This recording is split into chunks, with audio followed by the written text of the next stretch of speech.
more. But wait, what is this that approaches? Dwarves! The English are making a sneak attack. Lahir wishes to kill something. Our city needs help. The British are destroying our towers. You must save Orient.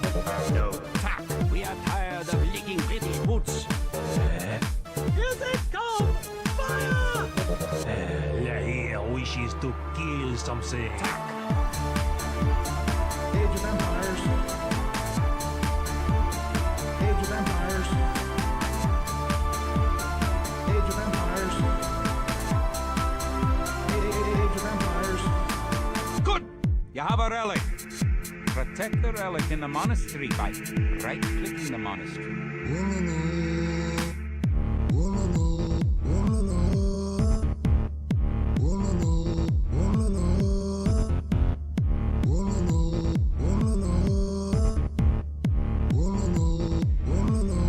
Monk, I need a monk. Yes.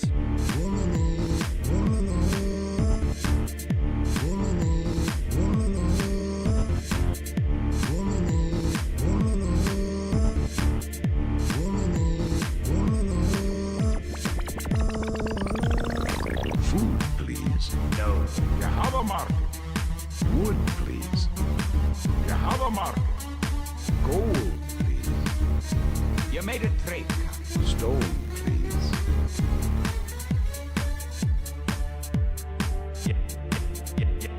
No. You have a market.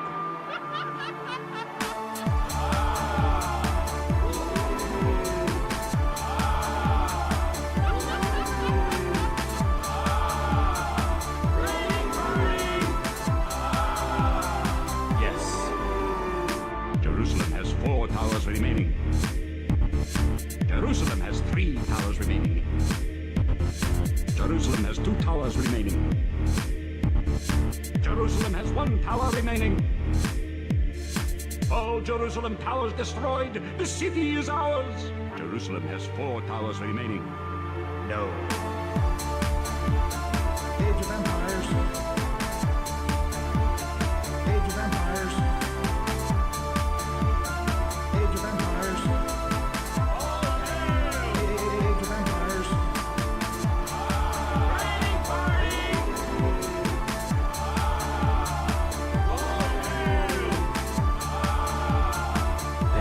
Lahir wishes to kill something. Enemy sighted. All right, so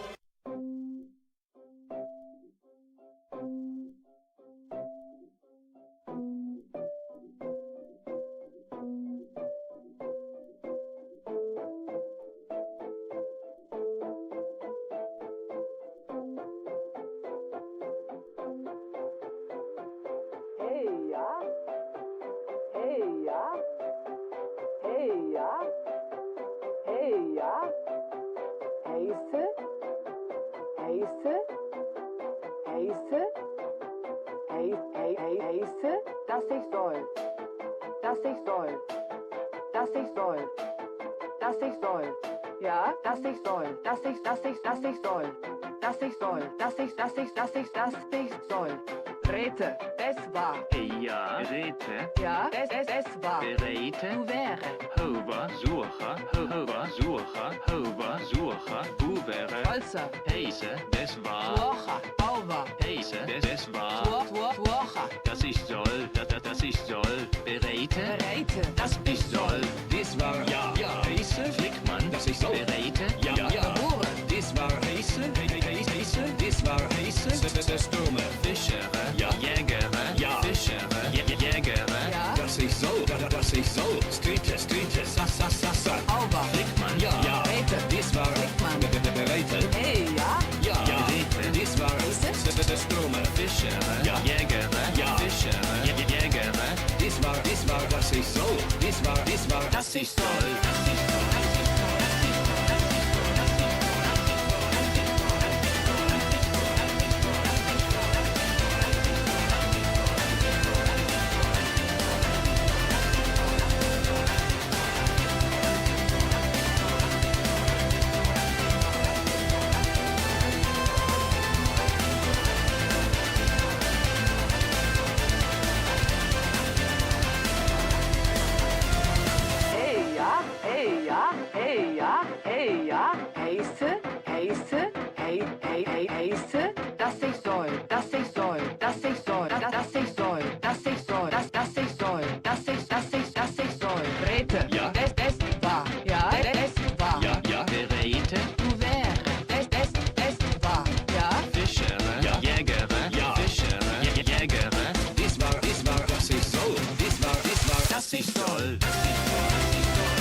Ja. Ja, Ja. das ist toll. Ja.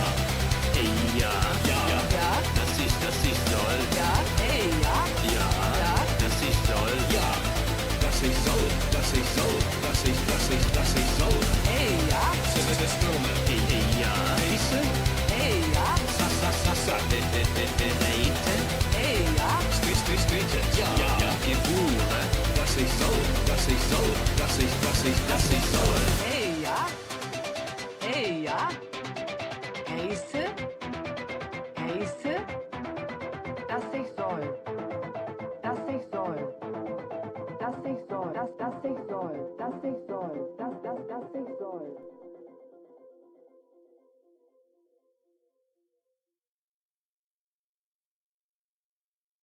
All right, so back in the day, back in the day, for many years, everyone who played online was playing a hunt north.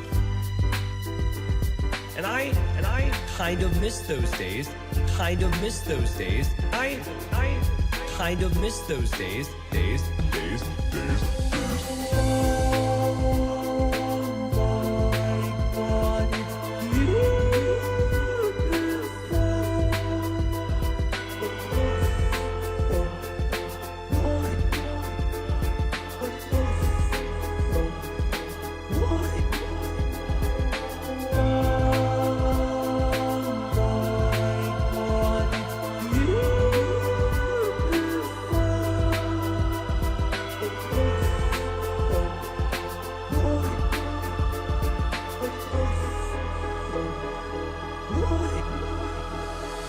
Because there's no house walling, because you can pump out the scouts, there was a lot of aggression.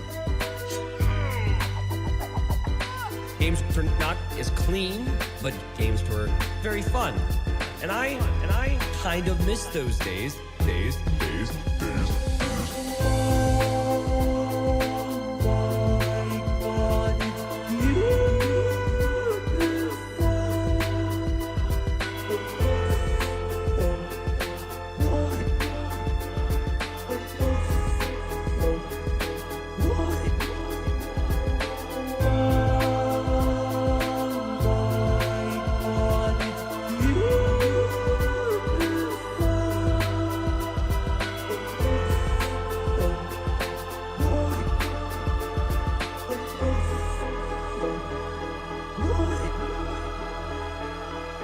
Makes me so sad, actually.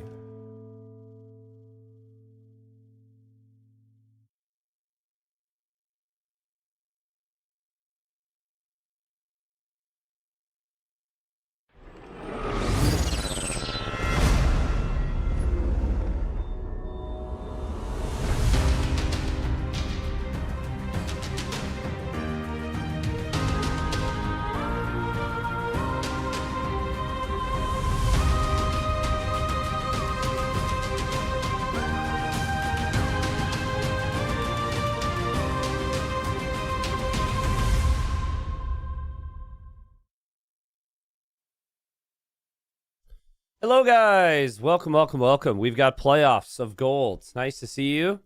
Thanks for being here already. Scoreboard is going to cooperate with me. Hopefully, we have a safe draft. We've got best of sevens now. Best of seven to get to Platinum League today. Huge. Just huge. Biggest moments of these players' careers, potentially. Sorkum he's run deep into a couple tournaments. Wide as well, but like these players are, if you want to talk about like next generation players, no younger players who are massively improving, these would be the two. And there's a little bit of history as well, which I'd love to get into with you guys because you might not know these two that well. So I'm pumped. Nothing like a good old rematch. They were drafting during the countdown. I told myself I could play one more song because they hadn't started drafting, and then they basically started their draft. But let's see if I could actually fit the drafts in here. Because we have so many maps now.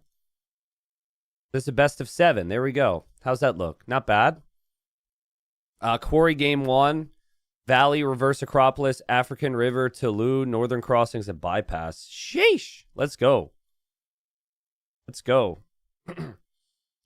Yeah, R-Base, that's also an interesting point, which is probably worth bringing up. Thanks for the mention. Hello, YouTube chat. Thanks for showing up. Nice to see you live on YouTube again. Thank you for the kind words, DS on YouTube.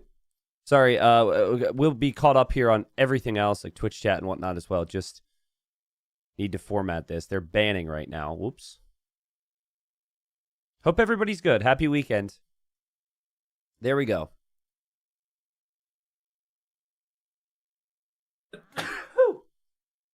Excuse me. So from here on out, guys, it'll be 6 bans on the Civ draft as opposed to 5. And that also applies, of course, to these best of 7. So quite a few bans. There will be a lot of variety as far as Civs is concerned now, because in the playoff 3s, there's just not as many Civs, not as many games. Now, at best of 7, we'll see some Civs played today. We probably haven't seen the whole season, so that's fun. Tucky Fried Joe, thank you for the 2 years. Speaking of, actually, Ram as well, as we hit the hype train here on Twitch. But thank you for the 2 years as well. Thank you so much. Dunners Bear, thank you for the 13. Tantron, thank you for 74 months. I don't even know. How many years is that? How many years is 74 months? I probably could do the math, but I'm lazy. It's a little bit over 6 now at this point. Thank you, Tantron. You're a beast. In a good way. Dark Integral, thanks for the 8 months. But yes, we've had Incas banned, Tupi banned, no Mapuche, no Muisca, guys. So even with the additional bans, we might have those civilizations picked. I think I was correct on my assessment last week. Incas are maybe worth a ban, Tupi may be worth a ban, but Muisca and Mapuche, they're good, but they're not like that terrifying. Is my feeling on it. Wide goes Cuman's first pick. Sheesh. Esport in YouTube says, what makes polls a good counter? Oh, you mean polls the counter to Champy spam? That was a response to someone else. I don't think polls are very good against Champy spam, no, because polls are more so a late game option, Civ, and I think as we see Suarkuma go Muisca first pick, I think you want Civs that can compete with infantry in the early game, probably. Payatex is this live? It is live, yes. Hello. All right. Ad breaks need to come in for YouTube and for Twitch, so you might miss out on some Civs if you're not subbed. Sorry. But games will be beginning shortly after the draft. We want to get them out of the way. But Muisca is the Civ that Sorkuma had played and lost with in his final series at the group stage. Hopefully he's learned a little bit since then, so... What's up, Raz? Good luck with the new internet. That's always stressful, right? If you move or get new internet, you're like, ooh, is it going to work well? Thanks for showing up.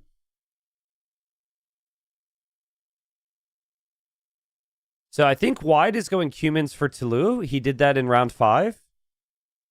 And then Bengali's probably for Northern Crossings or Bypass. So he's got a pretty clear game plan so far. For Sorakuma, I'm not entirely sure, to be honest. But in theory, you would assume he's picking his civs for his home maps. Blue-footed booby, thanks for the 40 months. I'll get some T90 woos in chat, if you could, for blue-footed booby, who said woot woot. This is a very obscure reference, but tell me if you remember it. There was this site back in the day. Had like nerdy t-shirts. It was called shirt.woot.com or something. Does anyone here know what I'm referring to? Don't lie to me about this. This is very specific. If you guys have never heard of it, it's fine. But I used to get like nerdy t-shirts there from my brother-in-law. It had like, you know those demotivational posters that people would have up on their walls at like their offices and stuff? Sure, I'm sure you guys are used to demotivational posters before. So anyways, they used to do like these silly t-shirts and have a deal, and it eventually disappeared, but I thought of that with the woot woot, you know? What's up, Reliant? Thanks for 13. T90, can someone tell me what the difference is between gold, silver, elo-wise? Like around what elo are the games we're about to watch? So actually, somebody compiled the stats for us, and it was sent to me, but now I don't know where those stats are. Maybe if Arbase is listening, he can remind me. It was either Arbase that sent it, or it was JBR that sent it to me, and it was a viewer actually compiled that exact data for us on the average. I think it would surprise you. There's not a very big difference. Okay, JBR sent it. I'll dig through my DMs. There's so many DMs, though. I don't know where I would find it. Maybe the viewers here, too. I'm going to just ask him. JBR says, did I? Which one of you guys did it?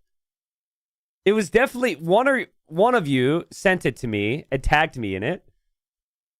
Arbase says, wasn't me. Okay. JBR, I think it was you. I don't know where it was posted, though. That's funny. We'll get the answer eventually, guys. We're looking into it. Ramaki, thanks for the 26 months. Cernical, thank you for the 36 months. 3 years. Sick. Nathan, everybody's showing up today. What's up, Prince? Spuds? Nah, JBR, it's all good. I'd say chat won't judge you, but we'll probably judge you a little bit. But we judge with love, so. As long as we judge with love, that's important, right? Right, chat? That's how you guys judge me. Always with a high dose of love and appreciation, I hope. One can hope. McGruber says, T90, thanks for all the hard work you put into Titans League. Hey, thank you, McGruber. You are welcome. It's been a lot of work, but it's been my pleasure. I honestly, these best of sevens are going to be special here today. Once the Civ draft's finished, we can talk about schedule and just get into some of the things that people are asking about here. Ooh, we got Britons and Ethiopians on the draft. We got Jurchens. Look at all these Civs we haven't seen played yet this season getting thrown up on the draft. It's potentially 7 games and they get 8 Civs to pick. So most of these Civs will see action if it is as close as I think it's going to be.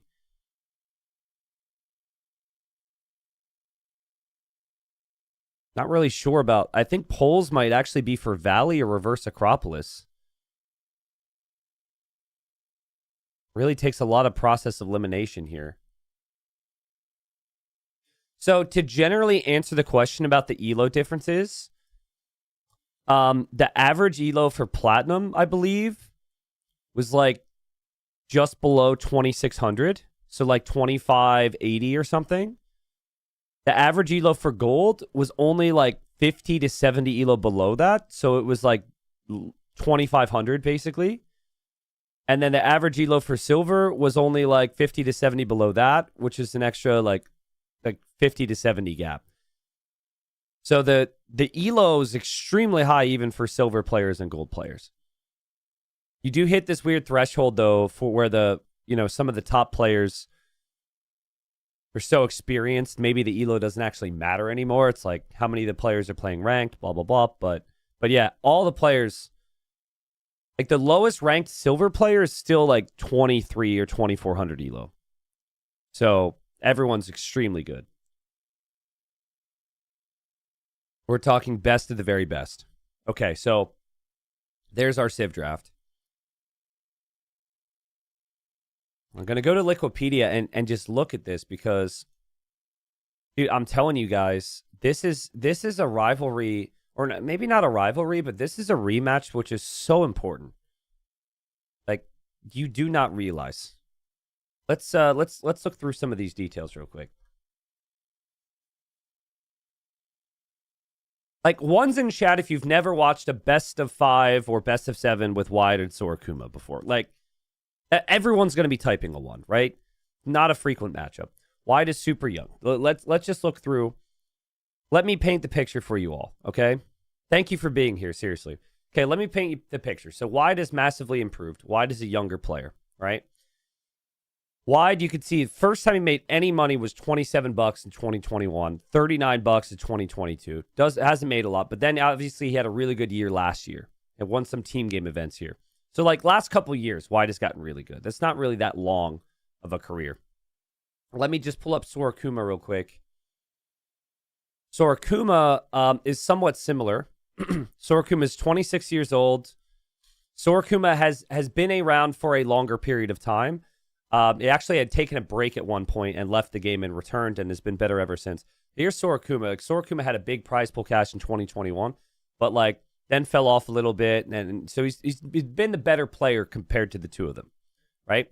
Now, I think they're both pretty much the same age.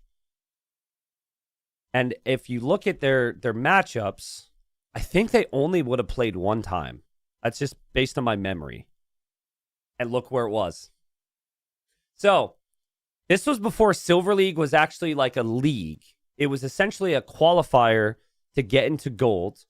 It was a best of 5 where Sorakuma was favorite and Wide won 3-2. Sorakuma was up 2-1 and Wide came back to win 3-2. This is the only time they've ever played against each other in tournaments ever. And now it's a best of 7 to get into platinum. That's got to live in their heads, right? Like, that's got to be there. That's so cool. So yeah, that's what we have here, guys. A best of 7 gets immediately promoted to Platinum League. Whoever loses this is gold again. So, yeah, this is a really big set. And I think style-wise, I think they're different enough, too, where it's quite fun. Like, Wide really likes some of his more closed maps. But the unique thing about Wide is that he actually can be really competitive on the open maps.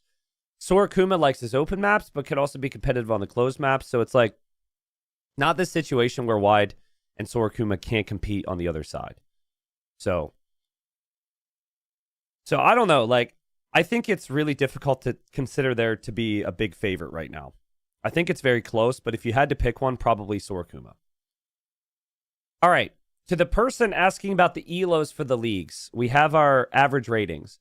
Average rating for Platinum League is 2669. Average rating for Gold League is 2553. Average rating for Silver League is 2478. So, like, the number's probably a lot higher there for Silver and Gold than people were expecting. There's a lot of really talented players out there. There's your answer. 10 minutes late, but thank you, JBR, could you just pin that in our DM, actually? Because otherwise I won't be able to find it. Yeah, roughly 100 ELO difference between division. Not even that, but yeah. Brandon, thanks for the 18 months. Okay, it's pinned in the admin channel. Thank you. Nathan, welcome back. Thank you, Joey Slay, for the 25. Let me, before they actually launch the game, just repeat kind of what we're going through today. This is a great time for questions if you have them. So many people here already. Is so sick, guys. Thank you so much. It makes it so much more exciting. The games themselves, I think, are going to deliver big time. But to have you guys here with me is so sick. So yeah, here's essentially the situation. Xylax, don't even. Bro. Dude.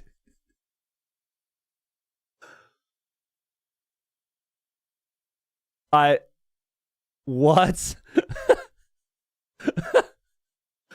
What?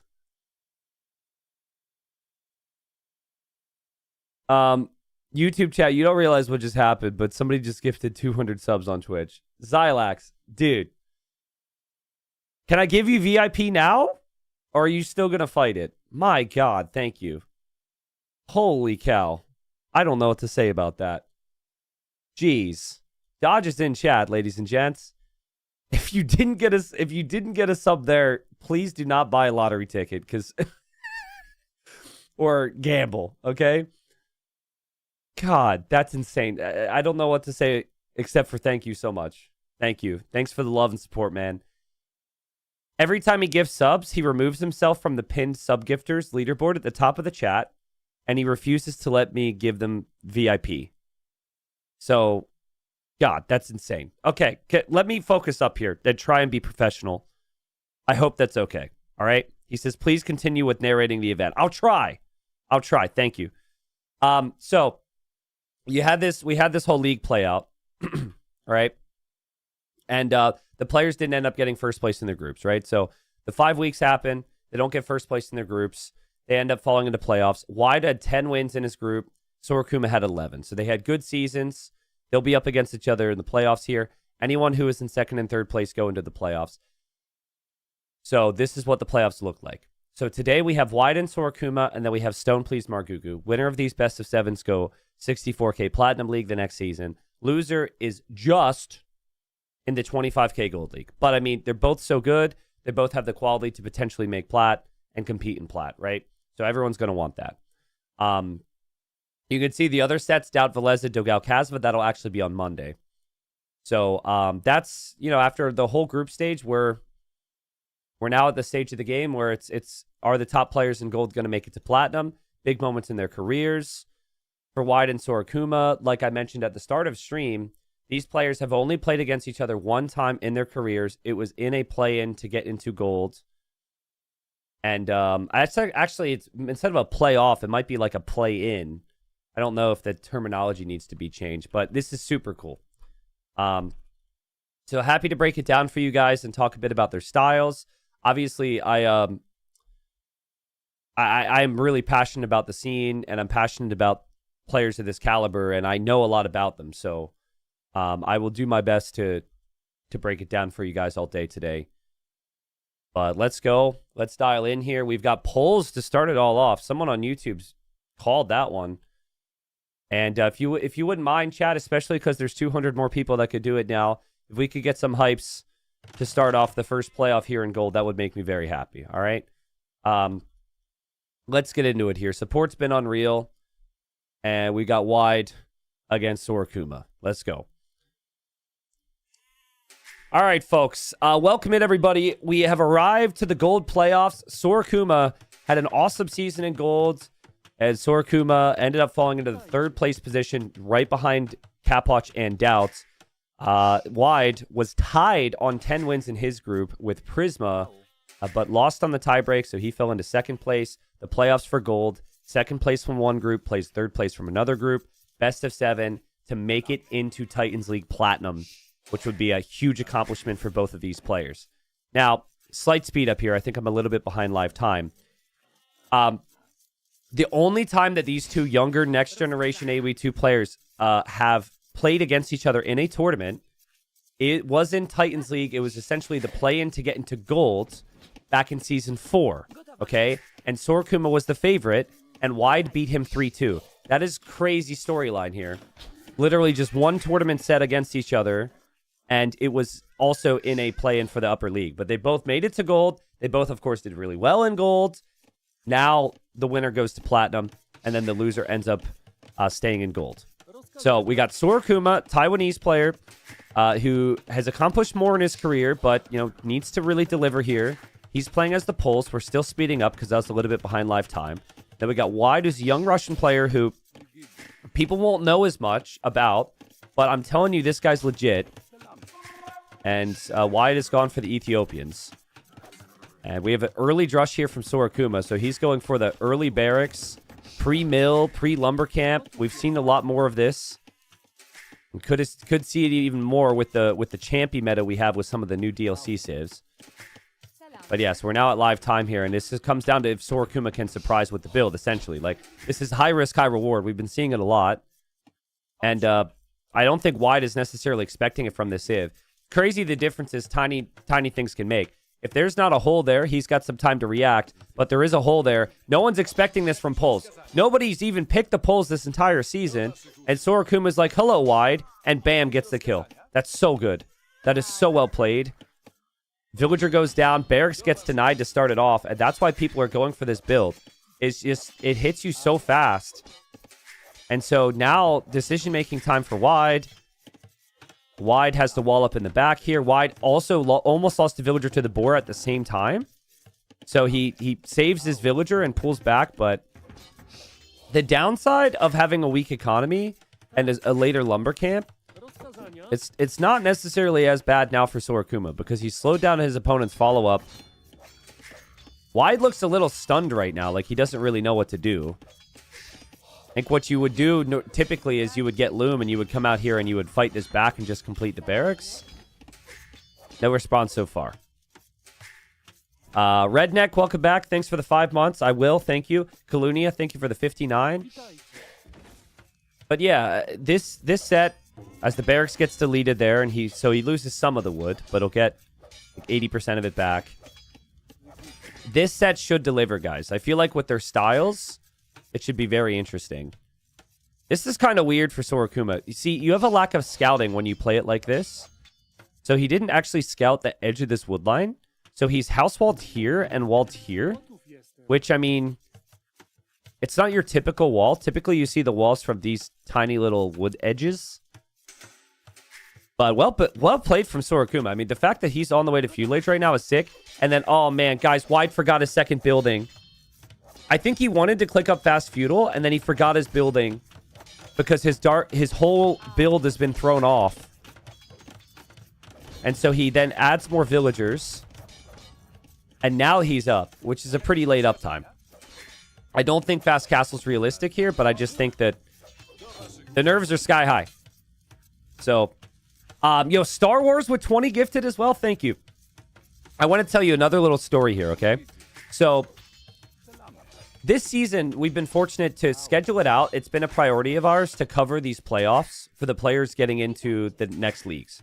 So, fortunately for this season, we get to cover this. But in the previous season, when I mentioned that Wide and Sorokuma played the best of 5, I was in Germany at a LAN event. It was Noble Apartment Cup, I think. Or NAC 5. I forget which. I think it was Noble Apartment Cup. So anyways, I'm there, right? And the LAN is happening. But as the LAN is happening, I'm trying to watch these games because I couldn't cast them. And fortunately for me, when this series was happening, I wasn't live casting at the LAN. So I had it up. And it was game 5. I tell Vinchester, because Vinchester like trains and works with Wide. And Vinchester freaks out because he's like, what? Wide didn't ask me for any advice or tips. You know. Long story short, Wide wins the 5th game. It was a crazy game. And I'm like there with Vinchester. And Vinchester pulls up his like Discord or WhatsApp or whatever. And it's just like basically the Sal's team's chat. And I got to see like the whole screen just blowing up of all of his friends and fans just congratulating him. Like the whole screen. Like Twitch chat. Everyone just go like... Everyone spam hype right now. Basically, that's essentially what it looked like. Just so many people like, let's go Wide. You did it, Wide. And then Wide is typing back like, oh my god. Like, I got to see that energy. So it was really special. But it's cool to actually be able to cover this now. Wide's got to be... I mean, I say that because I want you to know how much it meant to him. Wide's got to be nervous here after this start. Tower goes up. Now, he did a nice thing. You never want to build a tower on someone's diagonal wall like that because the opponent can actually hit through their own wall. So Sorokuma definitely made a mistake there, in my opinion. So Wide will deal with the tower. Wide is mostly walled. He did lose his scout, but that's not necessarily of huge value on this map. And he's going to get his eco upgrades. I could see the nerves are there because he's got so many vills in queue. So he's over-queuing vills. He only lost 1 vill. He can make archers now. And, you know, behind this, I look at Sorokuma. As Sorokuma will add farms and everything. But Sorokuma's walls are not as good as you would want them to be. Because you miss out on all this space long-term, which could be an issue. And he doesn't have any army. So... if there is some army here from Wide and he actually moves out, Sorokuma will probably need an archer range. But I like the greed here. You have the berries, you have farms around Fullworks, which feels super smooth with the poles, and now you see the first archer. So after you see the archer, you could probably just fall back. You also get a little bit of gold income when you mine stone with the poles, so the tower rushing with the poles is pretty nice. The scout being here as well for Sorokuma is not bad. It can keep an eye. There are these reeds here, guys. So potentially could chop these reeds and get through. Definitely something to pay attention to on this map. But yeah, I think Wide is recovered from the sloppy start. It was honestly just a really nice build from Sorokuma. And I think that Wide panicked a little bit. But he's stabilized. And he's looking around with the archer. And I think he might actually be paranoid of a sneak vill. So Wide definitely did his research then. Sorokuma had a game where he went sneak villagers in the group stage. This is sick. Like this detail, he doesn't... Nothing that he saw in this game makes him think there would be a sneak villager, but his research and his preparation has told him there could be a sneak. Which, you know, motivates me to just continue to host events like this. Like this guy's going crazy right now. and there's a game living in his head, he might be looking for the weak scout as well, to be honest. But, you know, the scout being back there and you not having your own scout leads to some paranoia here. It's just the scout's on 2 HP over there. So, Wide doesn't really try and counterattack, which is, you know, arguably could have been a play, but there are walls for Sorokuma, which he just assumed would be the case. The Sorokuma will continue to stack more full works. The first full work is not something you can farm around, though, because it's on the front. And that will always be the case on this map. And Wide is on the way to Castle Age a little bit faster. We'll go to stone to recover some of the stone from the tower he had to build. And he kills the scout. So now the scout's been found. Not bad. Spit Oven says, what do you call microing with the poles? Pole dancing. Nice. Nice, Spit Oven. I will definitely not steal that one. Nice joke, though. Welcome in. T90, what was the full work change in recent patch? They made a change to how farming works. So essentially, if you research horse collar after you already have existing farms, it affects existing farms, which it never did before. So it actually says it with the wording here. It says, new farms provide plus 75 food. Existing farms provide a smaller food amount. In this case, Sorokuma had horse collar before every farm. But that makes a difference for full works and other civs that don't have full works as well. I like the recognition from Wide here to know what this map has typically become, guys.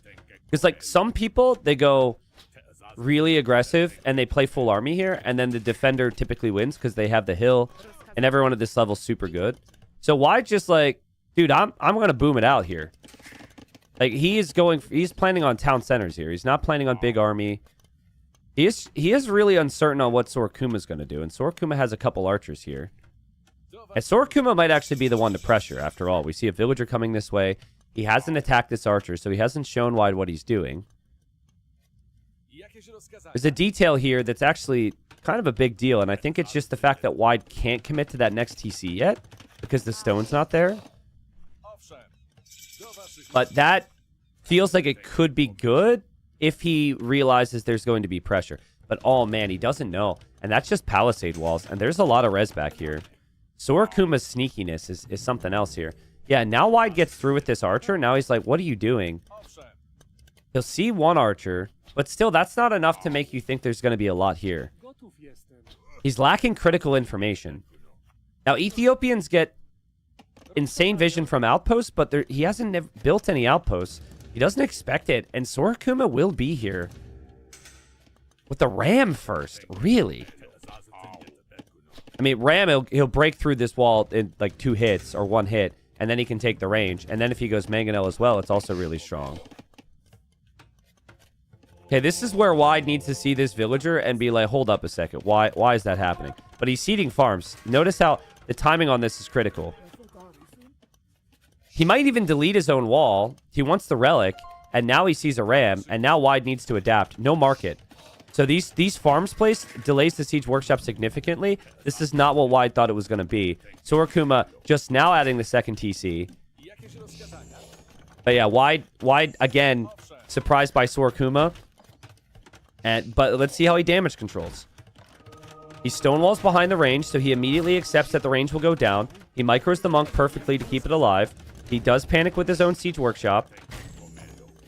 Man, that's really nice reactions. To be surprised by that and get the stonewalls up is so nice. We'll see how he adapts it. Sorokuma should have no issues producing villagers once the town centers are up. Sorokuma has drafted for the maps that don't have as many walls. Sorokuma likes to be more active with the army. But look at the hill that Sorokuma's gained for himself here. That's such a good position.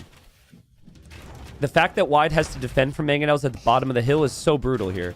That would have been a kill if not for the hill. Had a nice ring to it. Kill if not for the hill. The thrill of the kill on the hill. Yes, he will. I don't know. It's still early. Could go either way. Just depends on the micro. And the mangonels will continue here from Sorokuma. Sorokuma's falling behind in vills, so it's important he gets every kill. Dr. Seuss official.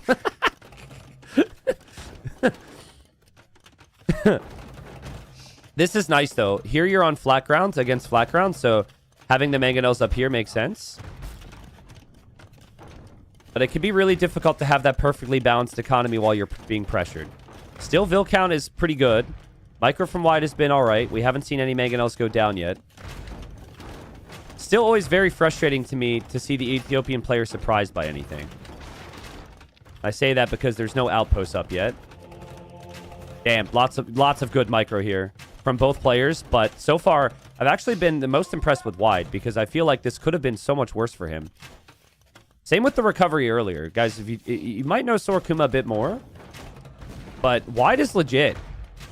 I said yesterday wide might be the favorite because that 3-2 series win that they played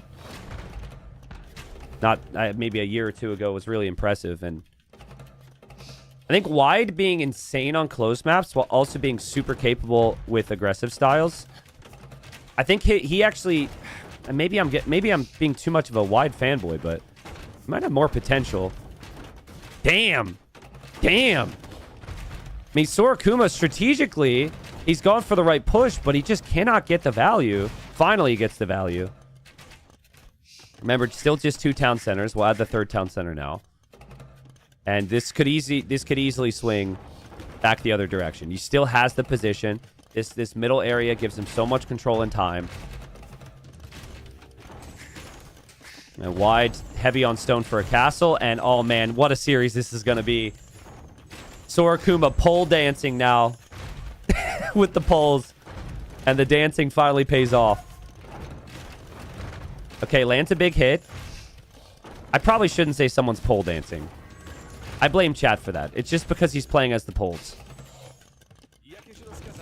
It's always awkward when you have enough for a castle and then you don't know where to place it. You know what you could try, though? Sneak a villager out here and build an outpost for vision. You might be able to sneak a castle up there. He will drop a castle there just to protect the eco. Because this push could get significantly worse. Yep, another Mangonel goes down. Nice job from Sorokuma. Sorokuma almost gets another. He'll lose that one. Castle for wide should go up. Feels like we're approaching imp territory now. Once the castles start to come up, players might want Trebs and Bomber cannons. Oh, big shot. Guys, that's a crop shot. If you click someone's farm, aka their crops, you can actually get a 1 tile further distance shot with your Mangonel. So it's really a bit of inexperience here from wide not to delete the farms. People normally delete their farms so their opponent doesn't have that opportunity. I mean, I think fletching is needed here. So your castle can range a little bit more. Sorokuma, farms are coming up with the full works. We'll transition more to gold. Also, if you take down this barracks, you then have another angle to attack the town center so the castle can't range you. This is fine. Sorokuma's got to be pretty happy here. Monk will bring a relic back for wide, but he probably needs another monastery. But, you know, saying all that, wide will click Imperial Age. Impressive. No, it's called a crop shot. It's not a crop dust. Oh, God. All right. Monk just drops off a relic in the most dangerous monastery known to man. But, hey, that's some gold income right there. Town center's still going down, though. That is not the imp TC, but just such a nice position from Sorokuma here. I think with a bit of market shenanigans, he can probably balance out his resources and still have a really nice imp time. But he is down in Vils. I look at the fights, and I think it's great for Sorokuma. But then I look at the Vil count and the imp time, and I think this could be good for wide. Oh, so unlucky for wide. That's 2 HP.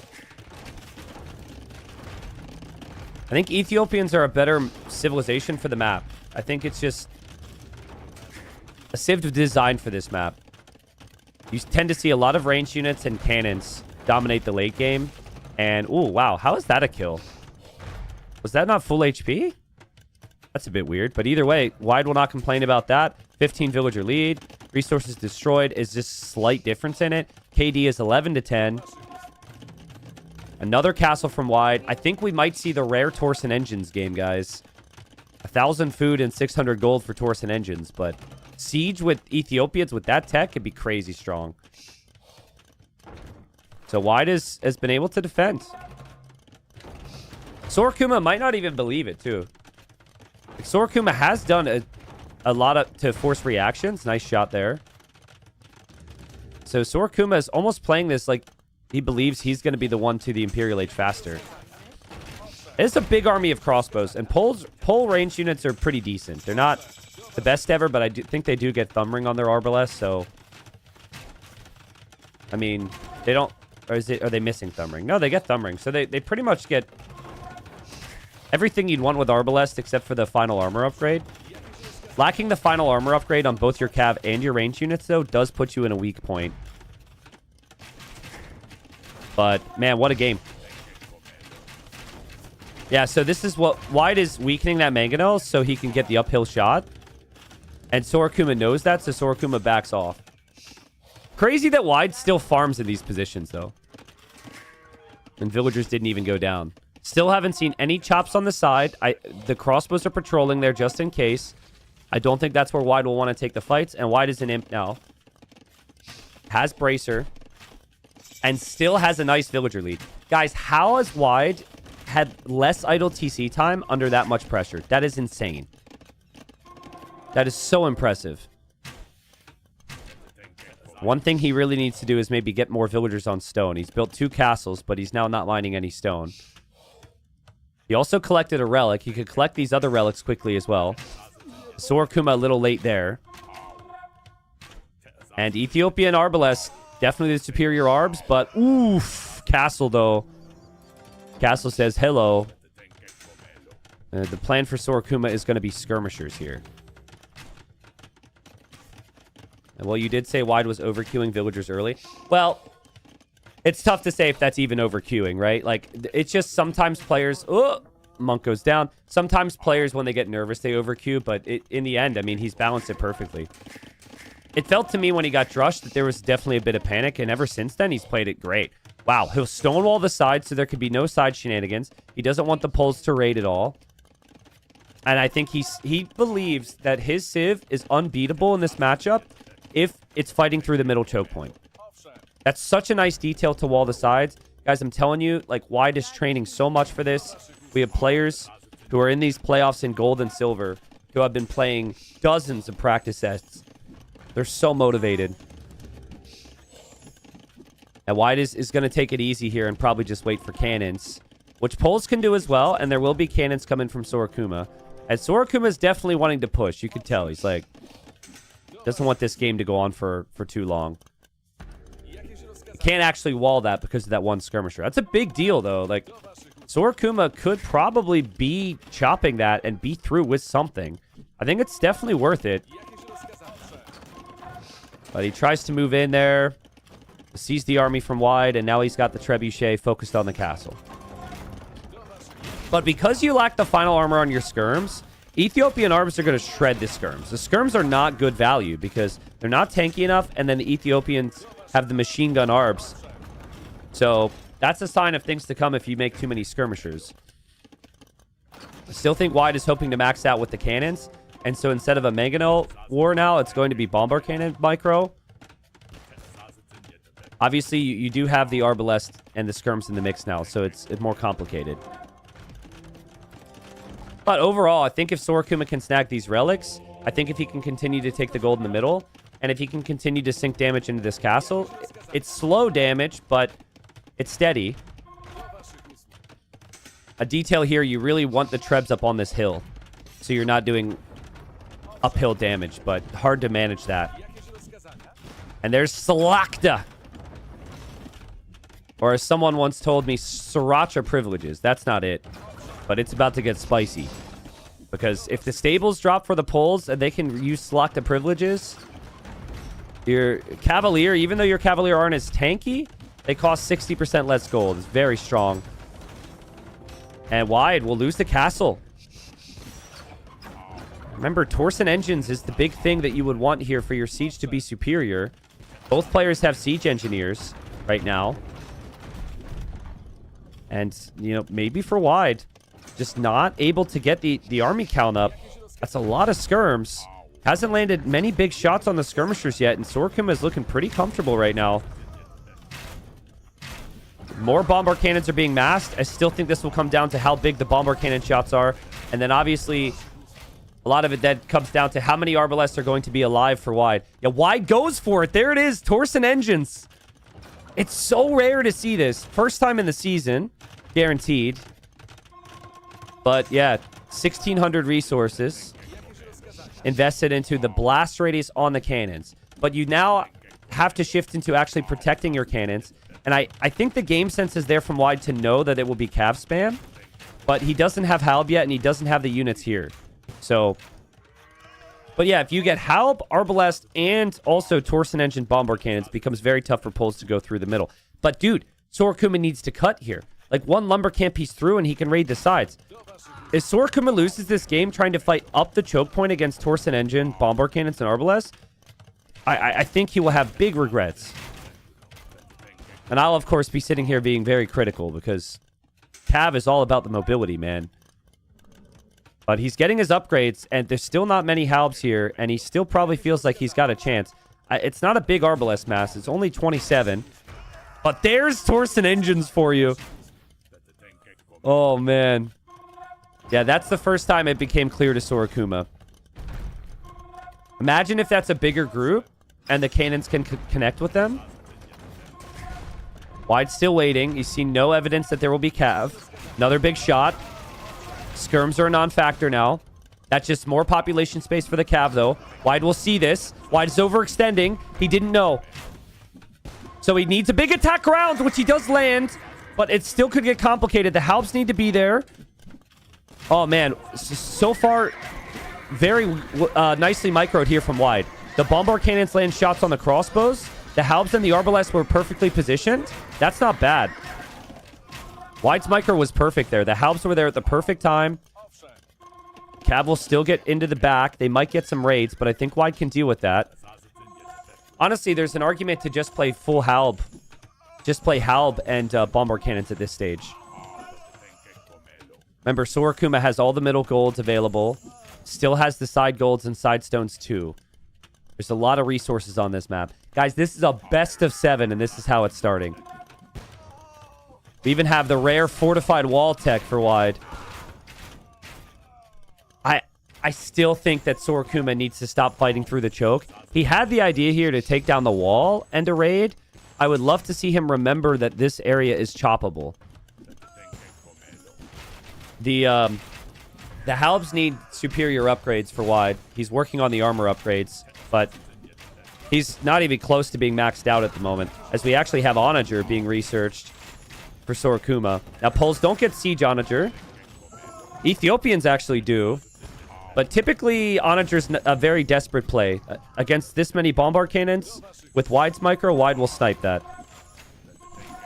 This is what happens with the Halbs, though. Sometimes they get tossed in, they get kind of wasted, and they can still die to the skirms. I think Wide still doesn't feel like he's fully maxed out yet, and he still thinks his civilization is superior, so he's still taking his time. We actually see Elite Olbuk researched by Sorokuma. So his game plan is to switch the unit type because he knows that this, as is very dangerous. Now, Olbuk's Shred Armor, their stats are pretty solid. They would destroy the Halbs, but it's the Arbalest again that becomes key for Wide. And oh, Onager cut. That's so funny that he's going Onager cut when he literally could have just chopped the trees. But okay, he's through. He's through. Wide will have to react to that. Wide's Halbs still are missing a lot of upgrades. He'll take the engagement. He'll push back the skirms, though. The Cavalier will be through to get some kills. I still don't know if this fight is exactly going so well for Sorokuma in the middle. And the micro from Wide is just top-notch there. Didn't lose any Arbalest. The Cavalier will be funneled in towards some walls. In towards some Halbs as well. But Wide is falling back. He will wait till he clears up the raid. And we now have Siege Ram for Sorokuma. Nice job from Sorokuma to get some raids. Wide can't push as effectively and micro as effectively when he's getting raided like that. Siege Ram is always really nice too, but I still feel like the death ball for Ethiopians is so dangerous. Both players have played so good here. Like their micro has been so good. Raid got cleared up pretty quickly. It was only 18 villager kills. You can be at 120 villagers and feel fine here if you're wide. I am wondering when he runs out of gold, though. Looks like he might be running out of everything. He drops a castle back there. He only has 140 gold back there. That's Sorakuma's game plan now, is control the gold, hope he runs out of gold for these cannons. At what point is it too many cannons? Like, dude, he just lost 3 and he's still got 9 left. This castle's nice, though, so if you get raided, it helps you defend and you don't need to focus as much. But yeah, it says 7 on gold. I guess there's some of the gold there for wide, but I think he runs dry soon. What's up, Binary Hood? Thank you for the 46 months. Lars, thank you for the 4 months. Squidjet, Zeno. Zeno with 4 years. Thank you so much. Here comes the Siege Rams. Can we get some choo-choos going, dude? Siege Rams with Olbuk inside is pretty clutch here. You have the infantry to defend against any halbs. And Sorakuma is chopping the left side as well. Big shots from Sorakuma on the Ethiopian bombard cannons. Olbuk is not something that Wide was prepared for. It will use the Vills to attack the Rams. But now we have more choo-chooing through the middle. The Siege Rams with the Olbuks are going to do so much here. Oh, man, the bombard cannons are struggling. Siege Rams are so good.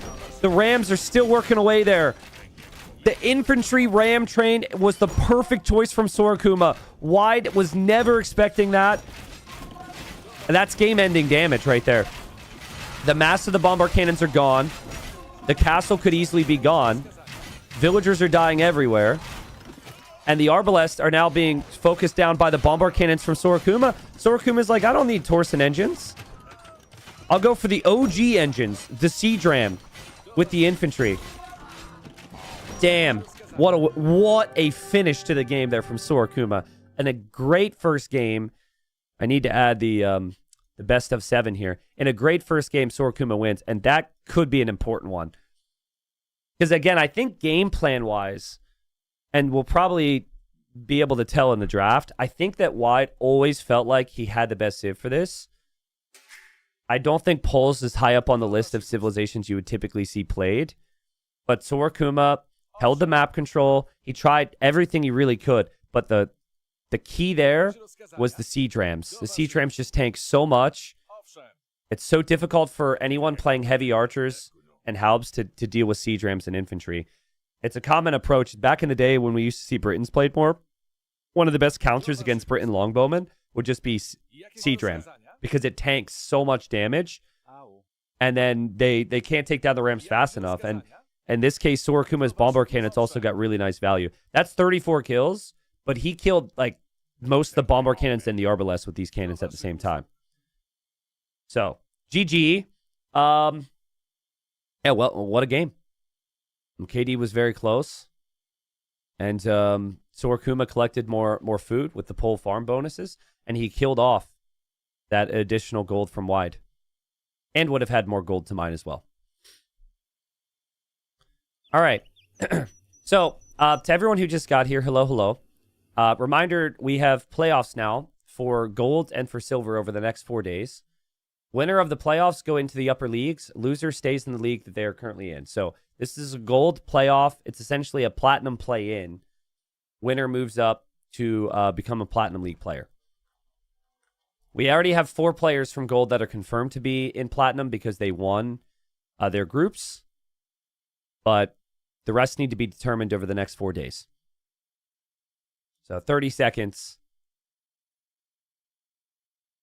I'm just going to remove the word play-in because I don't think people know what play-in means, and it's just going to create confusion. People have no clue what that means. I'm just going to call it playoff. Win the best of 7, you become Platinum League. That's how it works. The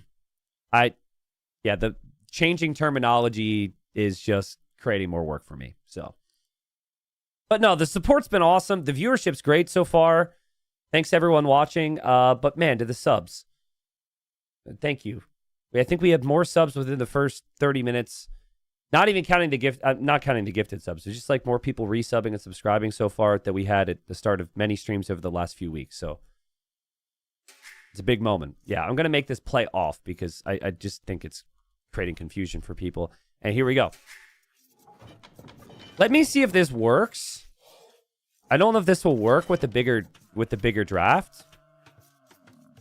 Okay, so we missed the bans, but whatever. So what I expected here, because this is Wide's #1 home map, and I saw him play Cumans before, I expected #1 pick Cumans to be played, which he now hasn't done, so that's a little bit surprising to me. So clearly he's got a plan. Oh God, what have I done? Please remove Sivs. Get off screen, please. Okay, perfect.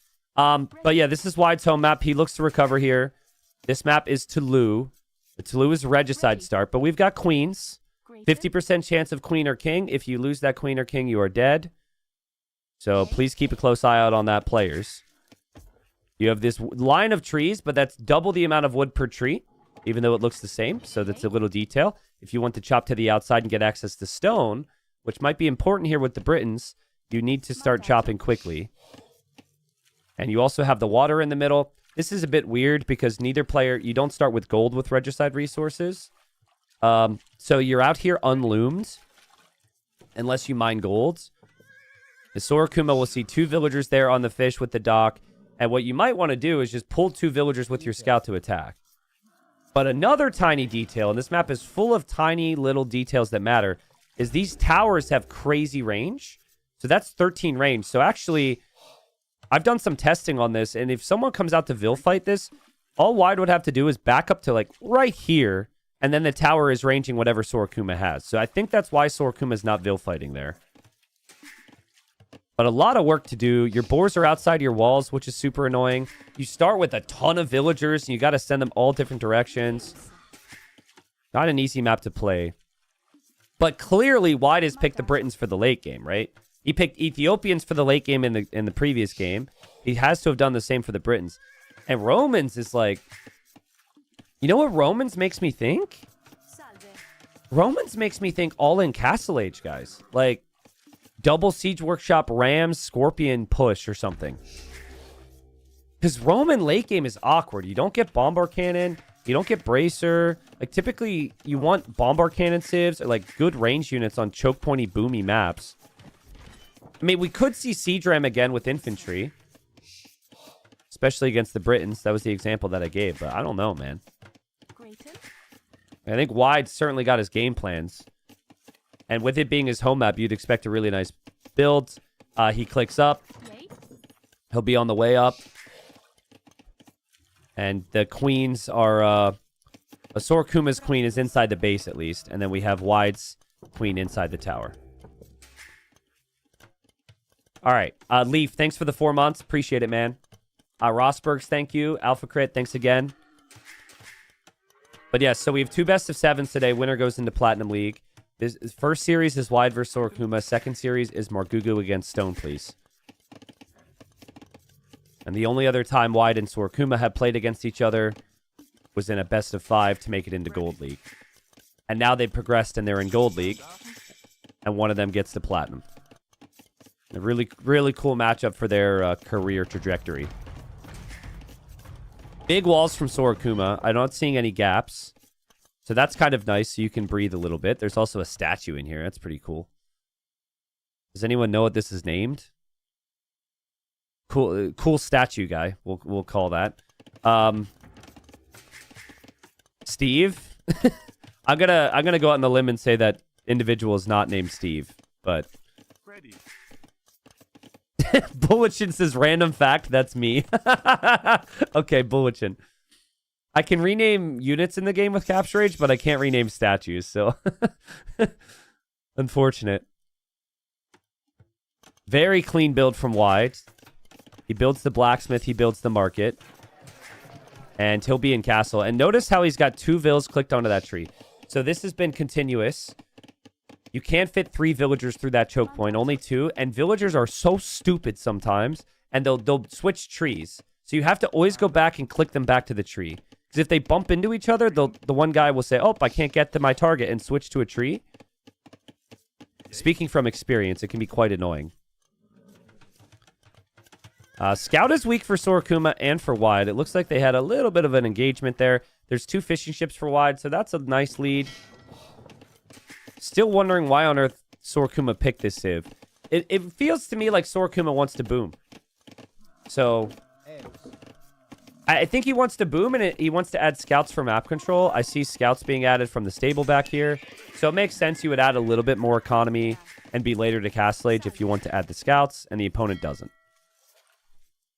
But the fact that you can now garrison fishing ships inside the docks makes this map a bit easier to justify doing exactly what Wide has done. You have so many resources at the start that building the dock just so you can get 400 food from the fish and leaving actually feels worth it. So I can't be too critical of that dock. There's an argument maybe for making a hulk or something to pressure the fish, but fishing ships on box turtles are really slow and inefficient. A Wide scout still is not on the outside. Britons get the sheep bonus, right? That would also apply. The shepherd bonus would apply to the water buffaloes out here, and there's a lot of them. I think there's probably like 12 or 16 water buffalo on the outside. And there's the berries, as well as the stone. This is what I mean. Okay, hold on. I'm going to show you exactly what I meant.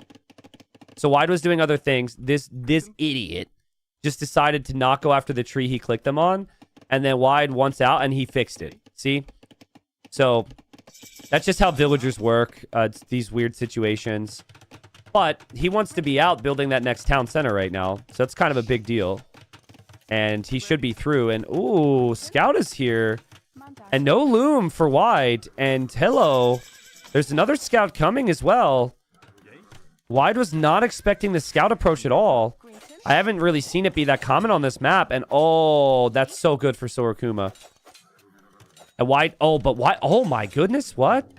Wow, Wide gets the quick walls, though. Sick. Okay, so he gets the quick walls, and he will lose his Scout. But he doesn't lose the vills. And then the villagers are out here. He'll buy the stone and probably drop another town center right there. That could have been way worse. Losing multiple villagers there and having your TC delayed would be brutal. Sorokuma, so far, though, has had some really nice game plans to just... Because both the maps have been relatively slow build-up. Both his game plans have been really good to just get some poke damage, get some annoyance and harassment in. And, yeah, third town center coming up for him. Also can drop the monastery to get the relics. The relics are always in the corners of the middle area. And then there's one in the middle here. Sorokuma also used the spearman to snipe a fishing ship while that was happening. And the spearman is keeping the other fishing ship garrison. So, honestly, I really like Sorokuma's start. And that fishing ship kill probably happened while everything else was happening. And look. Spearman against that is so smart. Wow. Yeah, and then, of course, there's arrows if you're far away from the dock. But if you sit right next to it, it doesn't hit you. So just sit right next to it. This fishing ship is so unimportant, but it's something we need to look at. The big thing now for Sorokuma would be the outside. Because he's chopped through. But 5% greater efficiency on everything the Romans do. So you'd expect that the resources collected will be higher for Sorokuma. If the vill count's even.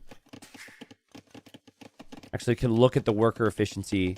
I don't think this factors in the Romans, right? This is just like what the game has been. And then the Romans has tacked onto it. I don't actually know how that works. Does anyone know? Does Capture Age pick up on the additional worker efficiency? I don't know how Romans have been in the game for this long, and I haven't thought about it, but I think this is just the general worker efficiency because the stats seem pretty similar.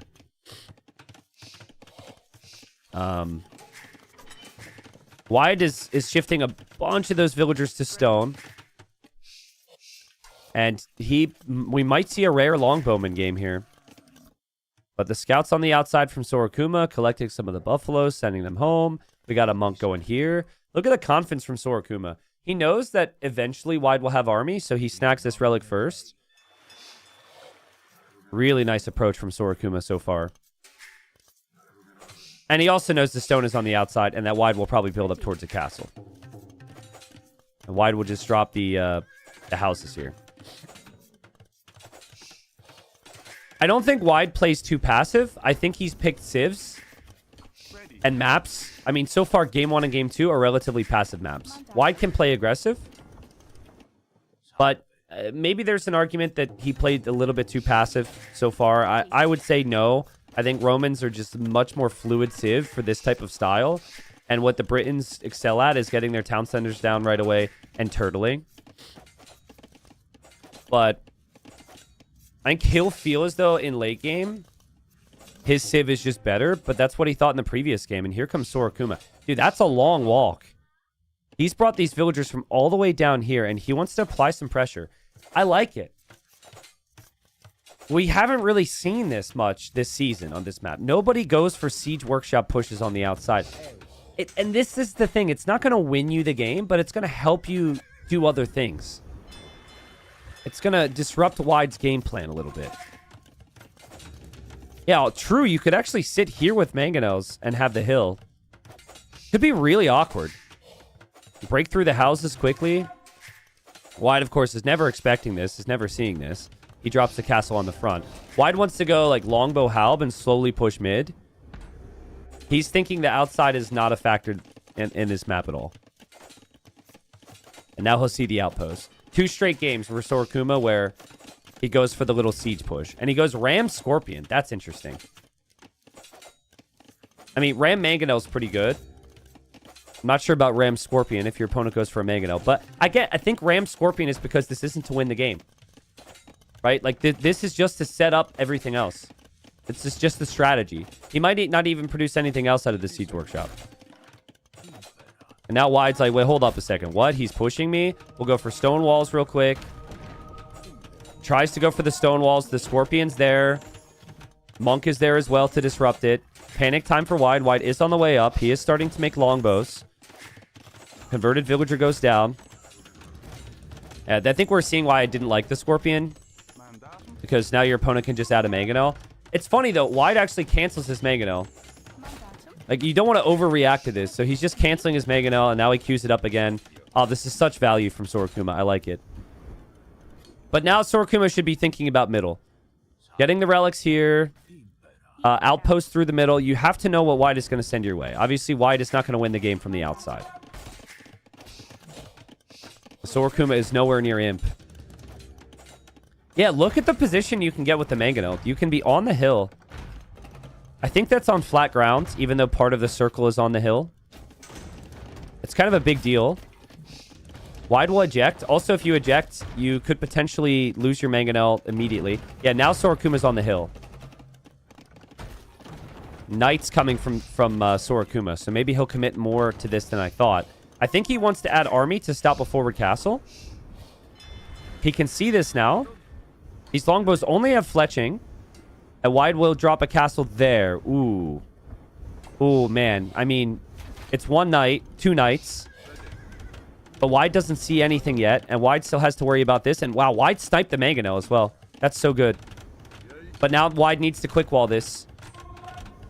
He doesn't have a very big army here. Sorakuma has used the outside to set up the inside. Wide realizes it. Will the castle be denied? It very well could be denied. Ah, and he's an imp, and it's like, congrats, you get additional range, but you need additional firepower. Can he complete it?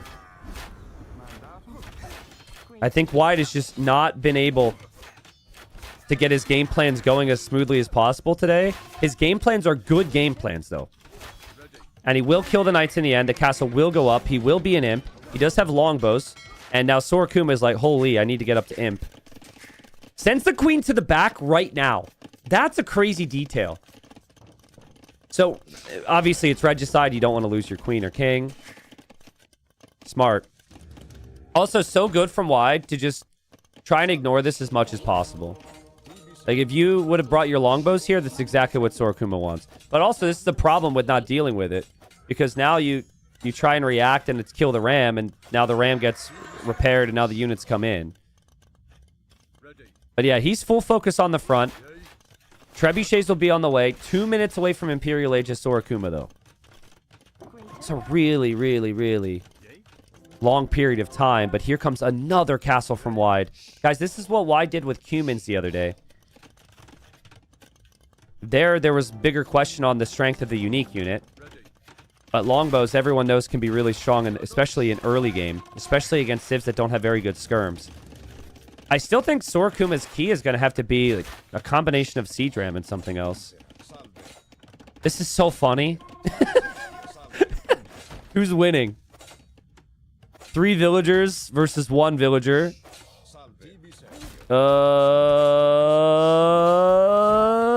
Okay, Ram is down and run away. So funny. That's so good, though. Both players have played so well. The food economy is just horrible for Wide. But he's going full wood and full gold to go Trebs and longbows. But Bracer isn't in yet. Chemistry probably won't be in. He just wants to break Sorakuma's base. Sorakuma will lose his town center. That's not the MTC. He'll lose the tower. He actually lost the water buffalo, though. But if Wide is Trebs onto this castle, what does Sorakuma do? If Wide moves in, and he'll be in a second, Sorakuma probably loses that castle. Guys, you get so squished on this map. Like, where are you supposed to build? When you lose the middle area, you just can't do anything. Like, he's got the resources, but I'm not really sure what you spend the res on. Maybe just Siege Ram, honestly. Okay, Wide will see the castle, and now Wide has the target for his Trebs. And Wide is on the hunt here. Still no ballistics, but Bracer's on the way. I honestly, 5 Siege Rams just randomly coming in to take the eco here could be really smart at some point for Sorakuma. We can't forget about that Siege Workshop. But he's expecting to lose the Siege Workshop. Or, sorry, Castle. And he's going for Conscription, which will boost the military production. Maybe some attacks in the north could be good for Sorakuma. But I still don't know what army he's going to make. He's literally just going Siege Ram. Wow. That's what I would suggest, though, as the Britain counter, is a mix of some army against Siege Ram. Like, longbows don't take this out. Now, if the opponent gets to Onager, or even a couple mangonels, then they micro it perfectly. It can be strong. I think also, Britain's always fight in one spot, and oh god, he almost killed himself. Actually, I think he did kill himself. He killed 2 of his own units there. But that was just capped ram, right? That wasn't even siege ram. More buildings on the outside for Sorakuma, planning on Cav with the siege rams. But yeah, if Wide is fighting in one position, Mangonel, Longbow, and Trebs could still get the job done here. Feels important. Best of 7, losing the first 2 games, especially when your game plans have worked throughout the whole season, would probably not feel too good here. Yeah, more walls. We might see another game with fortified wall here for Wide. More walls needed. Yep, there's fortified wall, and just Mangonels behind the walls is the game plan. Sorakuma is microing the scout there and distracting the Mangonel, though. Oh, man. All right, get the choo-choos ready again, guys. Siege Ram is in. This is about to get insane. Wide can't actually see that. I feel like the Rams are going for the base. Imagine if he goes for the king right now. Lots of repairs for Wide, but he has the stone for that. Still only been 2 Trebs this whole game, but he prioritized the longbow production. This is super cool, man. Yeah, there go the Rams. Is he going to go for a king snipe? Like, go into the main base? Over here, the siege ram has made it through, by the way. That Mangonel is not being paid attention to. Sorakuma could send the light cav there, and I think Wide is going to start to crumble. Siege ram moves in this way. Siege rams are so tanky, man. And look, that was an attack round from Wide. He's busy. He's busy somewhere else. He loses 1 Treb. And then here go the Rams going after the university, going for the other castles. Who thought Siege Ram was going to be the story this series? Not me. But yeah, Wide just needs to pay attention to the front, honestly. Not sure what happened here. I think maybe there was a... Oh! The gate was held open, and there's a sneak from Sorakuma. Look at how much the Siege Rams tank. Man, I mean, the amount of traders we've seen over the last 48 hours, villagers holding open gates. Oh, he noticed it, though. He noticed it. So maybe he denies the stable. You cannot let that stable go up. That would be really bad. And you cannot let your Trebs go down. That would be really bad. You have to push this castle, but Sorakuma's still holding. Guys. Castle down in the middle. Wide couldn't do anything about that. Ram is going here, and Ram could take down the tower with the king. This is sick. More walls from Wide in a panic. Sorakuma is just patrolling the light cav, and then Wide has to micro the mangonels onto the Rams. It takes so many hits. But notice he still hasn't killed the longbows. This is a crazy game. Queen is out. Queen is in the back. Wide still pushing. Wide still with 34 longbows. If he could push past the Rams here, there's a lot of eco he can take. Tower with the queen is down. And the queen is standing right there. I don't know if Wide is noticing that. Okay, now he notices because the queen is moved. Now he notices. Now he'll fight it back. But God, siege rams are so good here. They're so good against longbows, man. Wide still fighting back. Oh, he saves the treb, though. He saves the treb. But now there's light cav and rams through in the back. Queen is going. I don't know where she's going. She's going to the forward castle. That's the only castle she has. And light cav are on the move. It's actually a good play because maybe you lose the queen. Now he thinks it's a bad play. He doesn't know what to do. No. The indecisiveness of the... No. Sorakuma sees it. And Sorakuma blocks it. And Sorakuma wins. Dude. I mean, what a game from Sorakuma. That was so freaking cool, dude. That was so freaking cool. He is so locked in right now. The value that he was able to get with this, with the Rams on the sides was amazing this game. The initial push, of course. And I mean, I'm just so impressed. It's so difficult. When you get treb pushed like that, it's so freaking difficult. But the occasional Ram with sniping trebs, tanking the damage from the longbows. Like, we never had a situation where the longbows were really even fighting real units. Just going after trebs and Rams was just so difficult. And then, I mean, yeah, I mean, he was attacking on both sides. Again, it's extremely difficult to balance out your economy because you have a lack of space. That is how you beat Britain's 101 right there. Get siege rams in there and then go fight in different spots. Anytime there's a snowball fight like this, the Britons cannot deal with the sides very easily. And so now Sorakuma up 2-0. By the way, I think it was actually the correct play from Wide to initially come forward. I think he loses this game anyways. So losing the queen, of course, hurts. But, like, he's losing this town center, so I don't know where on earth he could have gone otherwise. She's clearly hesitated because running to a forward castle feels really bad. But, I mean, because he might have lost the forward castle, too. This game was probably over anyways. Why are viewers telling me to pay up right now? What do you mean pay up? Why is everyone spamming that? I don't understand. Did I say something? You made a queen snipe bet? When? That doesn't sound like me.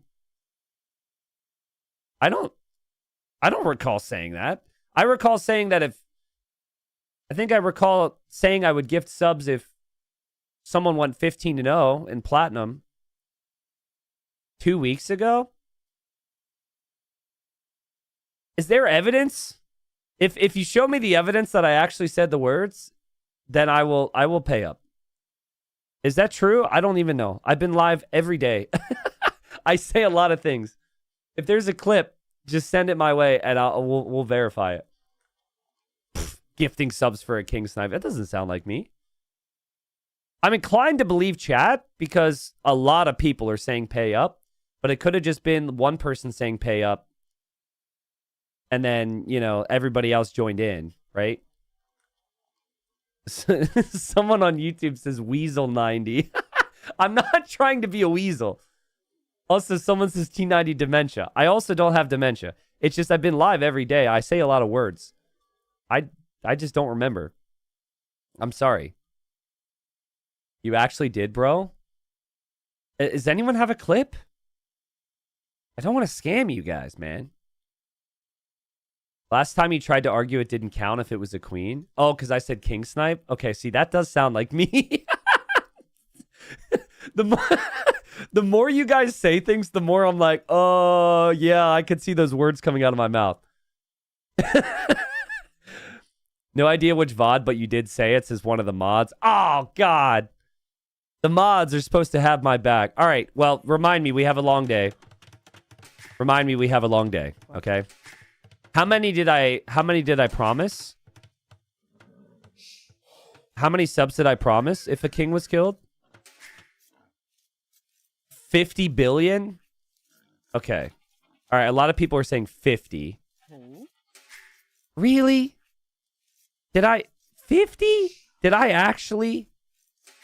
Are you sure? Are you sure it wasn't 15 and I didn't enunciate?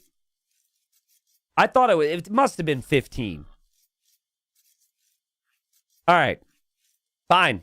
Fine. Fine. All right. I'll give 50 subs after this game. Just remind me. All right. You guys deserve it. Thank you very much. Wide needs to turn it around now, guys. Sorakuma's just had this nice game plan on these closed maps. To just get some early value from some aggression and then win the late game with the superior eco. I've been really impressed. Sorakuma against Doubt, I expected much better things from Sorakuma. He looked like he was just off that day. He's locked in today. Like, this is the Sorakuma that people get hyped about. Still a best of 7, but feels like Wide needs to turn this around quickly. And Wide is playing as the Vikings. Sorakuma is playing as the Koreans here. So, of course, we have the updated water balance. So the Vikings, they still get their longboats. They still have their cheaper warships, but they do get access to fires now, and they do also get hulks. So Vikings are even more dangerous on water maps than they were before. For Koreans, though, I think it's about the mix of water and land. Do get cheaper warships, which balances out with the Vikings pretty nicely. But I think getting like Fire Lancers to go for annoying pushes with that, towers with the free tower upgrade, maybe the occasional turtle ship. Oh, God, I would love to see a turtle ship. Guys, did you know that the turtle ship actually rows the boat now? Like, the oars actually move on the new turtle ship instead of just sitting there stagnant as the ship moves around. It's pretty crazy, right? What's up, Icy Lionheart? I don't think we'll see turtles here. Don't get too excited, but that was a nice change, at least for the graphics. Oh, wait, hold on. We have a sub helping me out. He says, T90, you did add a disclaimer. It was 50 subs, but it wouldn't count if the game already had a clear winner. Ah, yes, it's coming back to me now. Well, guys, that game was obviously Sorakuma's. So what are we talking about here? Obviously, Sorakuma was going to win. Okay. All right. I'm kidding.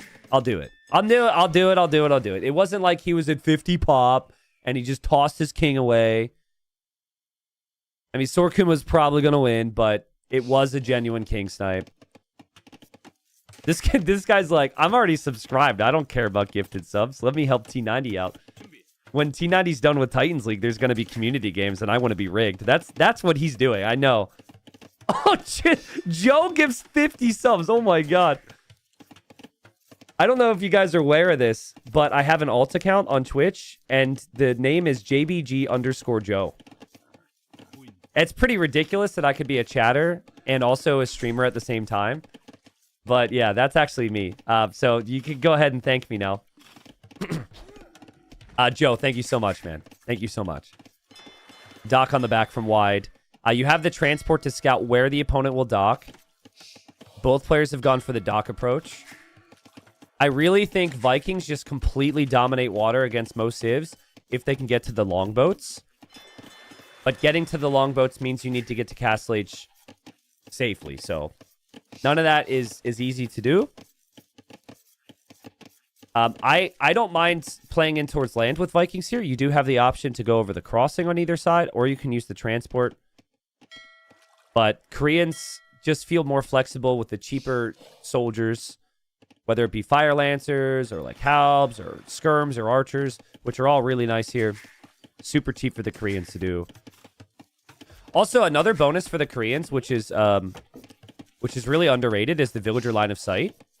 So if there would be a tower behind here, you can see it. If man-at-arms come in, you can see it from a bit further away. It's a very underrated bonus. I think that gets its most value on maps like Nomad, where you're looking for boars and things, but still can get some good value here. Sofu, thank you for the gifted sub. Very nice. Man. Now EP with 50? What is happening? Guys, again, I have a third alt account named named EP. All the people who've been supporting my stream for years are actually just me. I don't know what to say. Thank you, EP. EP's been around a super long time. I will gift the subs, and I will feel good about it now, guys. Etch it as well. Damn, we need more water maps next season. What's happening? Next time we have Titans League Season 6, expect a lot more water. So, sheesh. Someone in chat says T90 is viewbotting and talking to himself, LMAO, and Nightbot. Nightbot actually yoinked you, dude. It's all good. You should still be able to chat. We have a lot of on Twitch. There's a lot of like viewbot salesmen that show up. Some copy paste, like welcome. Do you want viewers? Do you want subs? Do you want bits? You know, and we have Nightbot yoinking that stuff now. Is yoink the proper word there? I don't know. Guys, I'm beginning to come to the conclusion that you all may actually be real people and not bots that my parents pay for to make me feel like I have value in life. I think we've reached that point. I think there's enough chatters right now. Okay, we have a copy pasta. Get mods, we can allow the pasta. Let's let chat get their pasta. And it's a weekend, right? Pasta on the weekend sounds really nice. Let the pasta get out of their system. But look at that micro there. Yeah, maybe you guys are real. Thank you so much. So Sorakuma and Wide have gone for a very passive economic approach here. Sorakuma is going fast castle. Or sorry, not Sorakuma, but Wide is going fast castle. Sorakuma is kind of in the middle. Added eco, but we'll make a couple Hulks to pressure. Here comes Hulk number 1. But yeah, here's the copy pasta. It says, "Hi, it's me, your only viewer. For months I have created the illusion that you are streaming to a large audience. But the truth is, I can't even read it because so many people are typing it right now. But the truth is, all of these people in chat are me. And now, for you to be convinced of this, I will send this I will send this message from all of my accounts."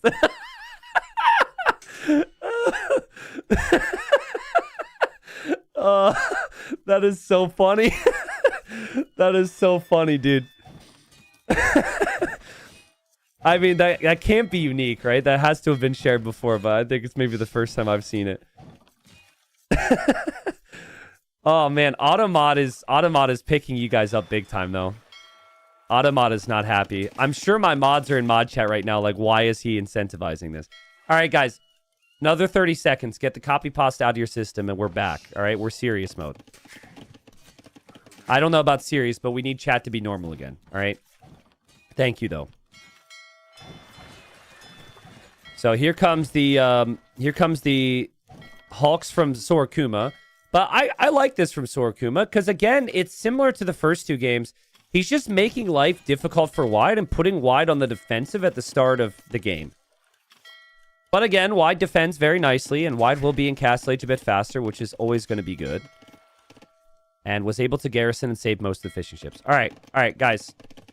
Don't be that guy now. Please stop with the copy pastas. Thank you. If you're ever wondering why we normally avoid the pastas, it's because chat never knows how to stop. So if you want more pastas, just chill. We're good. Thank you. Oh, man, there's some weak fishing ships here. Sorakuma gets the kills. And, yeah, the cheap Hulk spam has worked out, but Wide is going to go for the longboats now. I think Sorakuma will love life right now. Nice value. 3 fishing ship kills. Sorakuma has come locked in today. His fish are all safe on the back. He actually goes for a forward dock as well. But longboats are on the way. And longboats are galley class, right? So longboats should be really good against Hulks. Where they should struggle more is against fires.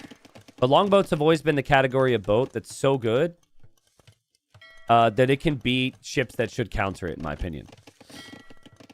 But still no second town center for Wide. Oh, man. Wide is housed. Wide just maybe struggling to keep up with the pressure. I like the redock, but the fishing ships need to get back to work. There's all these tiny details. But still, the longboats are here.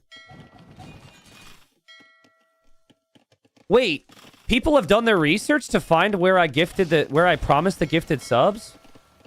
Okay, wow, you guys are crazy. In between games, let me know. I can't look at it now. You guys actually did your homework on that. Insane. Wide's Hawks won't get any counter damage. We see the medium warships upgrade for Sorakuma. That's the thing that you don't have. There it is. For 20 plus years, these turtle ships didn't have moving oars. And now they're... Wait a second. What is even... Devs, look at the way the oars move. At first, I was impressed. But they're not even moving the right way. They're moving the wrong direction. They should be going backwards with the way these oars are moving, right? Hold up. We have a dev in chat as well. He's probably very annoyed with me. I can't tell from this angle, but I think it should be going the other way. What have they done? We'll keep an eye on it. Either way, that's really cool. I'm just joking. That's really cool, right?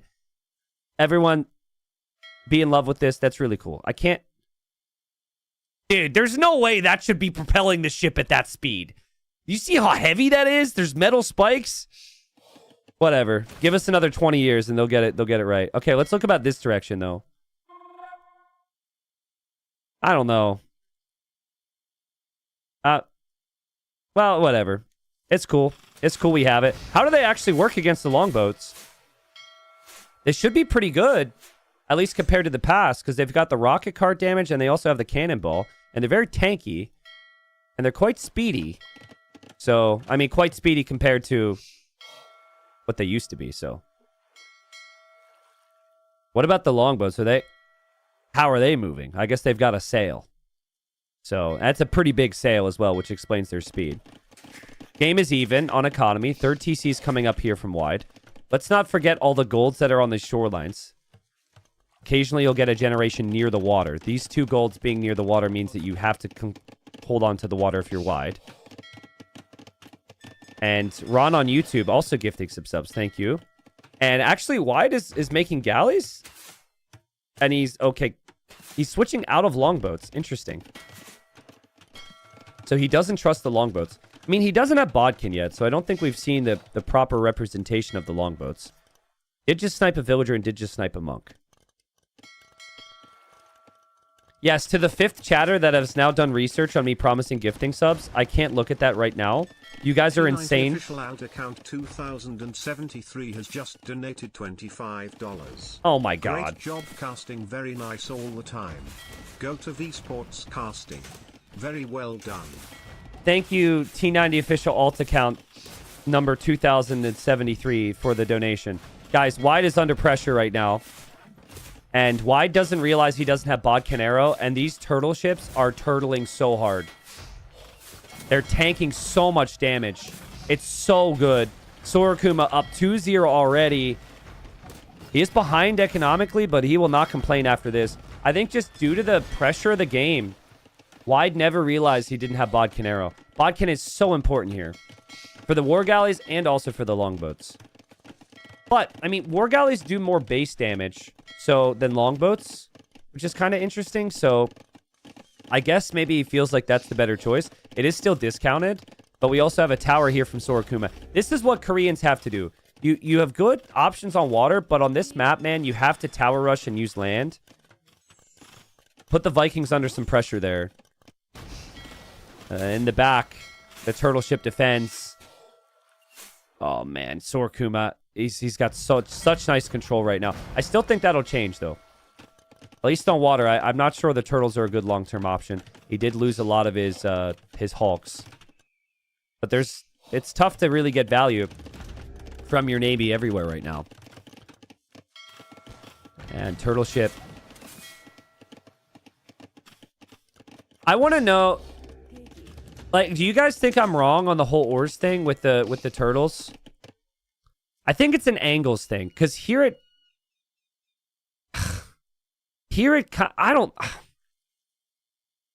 does kind of feel like it's going the wrong way. But it might just be based on the direction they're moving. Okay, finally Bodkin's on the way for wide, so he realizes. Okay, chat's agreeing they're backwards. Well, devs have never rowed a boat confirmed. Sorry, devs. Devs need to have a company retreat and get canoes. I would want video footage. Video footage of the devs going backwards. Oh, man. I feel so bad. It's such a stupid thing to joke about. It's cool that they move. It does look a little odd. The Navy's adding up here for wide. Wide defended against the one rocket cart. He's repairing the mangonels against the guard towers. And the guard towers didn't have Bodkin either. So that means that the guard towers can actually start to get taken down for once. And now we're starting to see fire ships from Sorokuma. So fires are tankier against Navy than they were in the past. That takes some getting used to after the recent water changes. And Sorokuma's still holding on there. And still holding on here as well. And now that Bodkin's in, I think Wide is realizing you can't be pushing Korean guard towers very easily. Oh, but he converted a turtle. He converted a turtle ship. That's an expensive swing right there. And that could be pretty helpful. Nice shot from Wide. There's so much multitasking. There's so much on the outsides. There's still this. I still think long term, if you have control over some land positions with some towers with Koreans, it gets so tough for Vikings. Imagine just holding this position forever and denying the stone and gold when you have all of your stone and gold. Sorokuma's been behind in population the whole game, though. Yeah, there's the turtle. Rowing backwards again. And, oh no, don't go back. Don't go back. Don't go back. Oh, he deletes himself. He would rather delete than go back to the Koreans there. Well, that's a nice delete. You don't want to give the turtle ship back, of course. Again, Wide defending nicely, but his town center's still being pressured. Oh! Oof, big shots, though. On the villagers, there's no more villagers here for repairs or to build. And also on the rocket cart. I think Wide needs imp right now. I'd actually like to see Wide. He's got control here. I'd like to see him bring vills and drop a castle. See, this is if you want to win water. I guess that's fine. Imagine if he dropped a castle over here. There's a risk that Koreans can always deny it with a guard tower. But I don't mind this castle either. Because if you can go imp and you can get to the middle island, you can still just win this game with just straight Navy. He's mixing in the Hawks now because there's been fire ships. So it's not just a galley spam. Devs are probably happy about that. That's their intention with the new water changes. And the Hawks are going to hook down the ship. And, yeah, with imp on the way for Wide, it's not looking too bad. Could deny another tower here. It does deny another tower, and is on the way to imp. Has enough stone for another castle, too. Viking economy is no joke. Having handcart this whole time, I guess Sorokuma's researched it, too. But having it right away in Castle Age, when you've been in Castle Age most of the game, is a huge help. Villagers repairing. That's so funny looking. Uh-oh. Uh-oh. Mangonel. Oh. Nice snipe. Villagers running. This micro is so important as well. This is such a nice position. And while all that's happening in the north, more turtle ships got the kills. 6 kills for the turtles. And Sorokuma still has a chance to complete this tower as well. And is on the way to Imperial Age. Wide's just sick of this. So he drops a castle. More docks going up in the back. But he has not had the Navy control that he wanted this game. That's for damn sure. Even another tower from Sorokuma. I think it's all just because the golden stone is here. All he wants to do is just deny this. Sorokuma's going to play full Navy here. No doubt about it. But I've been so impressed with him today, guys. And this... It just feels like... Like if he wins this game, it could be a sweep. I mean, Wide's incredible. But every game has been the same theme, where Wide's going to imp faster. Wide's got that imp game plan to just snowball with this potentially superior Imperial Age civs. And then Sorakuma, just the full mid game, is just pressuring so nicely. The Koreans are a solid water civ here. We haven't seen any university technologies for the Navy yet. There's the university for Sorakuma, so he might think about it. But in a minute, these towers become keeps. And those towers will be incredibly strong.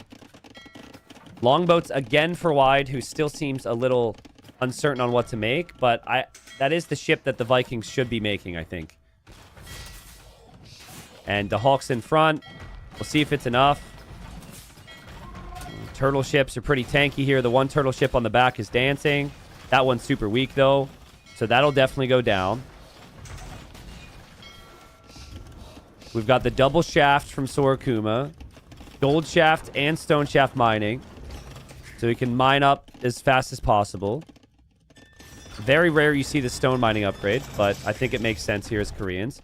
Would love to see him come to the middle and build some keeps there. Keeps on the shorelines could be really valuable here. At Wide, still ahead economically. He's ahead in military again. And he's still building up his navy, and he's starting to take down some of these towers, so... But still Sorakuma has a couple relics hanging around. We'll get the heavy warships upgrade now. And the plan is to play full galleon. And we even have heated shot.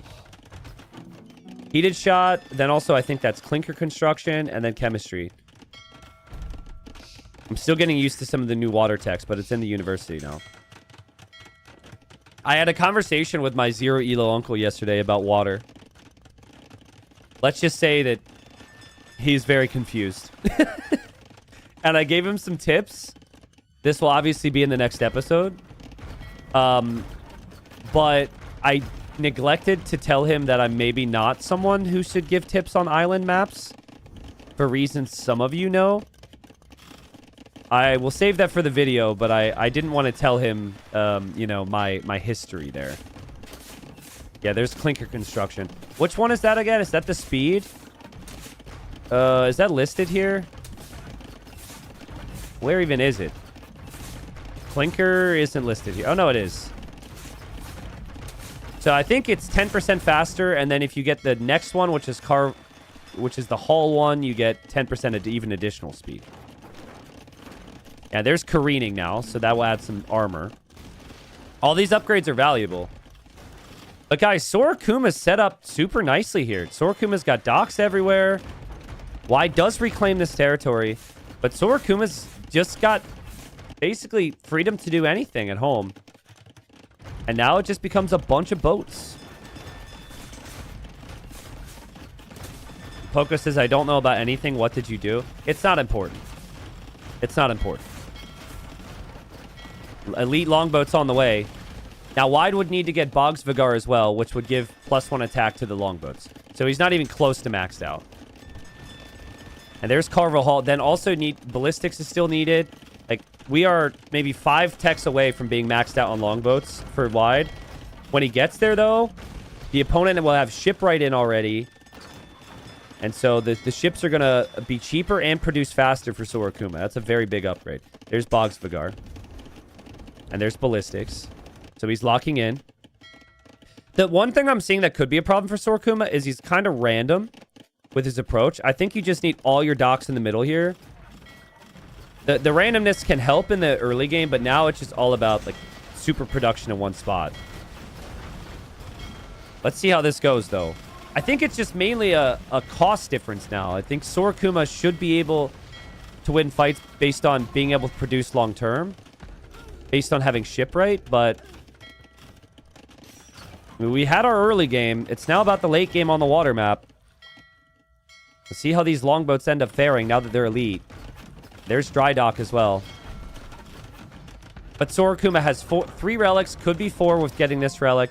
And Sorakuma is towering still and is going to even build the forward lumber camp, which I think is very underrated. Very frequently, these maps can become wood games. So why not steal some trees? I think it makes sense.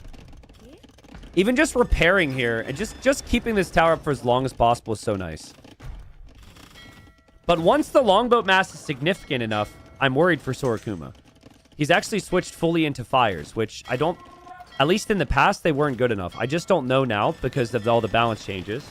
But I think the damage output is so good from longboats, they should kill everything. If you go shipwright, I think you should still go galleon in Sorokuma's position. But I think he lost some fights and he just gave up on it. It could be a bad sign. Eventually, if we see some trebs transported, maybe we'll end up seeing some cannon galleons from wide. Then wide could push. But yeah, another tower is built from Sorokuma to deny the gold. War wagons have actually come in as well. And we have wide running this way to steal some wood. Wide does have the navy up here to deal with. So Sorokuma is kind of split focus. But just think of how difficult it is for wide to take resources right now and to push back.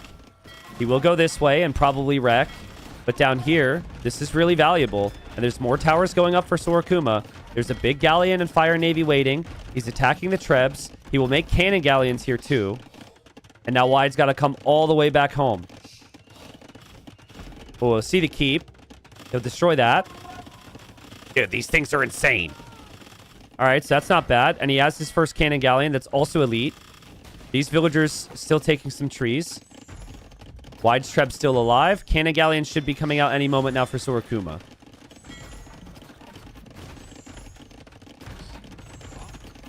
We'll see a ram from wide to go after the towers. Ram and 2 berserks is actually quite nice there. And rams are really good to tank against the ships. But man, these towers already have 6 kills on ships. They're so important. And now the cannon galleons are there. Now the fires will dive. And yeah, Sorokuma, he feels like he's got the better position, I think. As long as he can just keep the middle island, he dives for the cannon galleons. Is that worth it, though? He only took 1.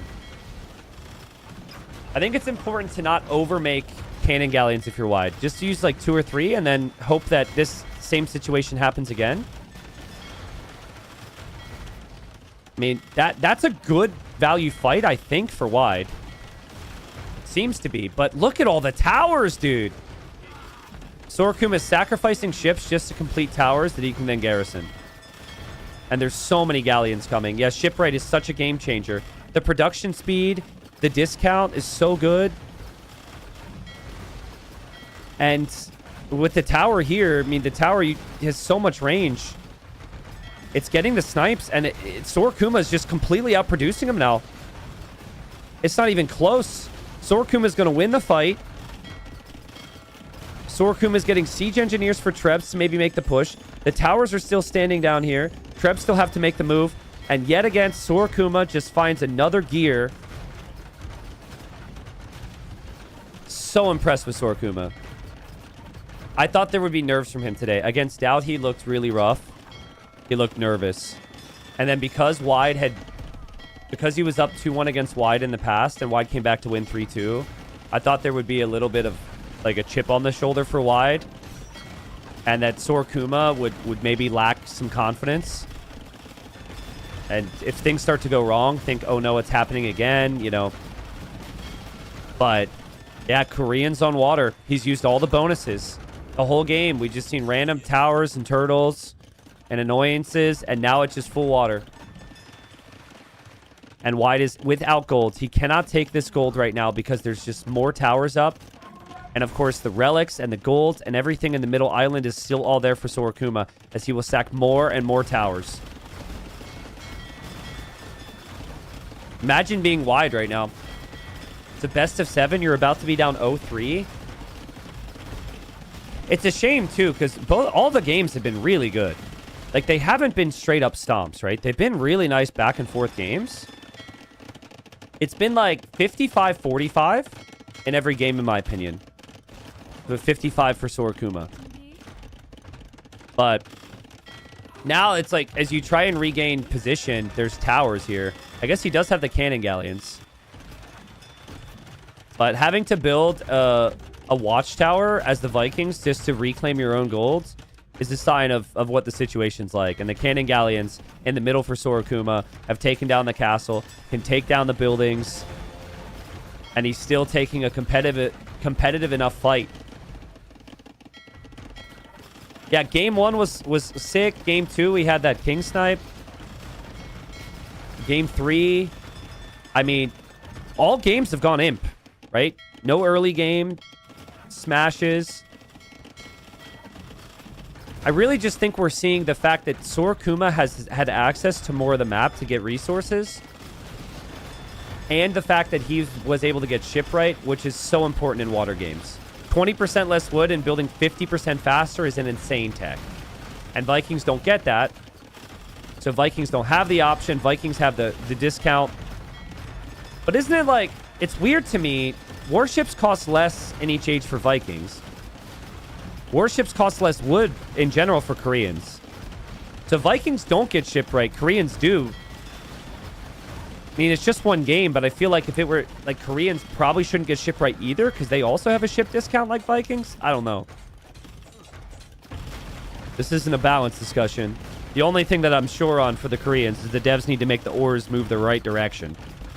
Because they're rowing backwards. So, certainly need to look into that one. But 100 population for wide, he probably can't believe it as he taps out. Sorokuma, 1 win away from making it to Platinum League. And if he were to do it with a sweep as well, there would be no questions on it. Well played. I mean, not over. Wide has to take it 1 game at a time. But damn, dude. This has been well played from Sorokuma today. Really impressive. It just... Early Castle Age, applying some pressure onto under the docks from Wide. Wide would hold. Wide would stabilize. And then Wide would push out. But then Sorokuma would have a couple turtles or something, right? Wide would take damage. Then he would hold. Then he would push back. It was just like that theme the whole game. But eventually, I really think this area was critical. Like the couple towers and the mangonels, he never lost control of this. This was absolutely critical. And every time Wide was trying to deal with this, Sorokuma was getting more value from the turtle ships. Like those turtle ships are good if it's messy. And... It was because of this position. So, at towers, I guess he lost a lot of them, but the towers had 29 kills. Just an area that Wide couldn't move. He couldn't move that direction for wood or gold or stone. So tricky. But also the presence of mind to go for shipwright too. Like he had to work hard to have the economy to get to shipwright. Sometimes you can't just do that because you're under so much pressure. Well played, man. Well played. I mean, Koreans are strong, guys, but like Vikings are strong as well. So far, though, in the series, we've seen Koreans be the number 2 pick for Sorokuma and win. And then how good does it feel to have Romans and Poles victories so far? Wide is lost with Ethiopians and Britons, which were later picks. Vikings. So he still hasn't gone for any of his top 3 picks. But I almost feel like Cumans was not even... I think Cumans was a backup choice for the map he already played, Tulu. It's just my theory there. He's lost on Tulu, he's lost on Northern Crossings, and then lost the first game. So he's got 1 home map left. So, I don't know. You probably want momentum. So maybe you go for your last home map, get a win, and then you play the other games. But 4 wins in a row will be a tough feat with how good Sorokuma is playing. All right, chat. All right, you guys are giving me a clip of when I said about the subs. Freaking sleuths. This is a 3.5-hour stream VOD and you found it. Let me play it. Do you want to do something fun, guys? Such an idiot. I might regret doing this. But how about for every king that is sniped from here on out in the season, I will gift 50 subs to the channel. It was a queen. It was a queen. It wasn't even a king. Get wrecked. Does that sound good? For every king that's sniped the rest of the season, in all leagues. In all leagues. Why do I feel the need to even expand it to multiple leagues? Why do I do these things? Not even. It's because I was bored. It's because the game was. Well, there was nothing happening. Just this league. In platinum and in gold. Let's do it. All right, whatever. I'll give the subs. You got me. You got me. Let me do this real quick. They're into the next game. The support's been unreal. I'll give the subs. I'll do it. Here you go. All right. It's like gambling LMAO. Yes, but it's like gambling. But like, well, I could have made that bet way less than 50. Here you go, guys. Enjoy. Twitch has been reminding me that I need 250 more subs to get a new gift sub badge of my own channel. So we don't want to miss out on that opportunity. Here you go. This has been a fun day. Invalid payment method. Invalid payment method. One sec.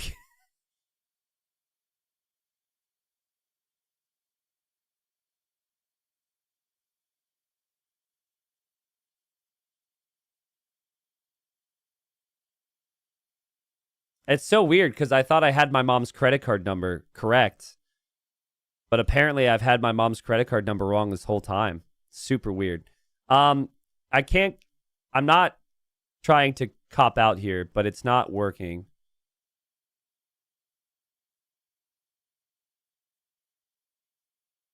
I'm going to try one more time. We do need to cast the game. I think it's working now. There we go. There we go. There we go. Mom's credit card worked. Thank you. Thank you, Bird Dan, for the 20 subs. And thank you, Seabrum, as well, for the 2 subs while we did that. Thank you so much, guys. I might not be able to pay rent this month, but no, the support's been unreal. Thank you. They're in bypass, though. I thought maybe Wide would take like 5 minutes and chill because he's down 3 games, but they're immediately into the next one. And guys, this might be a fast one. We have our answer on where Cumans was going to be played. So Wide picked Cumans first, and he didn't play it on the Regicide map, which is where I thought he would play it. There was one other option, and he's decided to go Cumans here. And I think Sorokuma has guessed. 1992 has just donated $20. I used the remaining money on your mom's credit card. Sorry. Okay, guys, let me do the intro here real quick. So Sorokuma has gone for the famous Eat TC Civ against Cumans, which more than likely are going to go for the 2 town centers in Feudal Age. What do you even do here if you're Wide? It's like the main reason you pick this Civ is because you can build that second TC. And then the main reason that Sorokuma picks his Civ is so he could go fast Feudal and bust through with Siege in the middle. I mean... Double Market Blacksmith has just donated $20. Thanks for all the content. You are a beast.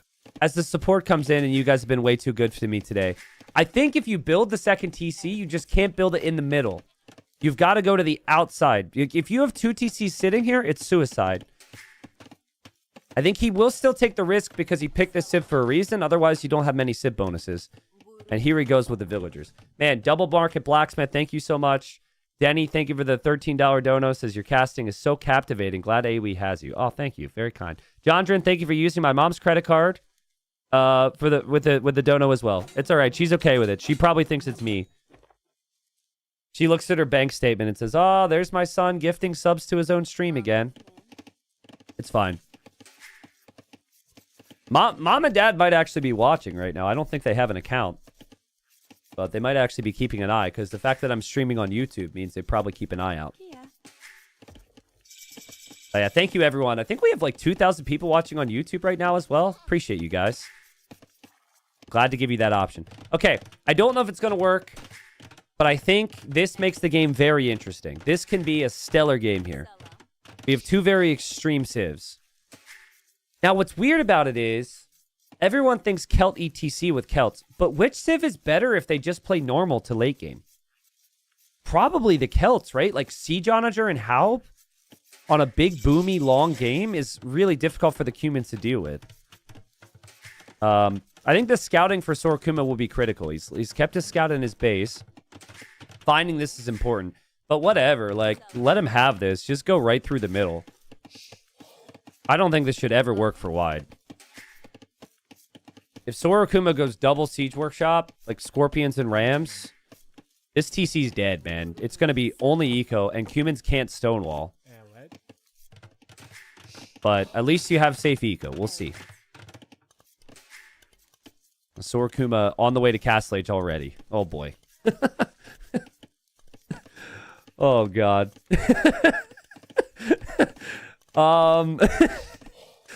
I mean, Sorakuma isn't Huang. He's not the famous Celt master.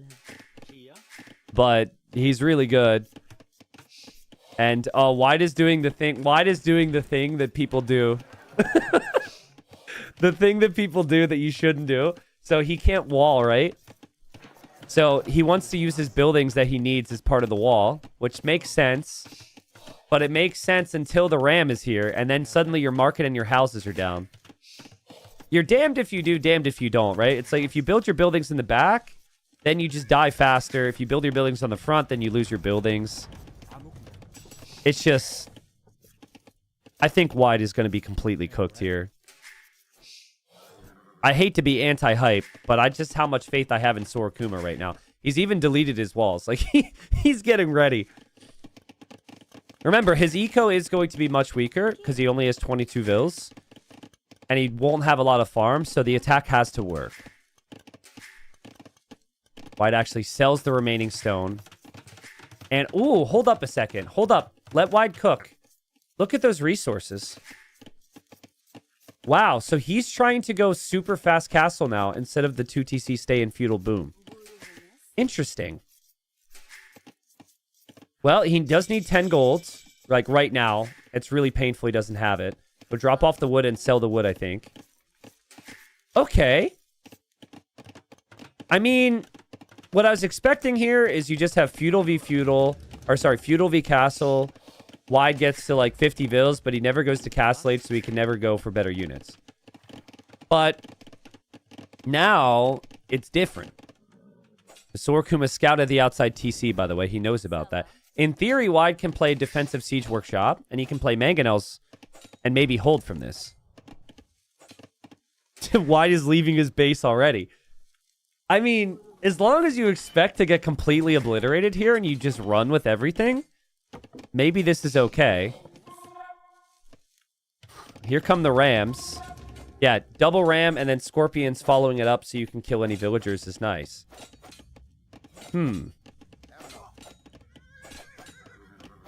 All right, I mean, Sorakuma will hop into the rams. He'll start attacking. White is getting loom. White needs to run. What? This is funny. This is freaking funny. Sorakuma's gonna get here, and the whole town is going to have been abandoned. It's gonna be a ghost town.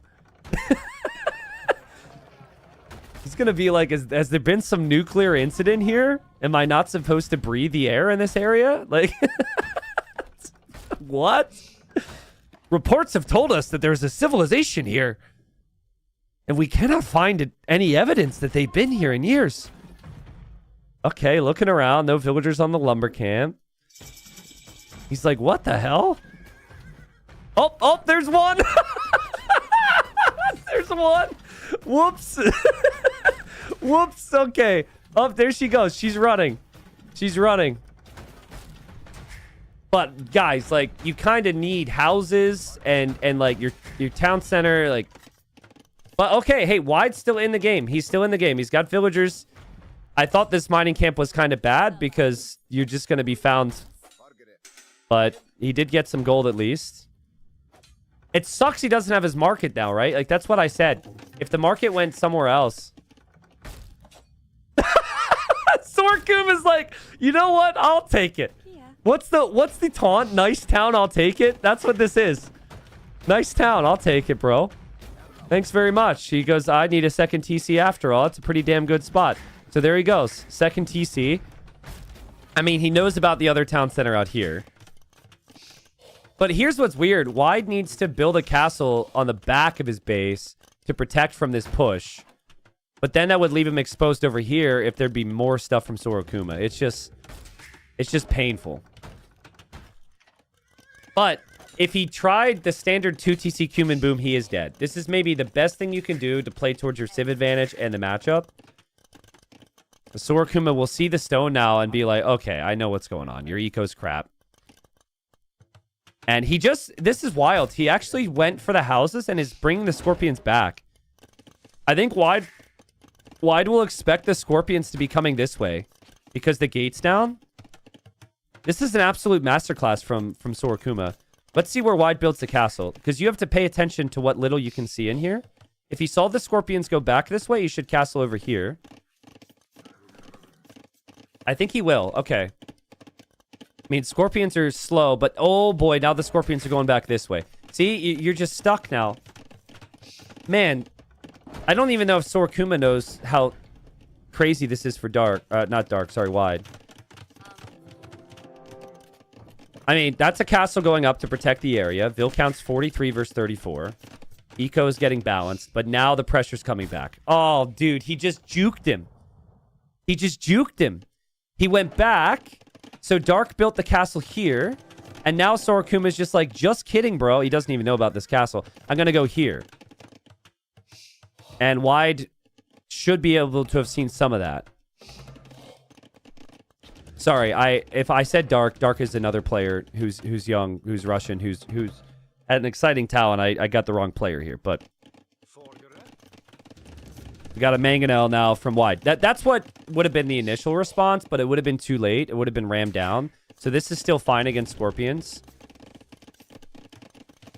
And he completely moved off the stone. Ironically, it's still just one TC, though. But Mangonel defense is completely fine here for Wide. Eventually, the Eco is going to recover for Sorakuma, and he'll surpass in villagers because he has 2 town centers. So he seems like he's in a pretty good spot, and he sees the Mangonel now. But I think it's reached a state of the game where you don't have to eat the TC with the Celts. Like, the Eco is actually looking pretty damn good. And there goes another town center for Wide. I think what changes this game is if Wide can actually push Sorakuma's base. Sorakuma's base is not too far away. Nice micro from Wide with the scout. Nice micro from Wide with the siege, but this is Celt, so you have to be careful. Scout will go down. Scout for Sorakuma will run in, knowing the Mangonel's weak. He's so locked in today. He's playing so good. Oh, and he's blocking the oh my god. I feel so bad for Wide. He kills his own villager. He loses the Mangonel. Now Sorakuma's dancing with the scout. Sorakuma's like, take me to platinum. He showed nothing but platinum quality today. It's been insane. You just don't see that from many people. That much confidence. And look, still saving the scout as well? Holy. Sorakuma. All right, loses the Mangonel. The good moments had to end at some point, but... Again, Vil counts even. Wide can still hold this. And Wide, it is on 2 TCs. I still think a push to Sorakuma's base could be imminent. Like, Sorakuma doesn't realize how close they are together there. But there's a lot of micro in these areas. The Kipchaks don't have fletching. Remember, he lost the blacksmith earlier, so... The Kipchaks are more of a distraction than anything. And now TC number 3 for Sorakuma, and Sorakuma's gonna build the TC there. Nice town, I'll take it. That's so funny. I mean, why not? It's safe. Your base could be pressured. Why not? Nice micro from Wide, though, to hold. Still think the only way Sorakuma loses this game now is if he fails to recognize his base could be vulnerable. The Kipchaks get some nice snipes. Wide is... It's just like he has the entire series today. He gets pressured, and then he stabilizes really well. So it's been impressive. The Kipchaks can snipe the scout. The Mangonels can push back the Scorpions. And now would be the time where Wide can reclaim his stone and go for exactly what we've been expecting. He's on the stone. It could be a castle here. Not even an outpost from Sorakuma. It feels like he doesn't even respect the possibility. But yeah, the push is kind of no more. I think another market and blacksmith will go up for Wide. He's got the market now. Blacksmith could be coming. Sorakuma's micros needed up the hill. Big shots from Wide, though. Big shots from Wide. His Mangonels are weak, but he can get the repairs on them. But villager leads there for Sorakuma. I think Wide should say 2 TCs, play Kipchaks and Mangonel, and just go full pressure here. But the stone count is climbing for Sorakuma. It feels like he'll want a castle. And it doesn't really make sense to come this way for a castle. I think you just castle here. But with no vision there, it's still always a risk. Neither player's gone for it yet. You can see Wide's quality, guys. The fact that, again, he is just not dead and he's able to continue to fight is so good. All the games have been peak AoE today. But unfortunately, Sorakuma's won every one. The game, like, strategically, has been amazing. There's so many different strategies and styles at play. Micro's been super good, but okay, Sorakuma, he's thinking about it. He's bringing a whole lot more siege this way. He doesn't know that the town center's there, but if he were to just drop a castle there, even that would be strong. But he doesn't know yet. But I like it. If you don't know about a good castle spot, just save the stone. You don't want to place castles that don't give you value. Micro continues, and Sorakuma. Oh, man. Celts are coming, baby.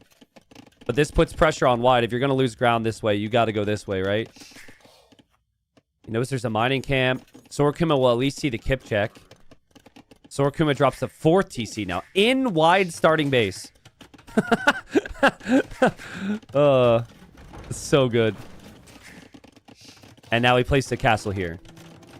Well, I mean, if he were to get pressured, it's still not a castle I'm in love with. I think a castle, even deleting the mining camp and placing a castle there is much better. But I think for Sorakuma, he's doing so many different things. And he just feels like he can't lose the matchup. Probably feels like everything's going right for him today, being up 3-0. Telling you, Wide needs to pressure here. Like, that is the way to come back in this game. And he needs defensive mangonel shots. He landed one when I looked away on 2 scorpions. He'll land another one. That should be a kill. He got kip checks breaking through. Honestly, kind of crazy that Sorakuma's castle looks perfect now. Like, it's like he knew that the kip checks would go through that area. Nice gate, nice castle. I guess he did have house walls here, so he didn't have protection there. And that castle, yeah, it's looking pretty good. Pressure coming back in from Sorakuma. 11 vills up. 3,000 resources collected ahead. Kip checks for Wide will check here because he thinks Sorakuma will go here. But brother, Sorakuma is in your base. You have to go back home. What a weird feeling to go fast imp and like try and pressure your own base. The kip checks will come all the way home. He can get in. Those are his walls. But castle's denied for Wide, and oh, God. I just don't think that's the castle. I think the castle has to be aggressive. But he's under so much pressure all the time. He feels like he needs a defensive castle, which is perfectly understandable. God, Sorakuma is playing so well. Some of the best Age of Empires I've ever seen from him. And I watched all of his sets. I didn't cast them all. But, like, this has been insane.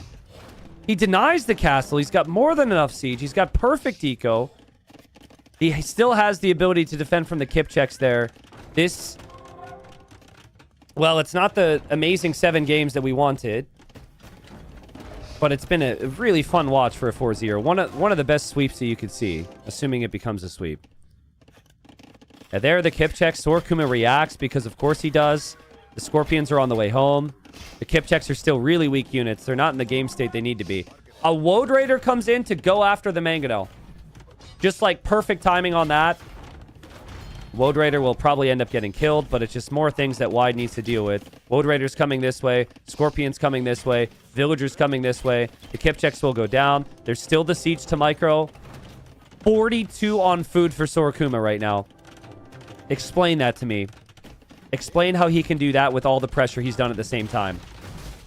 Castle's still denied. And a castle's coming this way from Sorakuma. Soon he'll have his opponent completely surrounded. All the kip checks have been cleared up. At least I think so. I don't know where they went. No, they're outside. Sorry. Just so good from Sorakuma. And I think Wide is... even if he completes his castle now, not really sure what security that brings him. He's still going to be stuck in this little bubble of space that will run out of resources. And the Woad Raiders are here. Castle's still not up at 80%. Sorakuma will have 2 castles. Sorakuma probably just needs to go Imperial Age now. Now, imagine running into that castle. You're like, how? Like, how does he have that too? It's just been perfect. Look at the economy here.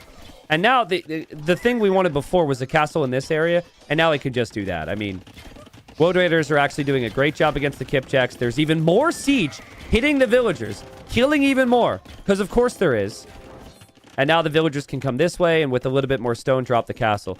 Yeah, drop the castle there. Sorakuma's just had a perfect series. Unbelievable, honestly. For Wide, game number 1's going to hurt a bit. Game number 2's going to hurt a bit. Honestly, how the last 2 games have gone, maybe it makes it hurt less. Like, maybe it's more painful if you lose 4-3. But if you get swept, maybe you're just like, damn. Like, yeah, I wasn't good enough to go platinum. Straight up. I mean, that's kind of what it feels like right now. Wide had an amazing season. The sad thing for Wide, really, is he is 1 win away from going to platinum through the group stage. He was tied with the first place player, but lost the tiebreak. So if you think of the whole season, it's even beyond this. It's like that one game that he let slip away. In any of those 5 sets he played in groups. Yeah, amazing that Wide is so dead and we're still so impressed. Like, he's on the way to Imp. He's got 2 castles. He lost his whole base. There's actually some very big things to be impressed with there, but... I mean, Imp into what army? I didn't think we'd get to Imp. I thought this game would be over because Sorakuma would just kill him fast. But I did say that I think Celts are actually the better Imp Civ as well. But it was far too transparent. I think if you pick humans, you can't play humans for map 4. I think you play it for like map 1 or 2. Because you can use process elimination with the draft at this point if you're Sorakuma. And no, he doesn't have any other civs that could really fit for bypass. But this is a civ. It looks pretty foolish or it looks amazing with no in between. And in this case, it's probably going to end up looking foolish. It's a little foolish for Sorakuma to be attacking the university. So that's a waste of Woad Raiders, but he's doing other things. He's building TCs up here in the north. He's everywhere, man. He's everywhere. Like, look at his vision. He's completely surrounding Wide right now. It's amazing. We had somebody in my Twitch chat yesterday. Humans weren't played at all. But they were using the chat as their message board to inspire change to the Cumin tech tree. I don't know their username, but they were like, we must give Cumans, and then listing off some things that Cumans need. Give Cumans cannons. Give Cumans cannons. Poor guy. I don't think anyone was responding to him. But they were really going at it. I mean, guys, it's going to end how it began. With Siege Ram and Infantry. Siege Ram and Infantry from both sides. We've got Siege Ram tech on the way. We've got Woad Raiders ready to load up. Get the choo-choos ready. We might even have Fura Celtico come in for extra HP on the siege. Oh, no, it's going to be Elite Woad Raider. Oh, man, dude. And Sorakuma's got so much stone, so he can repair forever here. He's got the 1 treb on this from this angle. Okay, Wide will make a play for the castle. He uses the mangonels against 1 treb. And he calls the GG. His castle went down already. The choo-choo of death was about to come in. Honestly, respect to Wide. I hope that a lot of people watch this realize how good both players are, right? Because when the next season of Titans League rolls around, that perspective is needed. Sorakuma, in theory, will make it into Platinum League, and he should be relegated, right? That's how the Platinum League works, is, the players come up and they should get pushed right back down. But Sorakuma proves himself Platinum with 4-0 sweep. He played very well. I think Wide actually played insane today as well. He's got a lot of talent, but another season in gold for him. And, yeah, congratulations to Sorakuma, who's a player who has been on the radar for many and has been massively improving. And I'm sure that he was very nervous about this series because the last time he played Wide in Titans League, Wide won 3-2. That was when both players were fighting for gold, actually. But yeah, truly incredible 4-0 there. It doesn't tell the full story of how fun those games went. And just minor things, right? It was all like Sorakuma's decision making and early castle age in a lot of those games, just applying a little bit of pressure.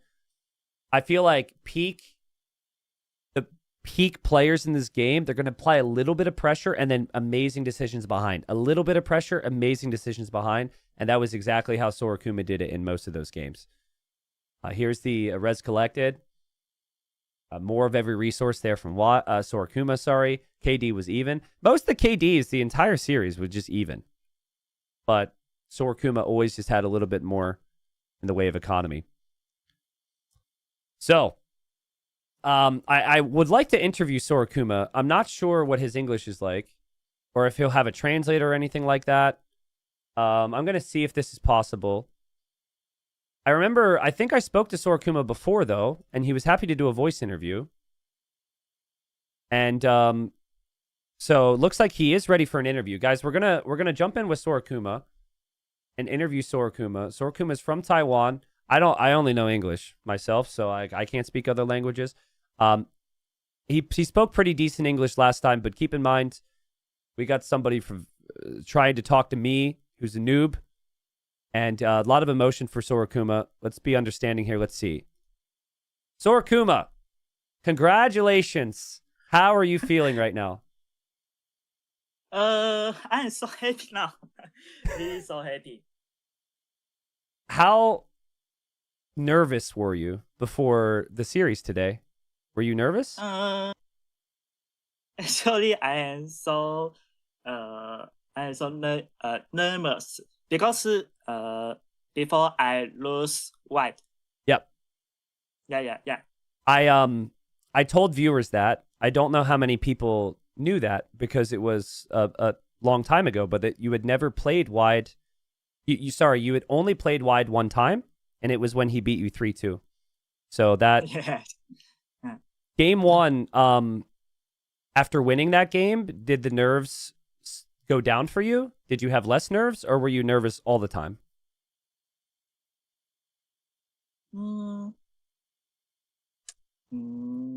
Not sure. I now I am some normal heart. Okay. Yeah. What did you think of the Civ matchup, Poles versus Ethiopians?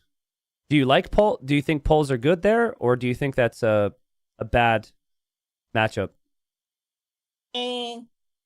Actually, I think game one like arena, and then Poles. Yes, and then Poles if go arena, he have a so strong eco.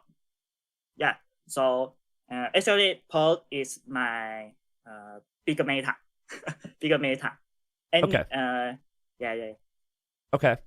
Yeah, I mean, I can see that. It's very, you tend to wall and play like arena. Were you planning on making Siege Ram there? Because I don't see Poles make Siege Ram, or was that just you like adapting? I don't know. Got you. Okay. All right. Okay. Well, Sorakuma, I wanted to ask just like one or two more questions to you. Did you do a lot of training and preparation for this? For sure. Were you training with tag teammates or like Taiwan players or anybody else? Yes. I'm training teammate, Taiwan player, anything, anyone. Okay, got it. Nice. Well, final question. You'll be in Platinum next season, so you'll be top 24. Are you nervous about that? Are you excited? How does that make you feel? Actually, I'm excited, but sometimes I'm nervous because top 24 is so very, very strong. Yeah. I think maybe I lose, but I'm excited for yes. Okay. Well, I mean, you're right. The top 24 is very strong, but if you played like you did today, I think you can compete and win there. So, Okay. keep that in mind next season. And congratulations, Sorokuma. I'm very, very proud of you. I've seen you grow as a player. I remember watching you in the 2v2 World Cup like 7 years ago. And when you were, I think, Sky Bear or something, you didn't say Sorokuma. Maybe Sorokuma means Sky Bear. But anyways, I'm happy for you, Sorokuma, is my point. So congratulations.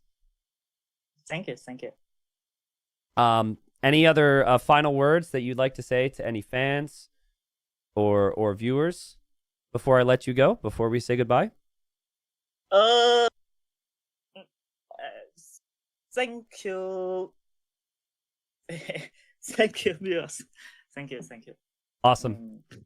Yes. Thank you, Sorokuma. See you, bro. See you. Bye-bye. Bye-bye. Oh, man, Sorokuma's so happy right now, man. He's so happy. And like I said, like, English isn't his first language, but he's got solid enough English to hop in there and do an interview with us, which I appreciate. Yeah, I mean, he did a lot of training for this. He did a lot of practice. He's been massively improving. For those that have watched his level, it almost felt like he was on the trajectory to make it to platinum, right? And for our scene, who has a lot of older players who have been at the top for a very long time, it takes a lot of work to grow, to get to the level to compete and get into Platinum League. So, yeah, amazing for Sorokuma. Very happy for him. I also just love to hear a player so happy, right? Like, so happy. And he's so happy he ended up taking the opportunity. So, yeah, respect to him. Nice to hear from him. And we'll see how it goes, right? Because if you make Platinum League, we see in Platinum League this season, got a lot of other players that were hyped up. And, you know, it should immediately be, can Sorokuma survive? So that's just kind of how the whole situation shifts as you move forward in the next seasons. Alrighty, folks. So we're going to take a short break here. We'll be back with another set before you know it. Guys, the support's been unreal. The appreciation for the players is awesome to see. The chat energy's high. I literally love you guys. I feel very grateful that I can put on this event and give players like Sorokuma the opportunity to, you know, put some decent amount of money in their pocket, compete at the highest level. Like, makes me very proud. All right. But we have another best of 7 coming up. So after a short break, we'll be back. It'll be Stone Please against Margugu. Completely different storylines there. Winner of that best of 7 moves into Platinum League. In Margugu's situation, Margugu was already Platinum before, so he's looking to return. For Stone Please, I put him in a similar category to Sorokuma, preparing a lot, practicing a lot, maybe the most prepared player for all of TTL, and he's put in a lot of time and energy into working towards this best of 7 here. So that's the plan for the next set. FYI on the schedule, because we've got multiple leagues running and people want to know like what's happening when. I'll just pull up the schedule real quick to show you guys. We'll go through a few things. Oops. I didn't go full screen where I wanted to go full screen. Yeah, so basically here we are today, right? These are the best of 7s that we're covering today. Tomorrow will be silver playoffs. Those best of 7s send players into Gold League. Then on Monday, we do Doubt Veleza Dogal Casva, which is the 2 best of 7s from Gold League to Platinum. And then we do silver again on Tuesday with Bad Koala Gabby and Husiel Dennis to get to Gold League. After that, we have a 2-day break. And then we'll have round 4 of Platinum kicking back up on Friday through Monday. I guess my face is covering some of this. Yeah, basically, we do all the gold and silver playoffs, and then we finish out Platinum to complete the season. So Platinum round 4, Platinum round 5, still to come just next week. And then you have the Platinum playoffs, which will eventually have a champion. All right. Few other things. I feel like, I don't know if you guys are even listening to me right now. You might just want the other games, but a few other things. If you want to support Titans League, we have the new merch on the T90 site, which also has some of the prediction stuff. Some of you guys might have some of the mugs and shirts. We had a lot of sales on this, so thank you. A few bucks goes to me, which goes a long way if you want something in return for your support. But I mean, beyond that, the subs and support, all that's been a lot, and I appreciate you guys. Okay. Lol, did you say something? Yes, I am speaking words. Emperor Noob says, despite not going through to platinum, this is still by far Wide's best tournament result in terms of prize pool. So awesome. Yeah, exactly. Exactly. Like, disappointing, I'm sure, because he would want to be platinum, but he's back in gold. He has his best result in Age of Empires ever, and he's really young, and there's a lot of positives to take, for sure. For sure. So, the 4-0 scoreline hurts, but Wide will bounce back. Everyone who's at the top has had to have some hurdles here or there, so it's still a really good season for him. Cruz says, can we order to Canada? Yeah, it should be shipping to Canada, EU, US. Each item is should be available in most countries. But the shipping cost, I can't promise. I don't know where you guys live and how all that works. But I know in the case for some people, they said they got the item within a couple days of ordering.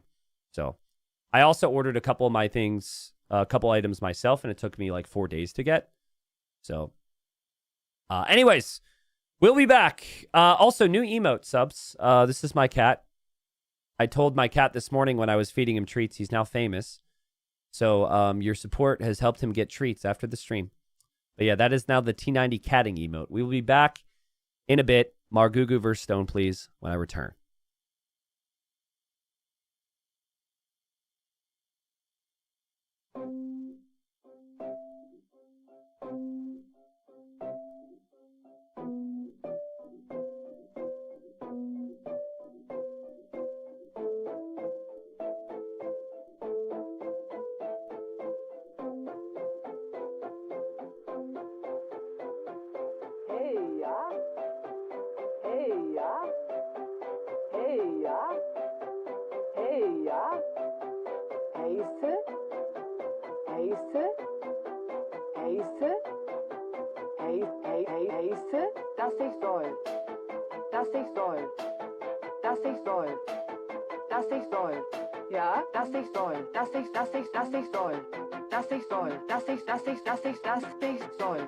Rete, das war. Ja, Rete. Ja, das war. Geräte. Du wäre. Hover, Sucher, Hover, Sucher, Hover, Sucher, Du wäre. Holzer. Heise, das war. Woche, Auber. Heise, das war. Woche. Das ist soll, das ist soll. Beräte. Bereite. Das ist soll. Das war. Ja, ja. Heise, Flickmann, das ist soll. Beräte. Ja, ja. Geboren. Das war Heise, Heise, das war Heise. Das dumme Fischer. Ja, Jäger. Ja, Fischer. Jäger. Ja. Das ist so, das ist so. Streete, sa. Auber. Flickmann. Ja, ja. Rete. Das war. Flickmann. Beräte. Hey, ja. Ja, Rete. Das war. Das dumme Fischer. Ja, Jäger. Ja, Fischer. Jäger. Das war, das ist so. Das war, das ist toll. Das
ist so.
Construir, cultivar, degradar, excavar, remendar. Agora voy buscar, cazar, construir, cultivar, degradar, excavar, remendar. Agora voy. Chopper.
Okay, perfect timing.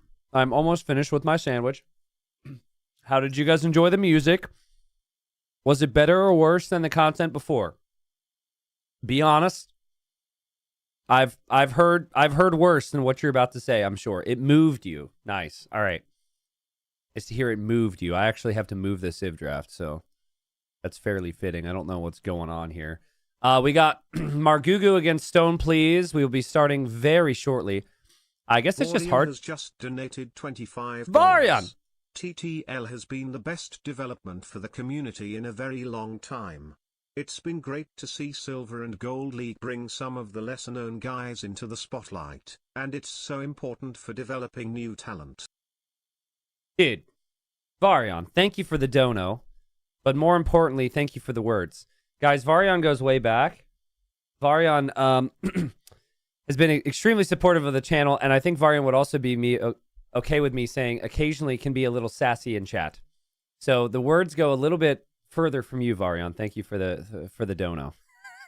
It's not common for me to, insult someone who just donated me, but hearing Varian say that, I'm like, oh man, that hits an extra special piece of my heart. Thank you. Hey, listen, that's what we wanted, right? That's why TTL exists. We want the lesser known players to have opportunities to grow and believe in themselves and have a format that incentivizes that. We want more money in the pockets of players who don't have the opportunity in other events to really get deep into it. And so you kind of hit the nail on the head, man. You hit the nail on the head. Thank you very much. Thank you. What I wanted to look up here before we get into it is I wanted to see how many times Stoneplease and Margugu have played each other in a tournament. Because in the previous one, there was only one set between Sorakuma and Wide.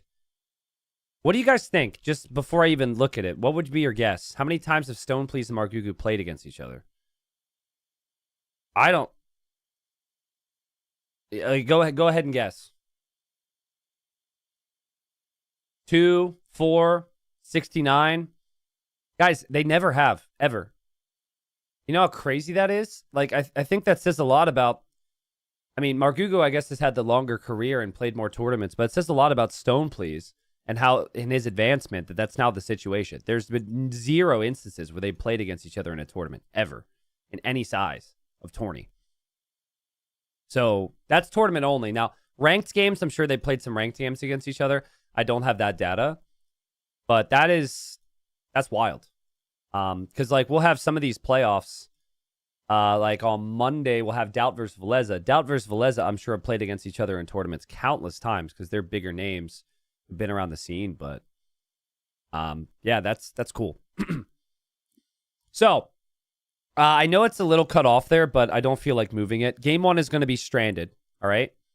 So, Game 1's stranded, and in all honesty, I'm just going to cut it off because it's annoying me. Oh, no, I made it worse. Oh, God. All right, we're leaving it as is. Game 1 will be stranded. The home maps for Stoneplease are Zimbabwe, Valley, and Northern Crossings. High Tides, Coast Arena, and Slopes from Margugu. Wow. I'm surprised on the Coast Arena pick, to be honest. But maybe Margugu's got a cool strat there. I would describe both their play styles as aggressive. Both these players are 2 of the fastest players we have in the scene. Both players... feel like players that could rise up, potentially give some struggles to players in Platinum League. But, my prediction here, I think I just have to go with the experience. And for all the jokes that we can make with Margugu, the stay humble, Margugu can be fairly outspoken individual, maybe a little bit emotional at times. And, Margugu, he's got a lot of personality. But I just think that when it comes down to it, he's played in big tournaments more frequently. He's been Platinum League before. And so, as far as predictions, while I do think Stoneplease is probably the most prepared player in all of Golds, I got to go with Margugu. That's just my prediction. I'd be happy for either player, but I think you've seen it enough times where usually the player who has the experience is going to end up winning out. But it's a unique one because typically if it's Margugu against somebody, you say Margugu doesn't have the experience. So it's like not like Margugu's got like 10 plus years of experience under pressure. It's a different one. So I want to actually pull up. I did it earlier as well. I want to pull up the Liquipedia profile for both players and see when did they start to really rise up with skill. When did they start to get some results here? And then we got like 3-minute countdown until the first game starts here, by the way. So for those that really want to see the action. But yeah, let's look at their profiles. So we got Margugu. Nice little Liquipedia image there. So he's 23 years old, 14K prize winnings, which is really nice. And you can see 2022 is really where he had his rise. It's where he started to get the results together. This year has been a quieter year for him, but I mean, I guess 2026 isn't shown here. So 2025, he had a bit of a down year. 2025, he was also relegated from Platinum, if you remember. But yeah, I think he's clearly showed he has a lot of talent. Starting in 2002, Margugu did not play the game prior to 2020, so he didn't have any pre-definitive edition experience or anything. But Stone Please did. The weird thing about Stone Please is like the last year or two, he's blew up. But I remember playing Stone Please over 10 years ago. But for Stone Please, in terms of actual results, this is where you'd see. I'm not sure what event this was, but in 2021 he had some good earnings, but really has been much quieter than Margugu, right? $200 the entire year 2022, $74 2023, $200 in 2024. And now 2025, this past year, did really well. And now 2026, a strong start. So it's really been the last 2 years for him has been massively improving. So I still consider him fresher to the scene. I don't think he's played as many tournaments as Margugu. But I just don't. I'm really curious on what the prep's going to look like here today. Because I know Stone Please is so well prepped. So. Nathaniel on YouTube says, T90, your story yesterday about the fizzy vitamin C tablets in Germany is so relatable. In Japan, I got vitamin C tabs, dissolved them in my water bottle, had to break them in to fit in the bottle, ... Turns out they were bath salts. Whoa. He says, thanks to my friend and Google Translate, I was saved. Oh, God, dude. Well, that's very different than my story. I at least had vitamin C. Thank God you didn't end up drinking that. Holy. That would have been brutal. Yeah, in my case, I thought it was, so here it's pretty common to have a vitamin C chewable. So it's like a powdered tablet and you chew it and it's just powder. And so when I was in Germany, I wanted those. And I went in, I don't speak any German, to some mini mart, and it had a supplement aisle. And I found these powdered tablets. But the powdered tablets were the fizzy ones. So it would they would dissolve. You're supposed to put them in the water and it would dissolve and fizz and stuff. And I put one in my mouth as I was walking down the street. And so there's people all around me. And it's it literally, I could hear it in my head. It sounded like a tornado or something was starting in my mouth. And then I started foaming at the mouth. And then I had people around me, so I'm telling myself, lock it up, hold it together, just deal with it. And I'm just keep my mouth closed, and I'm just oh.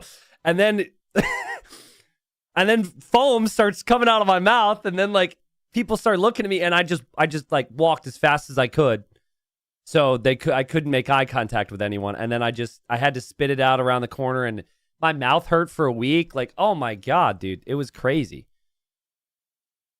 So I would have honestly preferred bath salts over that experience because it was painful. Anyways, we're going to get serious now. Game number 1, Margugu Stone, please. Best of 7 now to get the Platinum League. Please get your predictions in chat.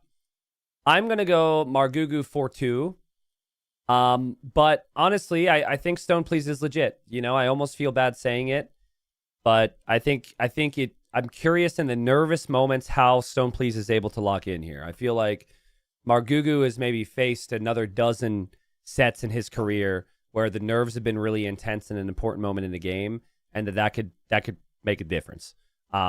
Let's go. All right, folks. Welcome in. We've got another best of 7 playoff here in Gold League. Winner will be Platinum. The loser will stay in Gold League for another season. For Margugu over here, the young Frenchman is going to want to be back in Platinum League after getting relegated last season. Sometimes that happens. You get relegated back down, and then that player is still top quality to make it back up. He was second place in his group. So for Margugu, he had the slightly better group standing. But Stone Please maybe had one of the most competitive groups. I personally think both groups were pretty insane. But Stone Please ended up being third place. Map is Stranded, which is a really intense map to start off the tournament set. There's so many things happening. Sometimes you want like a clean, smooth, walled map to start. But here, where there could be complete chaos, both players can be very nervous players, very fast players. Sometimes the fast players struggle to have some stability. But Stone Please, fun fact, is the fastest person in AoE. Oh yeah, I think I had it wrong. But yeah, we'll see how the APM is. I don't know how these guys have APMs like this already. But yeah, Stone Please is the fastest player in AoE. It becomes very obvious just how much multitasking he goes for once he's controlling units. And Margugu is one of the fastest as well. Margugu's town center spot's not great. It's tough because it's a nomad start. But ideally, the town center would have been positioned here. So he has the bigger wood line and also the gold. But he's gone for the Malians on Stranded. He's got the fishing ship on the outside, which you start with. And he'll add more. But with the new water changes, the Hawks now on water, the galleys, the fires, there's a lot of back and forth on what units you want to make. Typically on the hybrid maps, we do tend to see a lot of the Hawks. But there's also a lot of wood and gold to control in the middle, which is super important. Margugu, very nicely done there. It brings in his elephant. And he's hoping to get the timing right to have enough food just to be able to produce that villager. You also want as much wood as possible to produce the fishing ships. So you get to 2 fish. But now you need the food for the next vill after this one. And it'll be pretty similar timings here from Stone, please. But yeah, weird one for me because Margugu started playing in 2020. So it's 6 years, which feels like a long time. But for high-level AoE, it's really not. And he's one of the few players that reached the top who only played the Definitive Edition. And then he had a bit of an off year last year, but he's been around a long time, and he's very good. But like Stone Please, he was playing before the Definitive Edition. I remember him. And then he just rose up the last 2 years, and so it feels like he's the newer high-level player, when in reality he's actually played the game for longer. So it's kind of a weird situation there. Typically, you wouldn't have it, but... yeah, Stone Please is very good. Stone Please... just based on what I know, and I don't know everybody, has practiced more for this than anybody else in all of Titans League. So I think there won't be a single map where he doesn't have really good ability. I don't think there will be much that surprises him.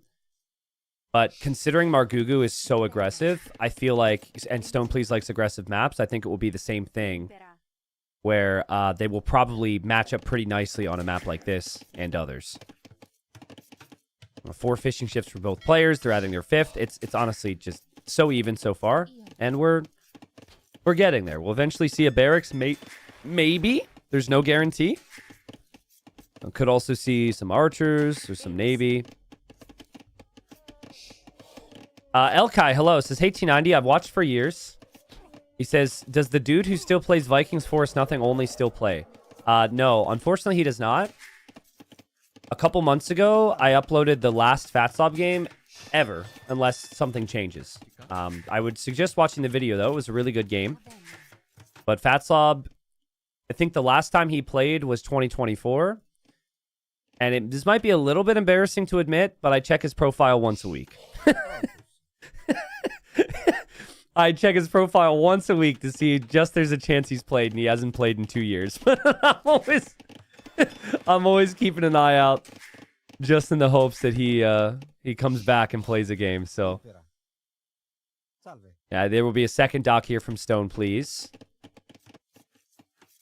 And Margugu is delaying his fishing ships. Sorry. In hopes to drop all the food off here and have the faster feudal age. I think he goes full drop off here. It's 12 on food. It's a lot of food. It drop off. Just missing the food for a second. Boom, clicks up. But Stone Please is still adding fishing ships. Which isn't uncommon, though. I think 5 fishing ships is a little low. I've seen 8 to 10 be more common, especially since the addition of being able to garrison fishing ships. In theory, you can defend on water a bit longer now, if you're low on the numbers. But yeah, I love Fatsob, man. Fatsob's a reason that I just loved being a content creator, you know? Just telling really cool stories about unique players. I think it's really cool about Age of Empires, how there's all these different styles that can play the game. So, yeah, Fatsob is near and dear to my heart, man. someone in chat said I want to just make a video on him. I mean, obviously I want to make the video, but like, he's a special player. It feels special to keep him playing the game. I don't even care about the video that much, to be honest with you. I wouldn't lose any sleep over that. I want Fatsob playing AoE forever, man. So what is Stoneplease up to now? You know, it might be a forward dock. He knows his opponent is around here. The villager's walking pretty far. That's a fast uptime from Margugu, and Margugu also has the militia, also goes for the archer range. Stoneplease almost looks like he wants the rhino. Okay, so he'll go for the rhino. No loom, as man-at-arms are going to be coming in. I mean, this could go so terribly wrong. I feel like this is excessive, but skilled players are always going to take whatever advantages they can. But no loom, as you're bringing in a rhino. Oh, God. Okay, he de-aggroes it there. But now the militia are here. Now he needs to go for quick walls. Now he's just going to abandon the rhino, and Margugu gets the fast start. That hurts so much for Stoneplease because he needs that barracks completed. Barracks has to complete, and he still doesn't have loom. So, okay, he drops the gate, which is well played. He'll finish the barracks now. Gate can go down very quickly, but the town center hits. Ooh, not so good for Margugu. And Margugu is still on water as well. He'll add in the Hawks with 2 docks. And he also has the archers. Loom is in queue for Stoneplease. But this is the risk of adding so much economy, right? But Stoneplease can garrison inside of his docks. He'll go for his own archer range. He does have quite a bit of water buffalo underneath the TC. Loom isn't in yet, though, because he queued Town Watch before Loom. But exactly as advertised from Margugu. Very aggressive. Stoneplease can be as well, and he hasn't been here. But there's the first Hawk.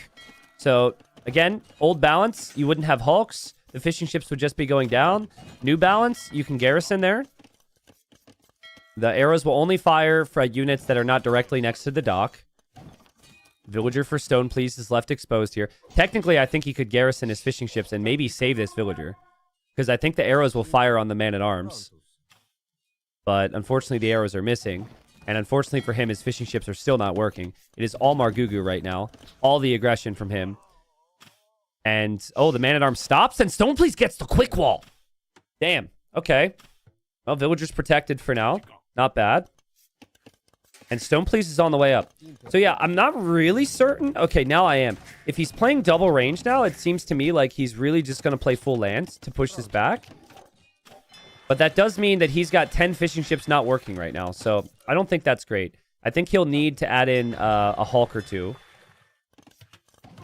Like, you just need 1 Hulk here, and your fishing ships can fish. So, there's a lot of pressure on Stoneplease at the moment. Here's the APM. I'm guessing they're both going to be sky high. Yeah, moving around like crazy. We haven't looked at Margugu's base at all. Margugu's taking some of the deer. Margugu still has fish behind. He's actually adding fishing ships to have the better economy. And he's had to be patient here. He's actually using the archer to look for the weak villager. The weak villager will be saved. But the idle time for Stoneplease's economy is really weak. Like, this is an instance where if he could focus on the details, he's actually fine. That is a 5 HP Hawk. I don't think he's able to focus on it. Fall back there, garrison up, and stabilize.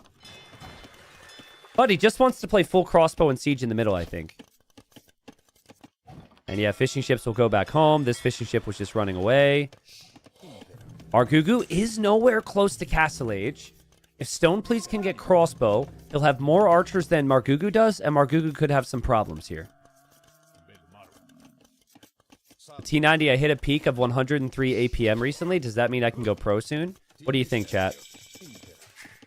Yeah, but what were your actions performing? It's actions per minute. What were you doing? Were you saving your villagers from knights on your woodline when you peaked at that APM? I mean, that's a lot of speed. So, yeah, maybe, man. Sign up for the Community Cup. Maybe you can make it to the Sand League when we do the community tournament in a month. Stoneplease will lose his 2 crossbows. That's not ideal, but he does have this focus. And Margugu's tower, it doesn't really protect his woodline here. Again, water's still a factor. Fishing ships are fishing in some areas. I still think Stoneplease could just get away with more, but I think he's dialed in right now. And the strategy was just to get to Castle Age fast. I have seen people lose water and win on this map so many times just through like full land control. And Margugu doesn't have a lot of land army. He still continues to make navy right now. As someone who's been on the other side of the screen from Stone Please, the pressure that he's able to send out is unreal at times. But his eco can sometimes be shaky, and I like this from Margugu. Trying to get some value there. But here comes the villager. Stone Please doesn't have a market, so if he wants the siege workshop, which is definitely the goal here, it'll be rather awkward for him. Constantly looking for damage.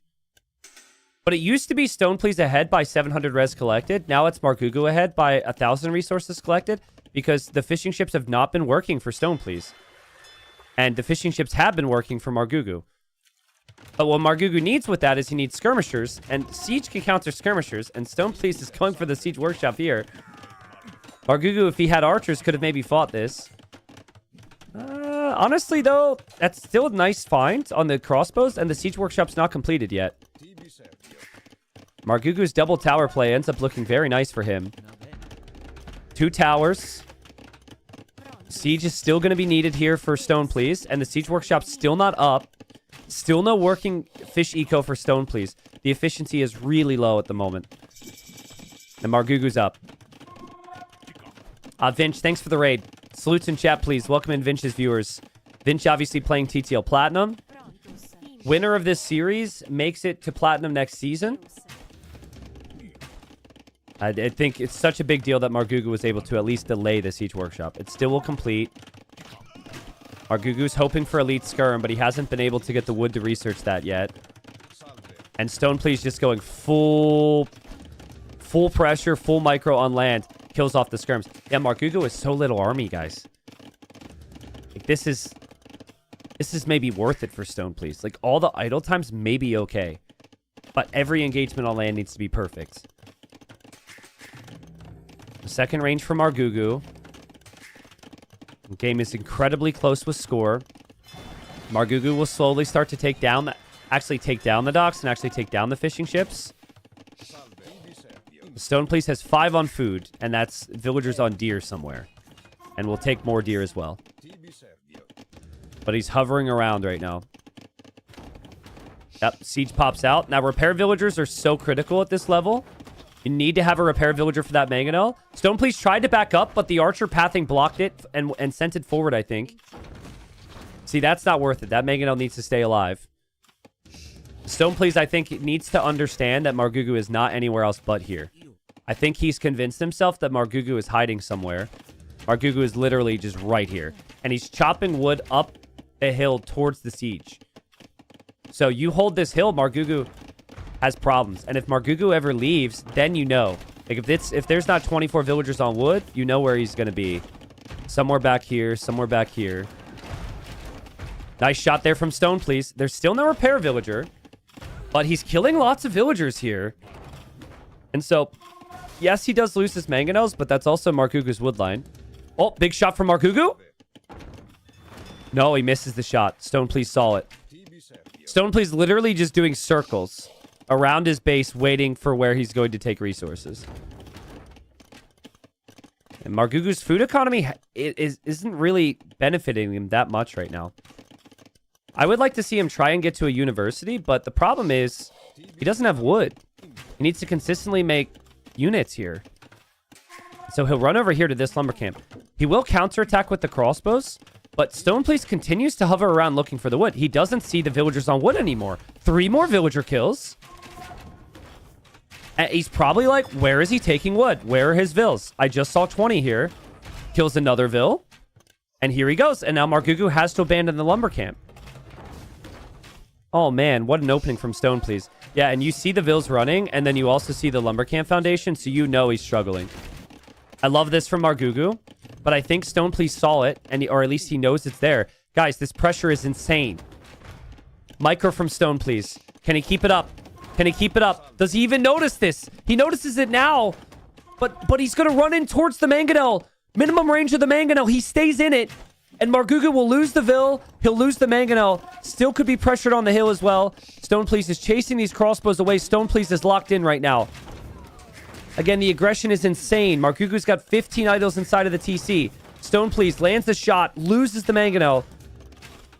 And he... Oh, God. Stone Please also loses his crossbows to the TC. Oh, man. Such a close game.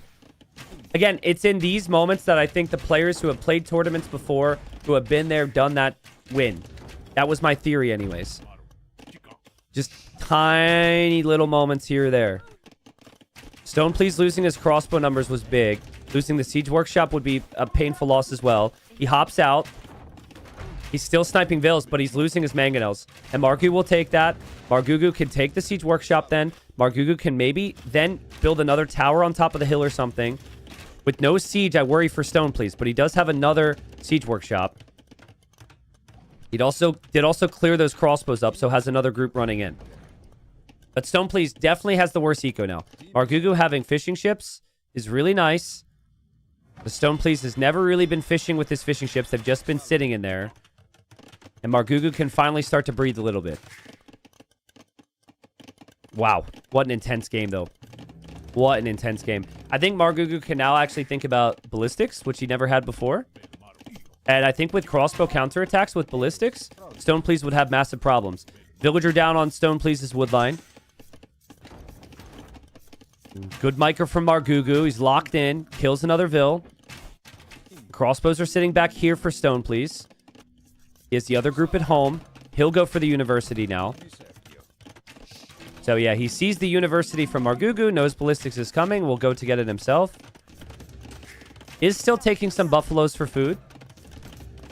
No farms or anything for either player. Margugu will never need that. Sneaking around with these extra docks have been so nice for him. I think when this game is said and done, I think it's going to come down to this area and this area now, right? They both have exposed wood lines. Extremely valuable to keep your wood and gold units alive here. It might not even come down to the fishing ships, honestly. Like, Margugu will... As the micros even there from both. Margugu will win the game if he holds on land after losing the fish. But the strategy from Stone Please could work to fight without fish. Oh, nice shot. And... Oh, God, but it's like moments like that, dude. That could have been a kill. That's not a kill, and it is a kill. Stone Please holds on. And they both have ballistics now. God, this is insane. It's just non-stop action, right? Like, they just never give up. Pressure will continue. Margugu's got the right idea. I think counterattacking with the crossbows will be the downfall for Stone Please, because he doesn't have any defenses there. And also dropping the tower there is really nice. Yep. It's so tough for the Mangonels to push in. So Margugu plays tower defense. Now he goes for the counter. But Stone Please tracks it. And Stone Please can kill that. And still, it's not an easy woodline to take. The micro is ridiculous. It is just insane. They trade 1 for 1 again. And Margugu loses his crossbows behind. Such an aggressive game. Like, the very top talents, right? The very best in the world. So platinum quality, which these players are trying to become. They're typically a little bit better at defending, right? Defending and using the eco lead. So that's where Margugu and Stone Please's players would struggle if they make it to platinum. But, like, there could be no question on how aggressive they are. It's insanely impressive. Still, Margugu, I think, is the right idea to just counterattack. Like, there's still no tower over here. Your own tower can help you defend, but Stone Please has the right idea to still pressure the wood line. He's landing some really big hits. Has a Mangonel even rolling around now, too. And also, we have a couple Hawks from Stone Please, so he might fight back on water a little bit. What a game. 69 population against 72. Stone Please has the slightly bigger crossbow count. He will get his fishing ships working for the first time in a long time. At least some of the fishing ships are working. And they both drop a second town center at the same time as well. Wow. It's amazing how they both have a moment where there's no pressure and they both start to expand their eco. And Margugu just landed a shot back here. Yeah, counterattacking and rolling around your opponent's base with mangonels is not really how you want to use them. But Margugu's just done a nice job at protecting the hill at all times. So Stone Please is constantly looking for some more damage. Farms are coming up for Margugu for the food eco. And he still has the 12 fishing ships. And the micro still continues to be unreal here, dude. I mean, even from Stone Please there, right? That's a 5 HP mangonel. Margugu needs the repairs. Yeah, it's still not a lot going on water for Stone Please. He should know the mangonel is weak. It'll auto-fire because Margugu's not paying attention, and Stone Please kills it, and Stone Please is back to the woodline. Margugu, you need mangonels.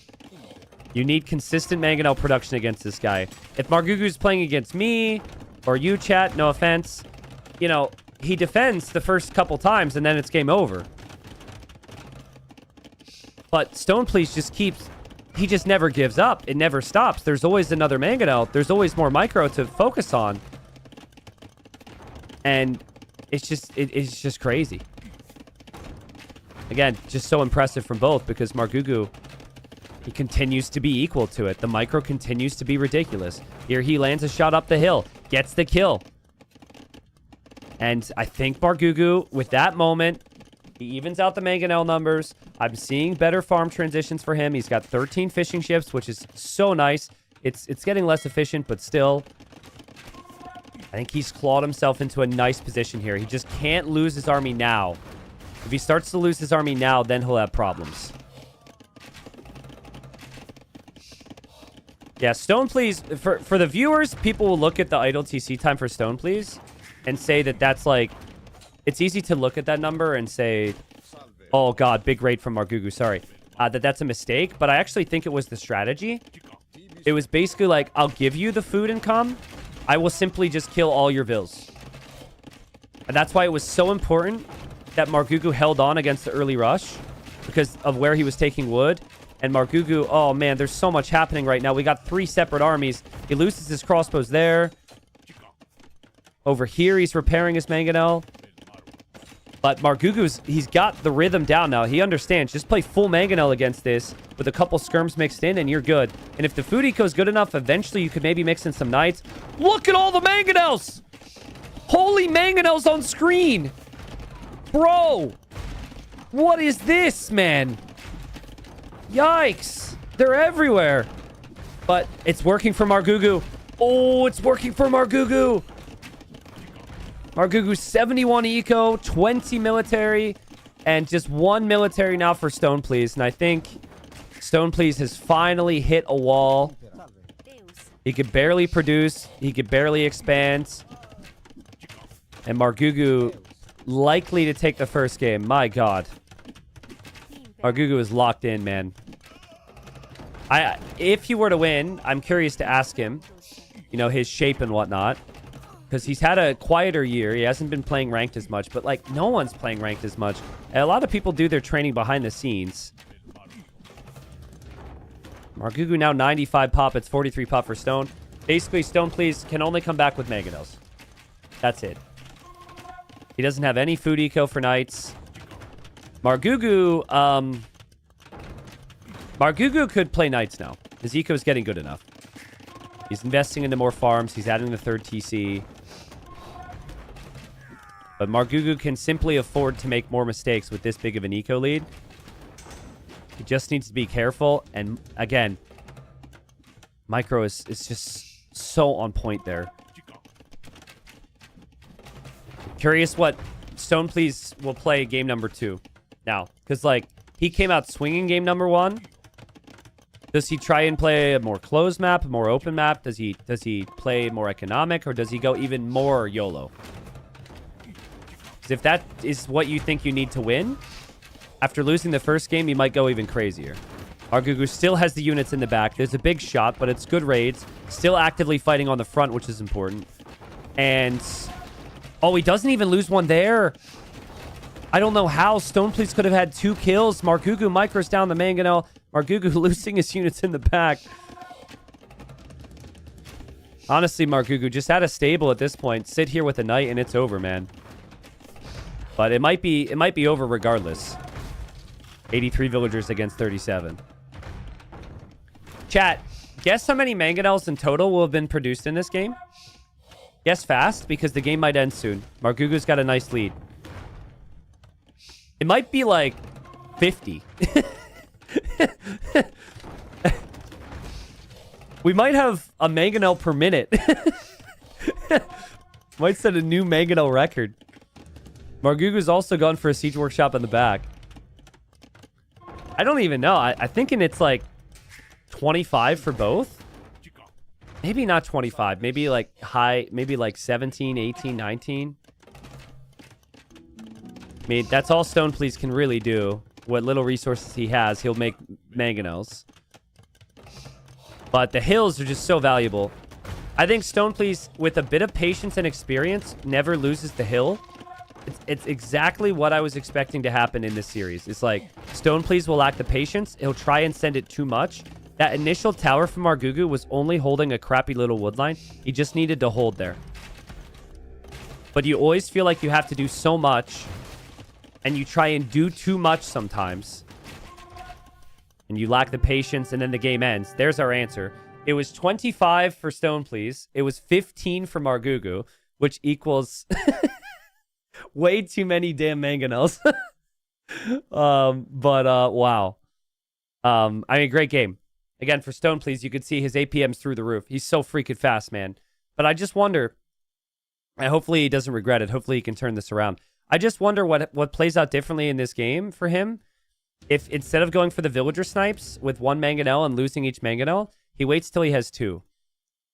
I feel like if he has 2 and he has the repair villager, that tower goes down very quickly. Like he almost had Margugu defeated right here. Right? Like the game's almost over here if he has this hill still with siege. And it's just a couple mangonels going down that was the problem. Well played from Margugu. He had to fight extremely difficult there. Yeah, it was 40 total mangonels to people who didn't see the pop-up. But yeah, Margugu eventually had the superior eco and was able to produce more. And then, of course, everything he did behind the pressure was beautiful. So, well played. So, Stone Please has wrong side. Zimbabwe, Valley, and Northern Crossings as his home maps. And we have a pretty diverse best of 7 as far as maps go. We Stranded game number 1, which is Nomad and hybrid maps. There's hybrid maps in there. There's maps with walls. There's maps which is straight land. There's maps with water as well. So I've been really pleased with the map pool this season. To play all 3s, you won't see as much variety. But the once you move into the best of 5s, best of 7s, more maps get to be played. So Platinum League, we'll have 2 more group rounds, and then we'll have playoffs for Platinum as well. It should be really fun to see the best of the best on this. All right, I think Margugu has maybe done his research, but before we get into it, Game 2, based on that draft, what do you think Stone Please would play on Valley, guys? It's okay. This is highly specific. I wouldn't expect you guys to necessarily know, but there might be somebody. Because there's some history here at play. Any guesses? Jack says Mongols on Valley. Okay, it's actually a really decent guess. I don't hate Mongols on Valley. There's another one, though. Stone Please trains with Dragonstar. Is that a hint? He's done this before, to my knowledge. Any guesses? Valley, Dragonstar? Yep. You guys called it. It's going to be the strategy he used to take down Viper. It's going to be Aztecs here. Let's go. All right, so not the first time we've seen this, but it is still kind of rare. It is a very player-style thing. And Stone Please going to use the strategy we saw from Dragonstar the other day, and I'm pretty certain he will go for an instant barracks. Now, we actually saw this matchup. Didn't Stone Please play Aztecs against Turs in the last round of group stage? It was Aztecs against Khmer, and what he was able to do to Turs is he was able to steal the boar, which slowed Turs down. So I think the strategy from Turs to go Khmer is still pretty sound, but he got lamed pretty heavily. Here comes the Eagle from Stone Please, hoping for any type of steal. Forward boar comes in right away from Margugu. And Stone Please, extremely unlucky. If he goes back, yeah, okay, he'll get a sheep. But obviously, he'd like to steal a little bit more. What I'm expecting is an instant drush from Stone, please. And I expect 5 militia. And I think Margugu is expecting this. And with Margugu expecting this, Margugu is trying to go super fast archers. And you can do that with the Khmer because you don't have to build your barracks. The key, of course, is getting the food. But he's hoping to avoid the middle. It almost feels like Stone, please, went the wrong way. He was there. He found the sheep. He found the stone. And then he went way down here. He went too far. There were 2 sheep here. So Stone, please, won't have too much of a lame. He might end up finding this boar. But Margugu's definitely planning on bringing the boars as quickly as possible. And should have enough time to shoot the boar and bring it in. Yeah, nice start for Margugu. And this is pretty labbed out, I think, for these guys. Like, I think Stone, please, will recognize that not getting more laming done does hurt the viability of the strat. Laming with the eagle is definitely part of it. Margugu will have all of his resources. And Margugu has his scout now looking around for his opponent. You should just know now what strategy's coming. There should be no surprises. I think he's looking to confirm it. And looking around, should hug the wood line.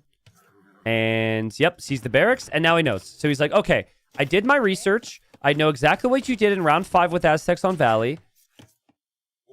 I brought in my food. I think Margugu will try and go like 18 pop or 19 pop up. I think a tiny detail that Margugu can actually try now is look for the Ibex. You can push in a couple units from the middle, not all of them. So realistically, if he wants and he knows the drush is coming, he could try that. The Stone, please. I think he's actually missing these 2 sheep too. So missing your food when you go for this build is also pretty brutal. The plan for him, though, is to come to the middle and build a mill on the food. And here he comes forward with the pressure already. Which Margugu should expect. But to be honest, I'm not seeing a lot of res for Margugu. I'm not sure what happened here. I thought he would have more resources banked up right now. I think things have been a little inefficient underneath the town center. He is pre-walling everything. Oh my god, people, go to work. Go to work. Go to work. Yikes, you need the food. And there are the vills for Stone, please. So it is refreshing to see this because we've seen some players just straight up not take the middle resources at all. And other players have decided to focus their whole strategies around it. But Stone, please, will need the wood for a mill there. We'll need that sooner rather than later to get the food. He also needs the wood for a house. To me, it feels like the build might be a little bit off. He does actually use the sheep to find the sheep. Who is scouting with sheep at this time? And now he's just here attacking Margugu's house. Drop-offs for Margugu to get the food. He'll click up. And the plan is archers. But man, that gold is very far forward. And he can go into the house with a Khmer. Hop on in, boys. There we go. Whoops. Where are you going, lady? Into the house and out of the house. And he's able to go through. It's impressive. To people who just got here, the first series was incredible. I don't want to spoil too much for people who want to watch it later. But basically, it's one of those sets where every game was insane. But the scoreline might not have told the whole story. Oh, look at Margugu sneaking to this gold. Yeah, like Margugu knows what Stone Please is going to do.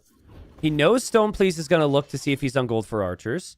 Stone Please is currently searching. Stone Please also looked with the militia to see if Margugu was able to sneak any hunt to the sides. Has confirmed that that's not the case. Stone Please will eventually cook up to feudal age with a very healthy food economy, but the villagers will be exposed. But yeah, Stone Please is probably like, well, hold on a second. Why is he not on gold? I thought this would be fast feudal into archers. There's the villagers from Margugu. Margugu will go for the range. So Stone Please should know, but he doesn't know where to pressure. We might see him start to look around a little bit more for another gold. So far, I really like how Margugu has adapted to this. It feels like he knows exactly what his opponent is going to try. It feels like he knows exactly how to counter it. It's been a fair dose of, like, preparation and also sneakiness. But the concern still is Stone Please is on the way up, and Stone Please will have a super healthy eco. And some people would just go 2 or 3 vills here, and then it's not worth it. Stone Please hard commits. And so these units still can hover around the base.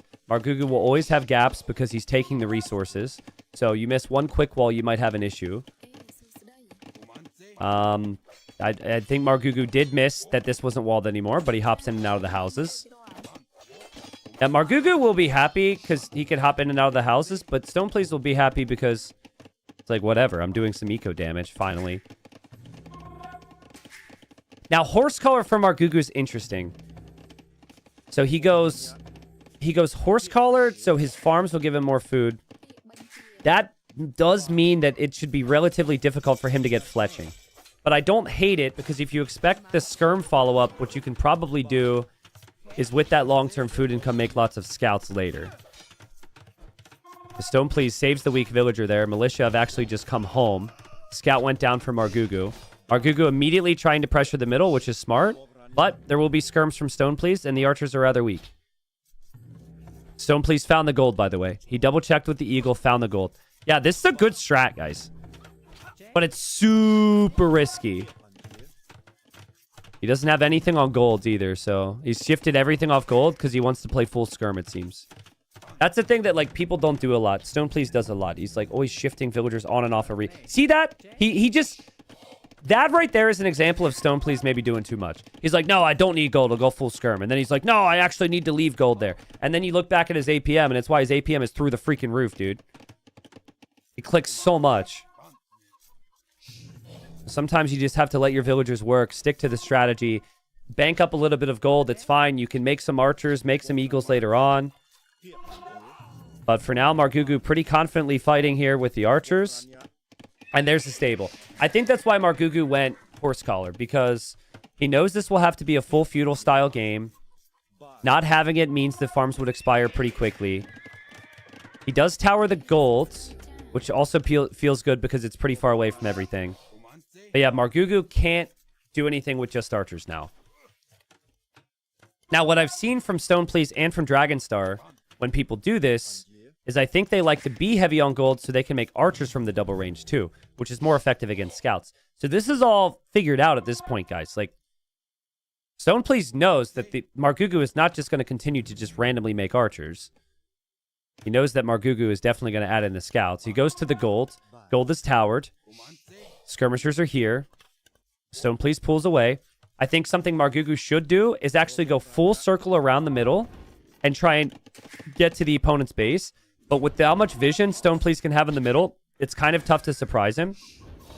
It's the weird double purpose of the mill now, is it's almost an outpost for you. And if Margugu's towered, that means that Margugu can't tower up at home, but he's taking the calculated risk. I think Stone Please might cue Town Watch here for a second, guys. He's like, wait a sec, where are you? This has gotten awfully quiet here. And he doesn't know. He has to respect. Is it here? Like, there's an outpost. He's gotten very confused. He knows Margugu must be out there somewhere. Oh, man, that's so unfortunate as well. Okay, now he sees it. Now he sees it. Margugu does only have 2 scouts. But he never had fletching on the archers. He can snag that now. He's taking no risks. It's unlikely he will lose any vills, and it's very likely Stone Please will lose vills. And now Stone Please will go for even a 3rd archer range. Margugu sees just how much army it is as well, right? Like, he sees it's triple range now. He needs to get away from here. It's so stupid to me, guys, how this game, we are 17 minutes in, and we have over 30 military. And then in the game between some of the top players, like Vinchester and Yo, like, Vinch went full wall, 4 TC boom, no army. Like... The difference in styles between leagues has been insane. Obviously, it's a player preference thing. We have had platinum players like Dragonstar play heavy army here. But I still can't believe that just the difference. It doesn't even feel like it's the same game. Different rules apply to different players, I suppose. I mean, Viper gave credit to Dragonstar for his preparation when Dragonstar's strat, this very strat broke him. But you know what was happening there, guys? was Dragonstar was constantly in Viper's base. And he really... Like, Stoneplace hasn't been in Margugu's base. Margugu has just been... He ran around so much, and Stoneplace chased, waiting for him to overextend. I think what Stoneplace really needed here is he needed the military numbers to actually pay off. It's 0-0 on the KD, but the efficiency has been much better for Margugu because of the Khmer farms. And of course, it's low risk, right? And so here comes Stoneplace now. Margugu is massing up with the stables. He's waiting for bloodlines. Able to hop into the house there. He sees the army. And Margugu loses one Vil. But I think once he has scouts with armor... I mean, he really needs all of his army. If he has all of his army and he has like 6 scouts, he clears this. But it's a little uncertain right now. Okay, he gets the jump. The first volley's off for free. So that's nice.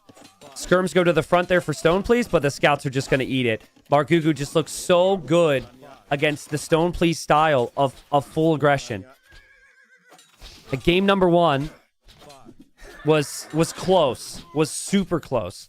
But now here, game number 2, Margugu was fully prepped. And now Stoneplace has to go full archers himself here. We'll see. He does have 3 ranges to produce archers. And archers could still beat these scouts now. So it was mainly skirmishers before. Stoneplace is going to make a ridiculous amount of army. And also, Stoneplace still has the food. Stoneplace is banking res towards Castle Age. Well played. The wolf is attacking Margugu now, so clearly the wolf has chosen a side here. But Margugu will have to stay in feudal age forever here, because he's spending so much food on the scouts. Archer range will be denied, so no additional range production from him. And he wants the double range production. Stoneplace still confidently microing on the front. Probably still needs to fall back and be patient. Misclicks a little bit there. He's clicking the skirmishers onto the archers. And then the archers are hitting and running against the scouts. And man, fully upgraded scouts are just so strong. I don't know, though. Like, he also did a really nice job at sniping the archers. The other scouts are still behind. By the time they get here, that scout is dead. And Stoneplace is up. Honestly, this is where an experienced player goes, all right, he will never go Castle Age because he's spending food on scouts, and I'm up. Dude, I cannot lose my army now, and I need to play defensive. I don't think Stoneplace has defensive in his vocabulary. How do you say defensive in German? I don't know. He's gonna dive. This is ridiculous. This is insane. It's insane that he's still running in. Oh, you just say defensive. Oh, okay. Wow, I know German then. Margugu will think about a counterattack. He never expected the army to run in. Now he comes home, in and out of the houses there. Scouts will engage. The archers and the skirmishers are here. And yeah, he's going to get the clear. Those archers will go down. That's an experience thing right there. That is not a skill issue. That is just straight up experience. And when you are in an intense moment, when it matters for this much, when it's maybe the thing you've trained the most for in your life, because I know Stoneplace is super prepped, super easy to overextend. And I do worry a little bit about the army numbers for him now. But, you know, having said that, Margugu still hasn't clicked up to Castle Age. He's about to. But he will have a couple counters with the scouts. So there's weak villagers from before. Villagers could start to go down very quickly. It's really annoying to have to chase the scouts while also push. Margugu, he has nice base setup here. The fact that it's house walls instead of palisade walls in a lot of areas is really nice. But on the back of the base, Stoneplace walls up. God, the level is so high. It's so good. It's so insane. They're both house walling like crazy. No holes in the wall either. Margugu's 2 minutes away from Castle Age, guys. Bruneful. Bruneful. Sorry, painful. I don't know where Brune came from. Brune? Sorry, English is hard. Brutal and painful. That's what it was. Yeah, brutal and painful. I just combined 2 words.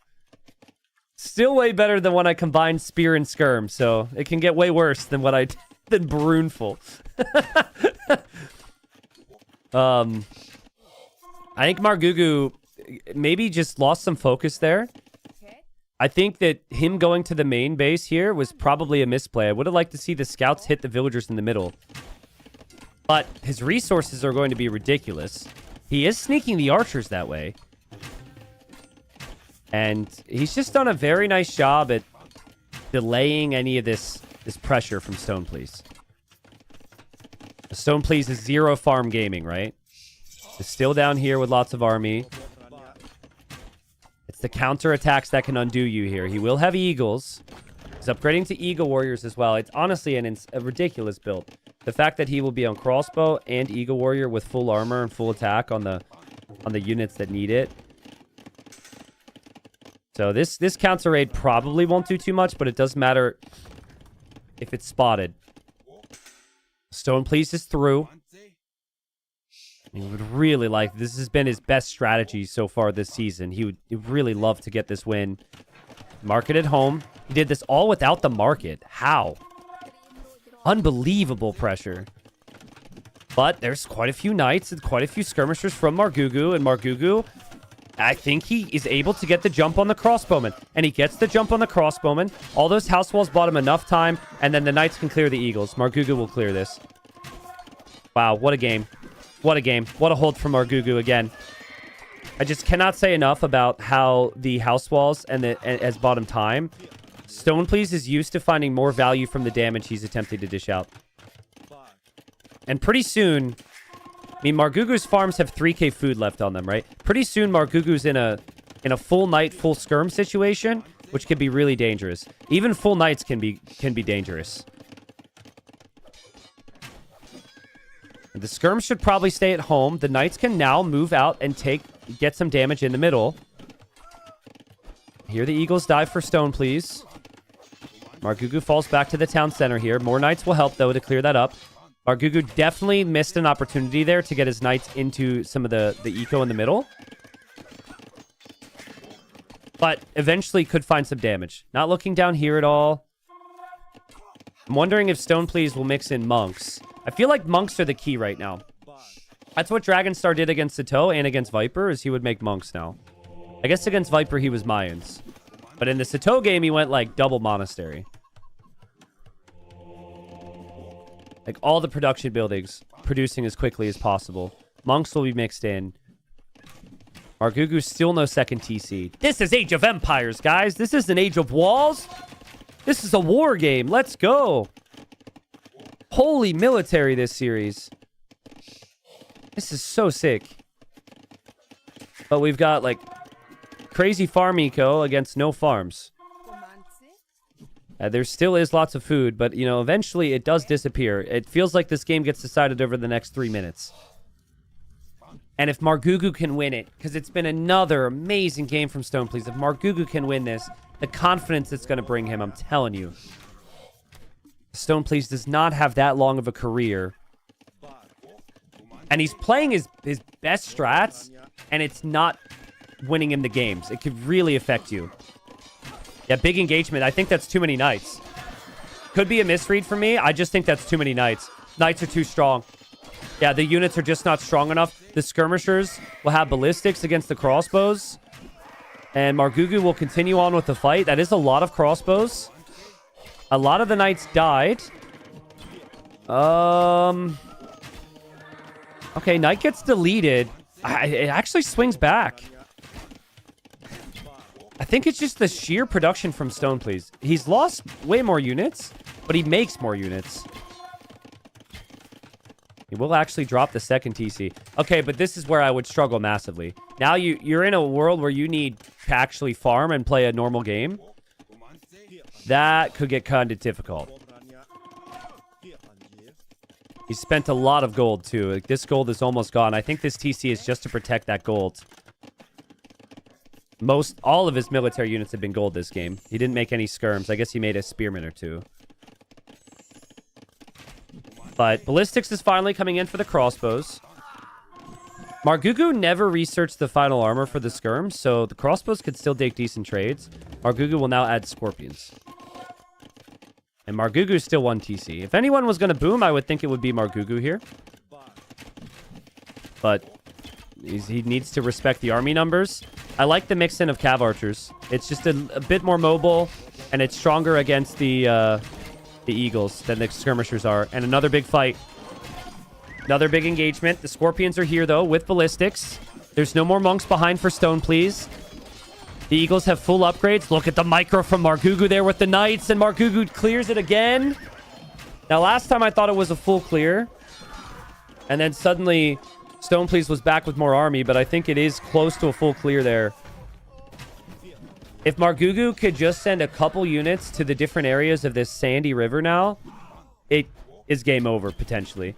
Villagers up here will die, and the villagers down here will die. He just needs to think about that. And he might not even need to.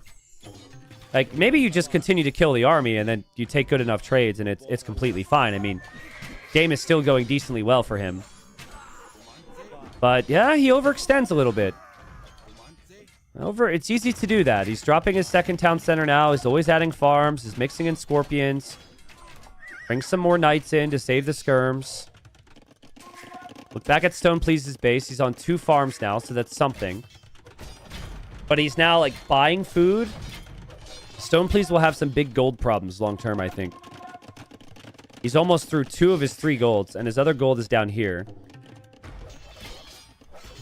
I'll lose the archer range.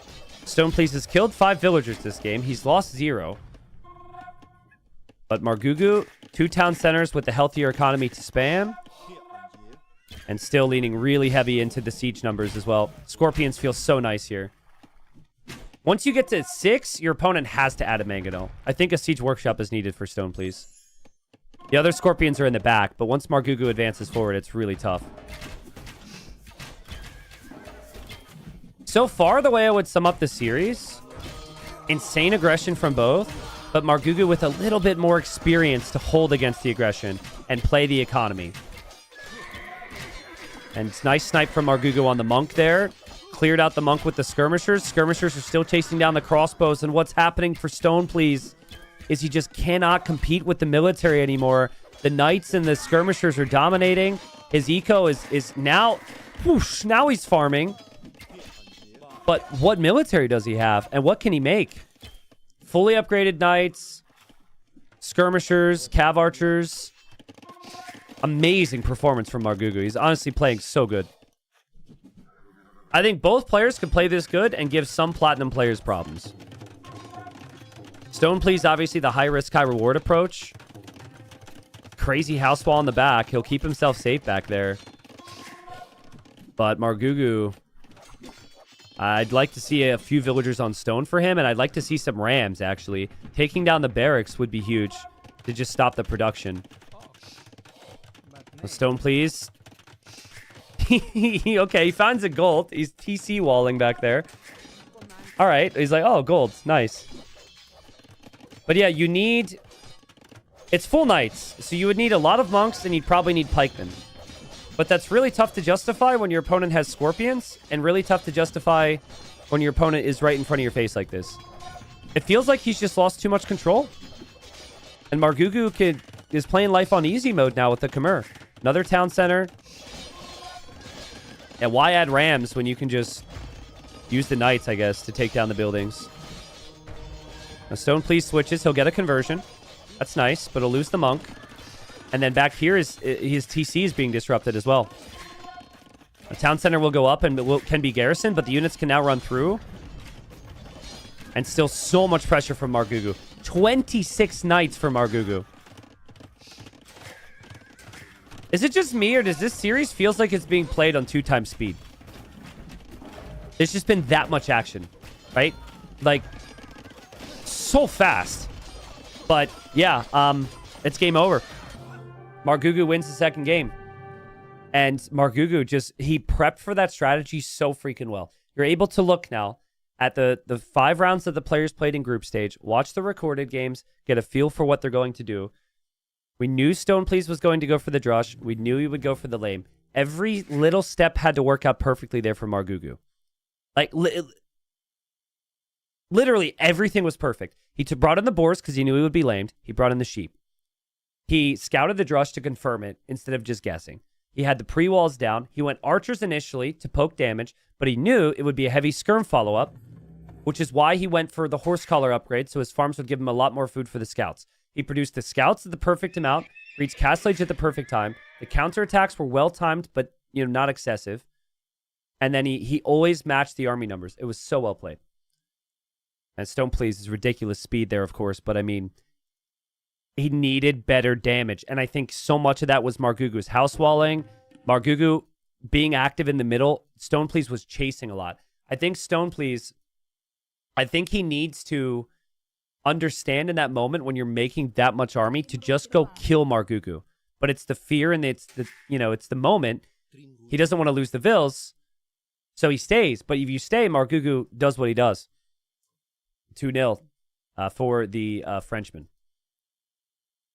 Now, our base is asking for me to look at Stone Please's woodline.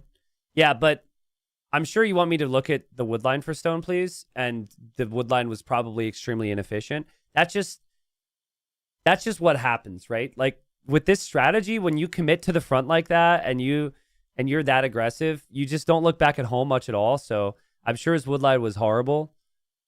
But yeah, awesome. So 2-0 for Margugu. It's been so far so good according to game plan. Stone Please has played Aztecs. He's played what was the first map again? Oh, Stranded. He played Roman so far. So Stone Please has some of his other civilizations available, but so does Margugu. Margugu's civ draft is looking pretty flexible for me. Honestly, kind of the dream start for Margugu. He wins with Malians and Khmer games 1 and game 2. Look where he prioritized those civs. And then he beats Aztecs and he beats Romans. Beautiful. Stone Please might want to opt up for going for, like, if you want to be aggressive, maybe go to the other side of the draft and go for slopes and high tides. Because it's an aggressive map, but it's also not on your side of the home maps. He's going to go for the water maps. Okay. So he will go Northern Crossings. This will be a rematch of the matchup we saw in the first series chat. Lego Mansion says, T90, you are way too biased. Stone Please will do this. What aspect of my cast has been biased in any way, Lego Mansion? Beyond me giving credit to the player who's played incredible and has won the first 2 games. I think I have given proper credit on both sides. Stone Please is insane. I'm just casting the games. I'm just breaking down that, people win, people lose. That's how it goes. MBL says, biased noob caster needs a pro caster, in my opinion. Oh, MBL, I can't wait to cast your games now. I will be biased when I cast MBL's games. And I will be biased against MBL after that comment. But no, I see those comments, it kind of bothers me. I think you're probably joking, but I take my commentary seriously, so I feel like the commentary's been fair. Now everyone wants MBL in here. Oh God, what have we done? What have we done? If you want a true bias caster, we'll bring MBL in here. He'll be biased against both of them at the same time, which I guess makes him not biased. All right. Well, game 2. Game 3. Margugu's up 2-0. And we've got the Vikings for Margugu. And we have the Koreans for Stone Please. Earlier today, the first best of 7 to get to Platinum was a 6 set. Highly suggest watching the VOD. Every game was a banger.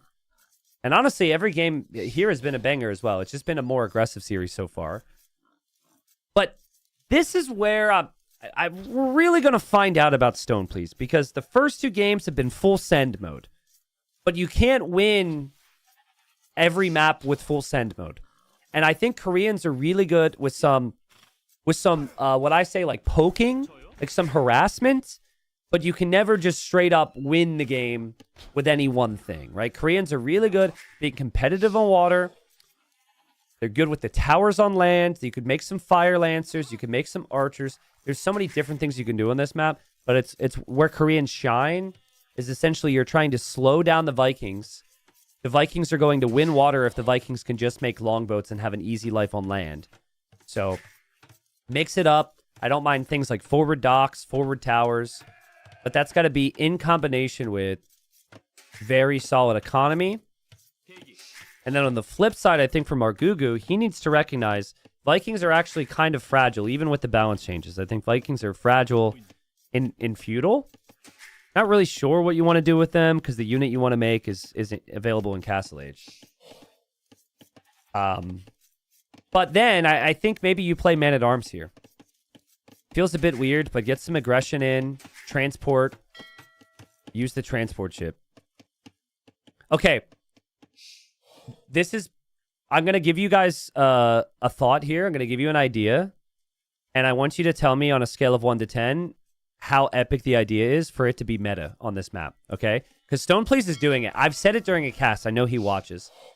I don't know if I can take credit for it. But I think there was like 1 or 2 instances where somebody saw a transport ship with a flag like this. And it was just a sheep. I think the first person who did this was Sato.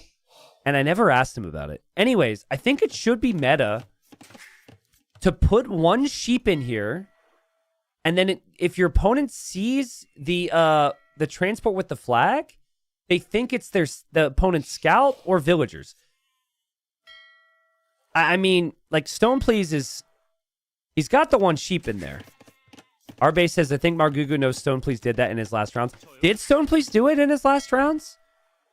Anyways, I think you don't need all your sheep right now, and I think it's worth it to mind game your opponent a little bit. But if you see it in Dark Age, you're assuming a sheep. I think in early feudal, if you see it, that's where people freak out. But let's see. Okay, transport's just sitting there for now. Yeah, so now, in theory, if Margugu sees that at a different time, he's like, wait a second, he's gone forward Vill or something. But I don't know if Margugu saw that. Anyways, I like that. And Margugu saw it now, though. Like, you're never assuming that that's going to be happening. It's more so a mid-feudal thing. Some people gave me a 10. I even got a 7. 7 out of 10. That's fine. But Margugu hasn't reacted to it. It probably didn't even freaking see it. He's gone for the back dock. We also have the back dock for Stoneplease. Stoneplease just pushing in his deer. Stoneplease is clearly very talented. He just needs to have some patience. And it's just insane to me. That is all the starting scout, guys. He just clicks so much. Like, how is that even possible? His average APM is 140 in Dark Age. My average in a full game is like 55. Like, you can actually kind of tell when you see the scout move, it's a bunch of little clicks. Like, click, click, click. Well, now he slows down, and now the enemy scout is here. But yeah, he's extremely quick. And he does model his gameplay after that, which makes sense. He must come from StarCraft or Warcraft 3. Nah, he's mainly an AoE 2 guy from what I know. He's played AoE 2 for 10 years. He just got really good the last 2 years. He's been active since before DE. But maybe he played some other games. Yeah, there goes the sheep again. So now is when, if you're Margugu, you could look at that and think that's something. I think more so along the front, though. On the back, you're not really worried. And yet, now he goes back. I swear he's mind gaming, right? He's mind gaming. He's trying to bait him, right? No one go... Like, he's like, look at me. I'm sneaking. I'm going for a forward dock. Ooh, little flag. Has to be. Has to be. There's no way he goes back and forth that many times without trying to do that. Meanwhile, Margugu doesn't give a shit. Margugu just... He probably didn't even notice. He's moving forward with militia and the scout, and he wants to attack. But yeah, Margugu seems to agree with me here. Man-at-Arms can be strong. And so I think Stoneplease is maybe expecting some shenanigans. He sees Feudal Age. He's going fast castle himself, so he's going to go for the full walls, and these walls have to come up in time. And you can't wall to the shoreline because of the transport ship, so it's a lot of walling, but it's actually the right way to wall if you're up against this. Now, the clock's going to tick here, and Margugu will see the walls, and Margugu will think... as the scout goes into the TC there, Margugu will realize he has to be going fast castle. I think from Margugu's perspective, though, I think you can just add a couple fishing ships. Oh my god, he gets trapped is what he does. Holy. That was crazy. The immediate quick walls from Stone, please. He traps Margugu's scout, and now Margugu's scout is dead. Damn. That was so fast. Here comes the transport ship with the flag again. The sheep transport. And Margugu transports himself. And Margugu will go for an archer range. Yeah, but like, fast feudal with Vikings is fine. You get wheelbarrow for free, which is helpful. Repairs happening there from Stone, please. Stone, please will be in feudal, so he'll see this. He has his own barracks at his own archer range. So there goes the range. He should probably attack the walls to make Margugu think twice about this. Maybe you get lucky. Yep. Make Margugu work for it. Repairs the house. Ranges up will be at around the same time. We have docks on the back. And we have Hulk in production for Stone, please, but we have no Hulks for Margugu yet. So Margugu just added some fish. He's chilling. You can always re-win water later on or retake water later on with the longboats. So I think it's really good logic from Margugu as far as the strategy goes. He couldn't attack the villager because the villager was walled in with the scout. And the villager continues to be walled in nicely by Margugu. So he just has to match the archer numbers, hold against this pressure. Sniping the archer there is very nice. His micro's been so good so far. Stone, please. Even micro's back the scout there. And Margugu will go... Well, he's thinking about the transport ship. But it's what a player does behind the attack that's the key. And Margugu is adding fish. He'll be up to 11 fishing ships. He'll go to the berries. Honestly, as I said at the start of the cast, Margugu's not that super long-time pro. He's not, late 30s with all these tournament wins under his belt. But he is clearly playing like the more experienced AoE2 pro here. Like, you see favorites do what he's doing behind this, right? Just fish boom, because you know you've got some time. And the initial attack doesn't have to win the game. Just gotta keep you in the game. It's just gotta be relaxed. Okay, Stone Police needs to transport his archers right now. Where's the transport? Yeah. That's actually a good move. You're walled. I can't wait to see that he's going to eject the sheep, and I want to know what he does with it. But yeah, this is perfect, actually. Because your opponent's not playing water. Here's the Hulk to pressure Margugu's fish. Here he goes for a counterattack. And it almost feels like Margugu should know this, too. This isn't the new map. Margugu should realize, okay, I'm not protected. He can counterattack me. He is protected. Here come the archers, but the movement needs to happen fast here from Stone, please. And he gets to the shoreline. The archers don't attack the house right away, which is key. And he goes the wrong way. And he lets the goat free, finally. Yeah, if he went this way, he actually could have gone in. But he didn't know. Still has some more work to do. He is on the way to Castle Age now. And the archers are at least over there. Margugu still hasn't clicked up to Castle Age. Still isn't completely walled. Has 12 fishing ships. He did defend over here against the one Hulk. Didn't lose any fish.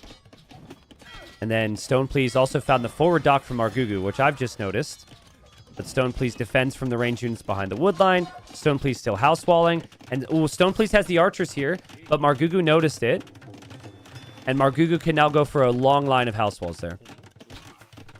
Yeah, Margugu might need a defensive archer range at some point. I'm a bit worried for Margugu because he still hasn't clicked up to Castle Age. Also, Stone Please is going to send his fishing ships to the front right now. And he's idling the berries, which is really nice. 4-1 KD. I mean, stating the obvious here, but Stone Please needs this game. Right? Like, you're not going to win. He put the goat inside the transport again.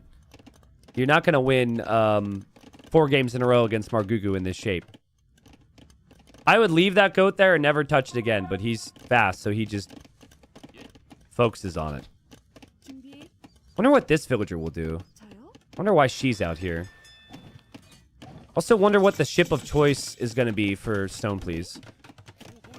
Technically, turtle ships could be an option, and oh, yeah, baby. Let's go. Let's go. We got more turtles. It's going to be turtles for stone, please. All right. One's in chat if you weren't here earlier today for this map. We have a very important discussion. I happen to know there was a dev in chat when I called this out earlier. I'm hoping they thought it was funny instead of disappointing, but... All right, so these turtles, right? Where are they? Here it is. The oars move now, so they actually row the boat. But I feel like it rows the wrong direction, and I need your input. So first, ooh and ah.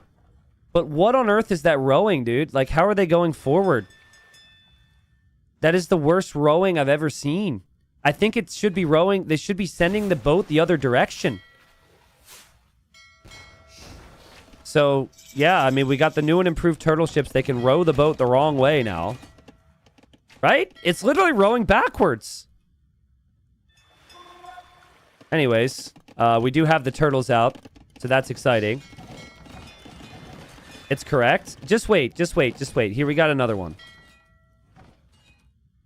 No, it's like they're like pushing the water backwards. Like it never swings forward.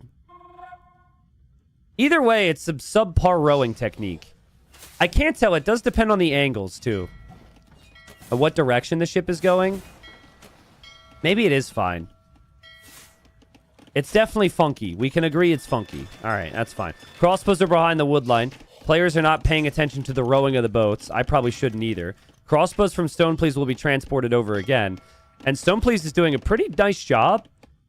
I think what I'd like to see from him, though, is a second town center.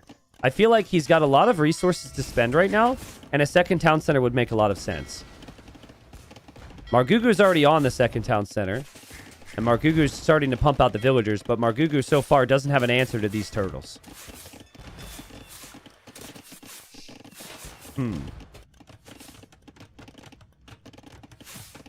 Yeah, thank you, Optimus Terrorize. I know how to row a boat, okay? I'm just saying, it doesn't seem like a very efficient technique from the turtles.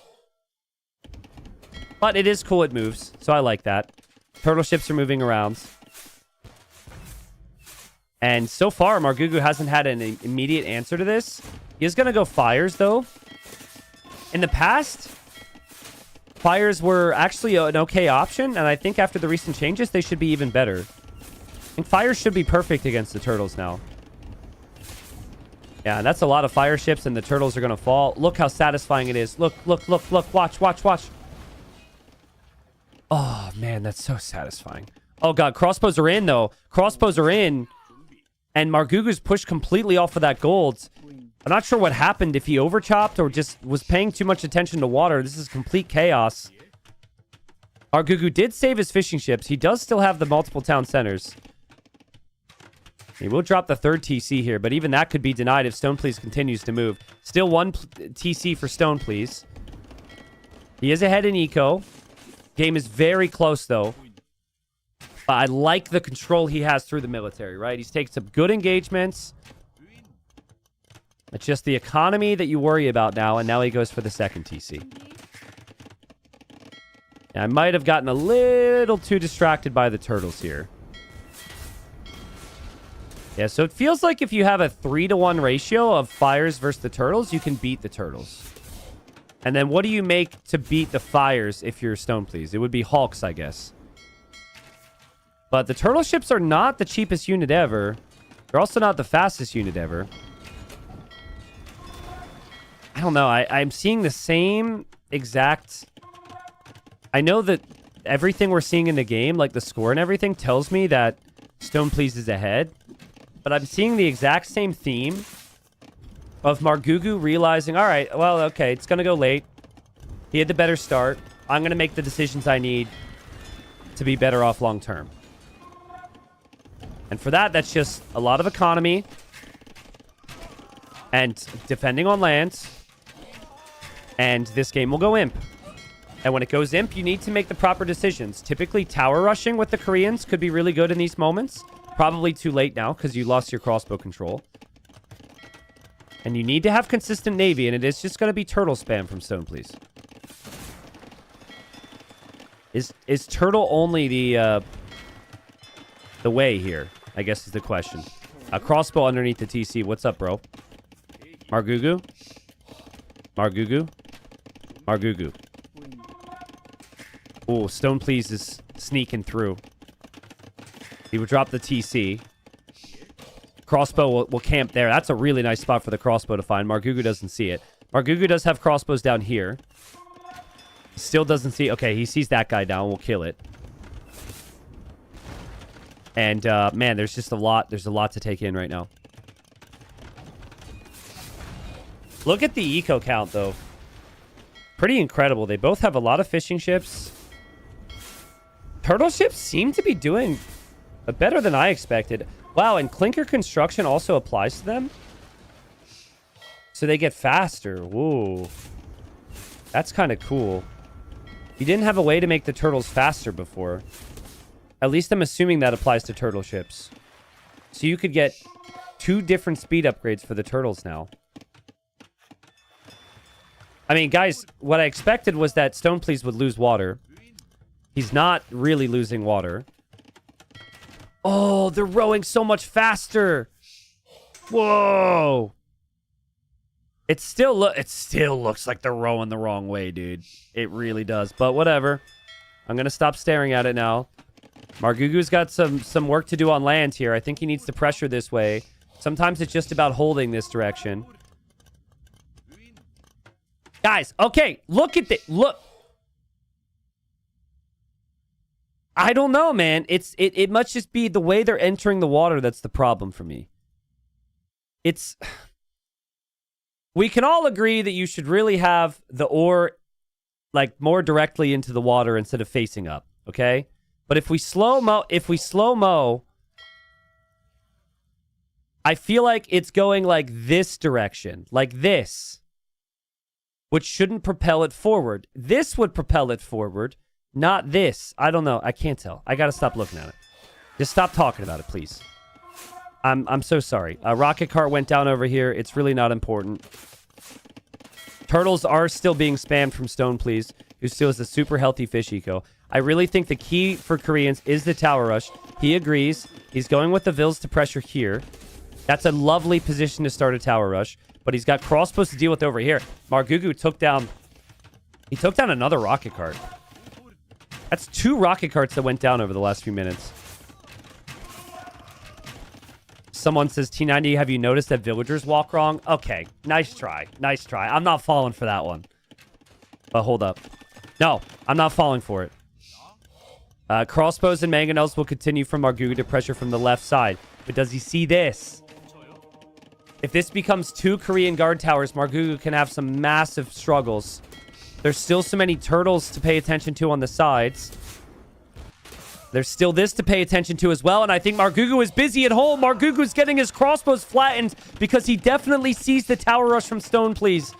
This is what I'm talking about. You need to dominate water, which he's actually doing with the turtles. And then you need to also dominate the land. And Stone Please is going to do both. Beautiful job. Again, with all the balance changes, I really have never seen this many turtles in one game. So I wasn't sure what to expect. The previous game, the player made a couple and then switched out of them. But here, it seems like it's a good enough unit to be your main navy. But this is where Margugu will have big problems. His stone and his gold is denied. I'd also love to see a siege workshop from Stone Please. I think if you're getting siege pushed, you should never be broken here. If you're Stone Please, you just drop a tower or 2 and you're fine. You still have a lot more of the map to work with. You can just ignore this. Imp, of course, would be great for both. Imp, you can get superior navies. And Margugu has tried before. He's going to try again to convert a turtle ship. Let's see if he can do it. Stone Please sees it. Of course he does. Stone Please has had great micro. Here he's taking good trades. Here the towers will continue. Here he's defending with the rocket cart. This rocket cart got 4 kills! Dude, the multitasking has been insane. It took down the siege from Margugu. Margugu cannot keep up with it. I can't keep up with it. I think I picked the wrong player matchup to start zooming in on turtles and still expecting to show everything else. But Stone Please, what a recovery. Finally, his multitasking and his micro and his aggression's paying off. Okay, are we still live? I think we're still live. Okay, we're good. My power flicked off. I have a backup battery, but I panicked because my lights went off for half a second, and I thought my PCs did too. Sorry, what was I talking about? I forget what oh, yeah. Stone Please needs the patience here. This is where he should probably win the game with some patience and imp. If he can continue the water dominance, get to the Imperial Age, keep these towers up, he's in a good spot. But if you lack the experience, if you try and do too much instead of just deep breaths and going to Imperial Age, you could have issues. Margugu heisting that relic right now, but Margugu still having some pressure here to deal with. Margugu still has some pressure here to deal with. Thank you for the primes. I know I've missed some shoutouts for the primers. Thanks for the resubs, everybody. And best of 7 to make it to Platinum League. We'll see if Margugu can make it back, or if Stone Please can make it for the first time. I just want to see what the upgraded ships do for Margugu and Imp. Is that enough to deal with the turtles? I mean, man, these turtle ships seem... They're certainly strong for the pop. Still feel like lack of mobility could be an issue. Oh, God. Oh, God. Stone Please is going for a castle here? This is not what the Platinum players would do. Platinum players would place a defensive castle and play towards Imp. Be happy that the towers already deny these resources and place the castle elsewhere. I don't know about that. It actually is good for him. He sees Margugu's and Imp, so he cancels it. It could have been worse, but he was bringing villagers forward for that. Yeah, I'm surprised that Margugu isn't making longboats. I was expecting him to go for longboats this game. We haven't seen a single one.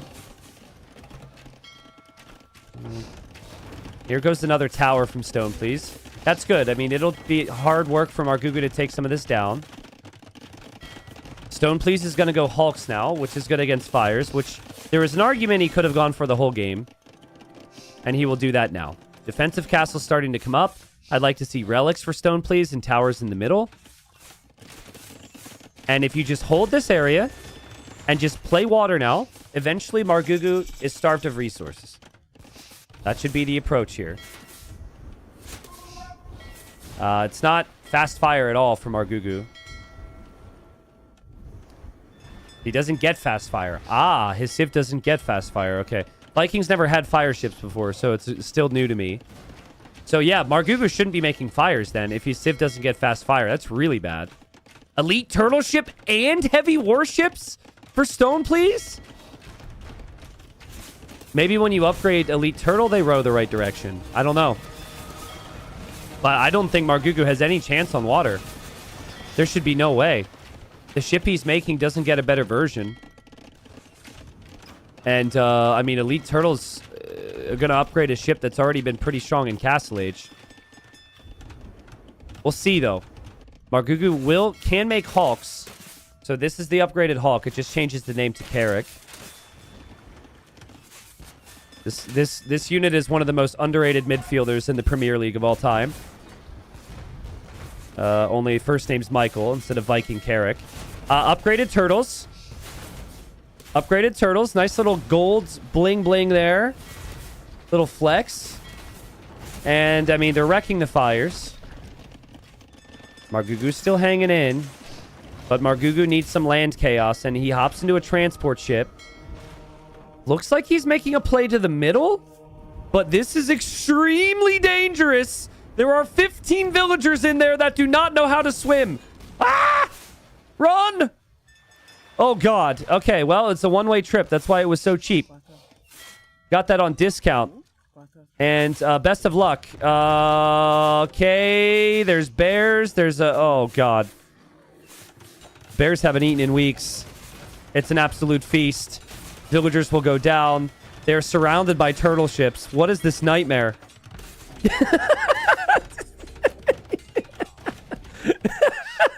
Yay, we're safe now. Hey, okay, mining camp. There's enough room for a mining camp. This is like, you know, you get stranded at sea and you're just floating on your boat as it's barely afloat, and there's there's sharks hovering around you. Except it's turtles this time. Oh, man. Okay, finally we start to see Margugu make longboats. I think he really has not known what to do here. Which is fair, because the elite turtle ships are really strong. But he needs to mass up. He needs his upgrades. He still would need the elite upgrade. He did regain some space here, which is good. So he can take this gold. I really think from Stoneplease's perspective, this should never, ever, ever be allowed to happen. You should have cannon galleons here. You should come and build your own towers. Like, you cannot give that land up. And he's still just going full turtles. Margugu still has stone. He still has golds. This is the gold that he has.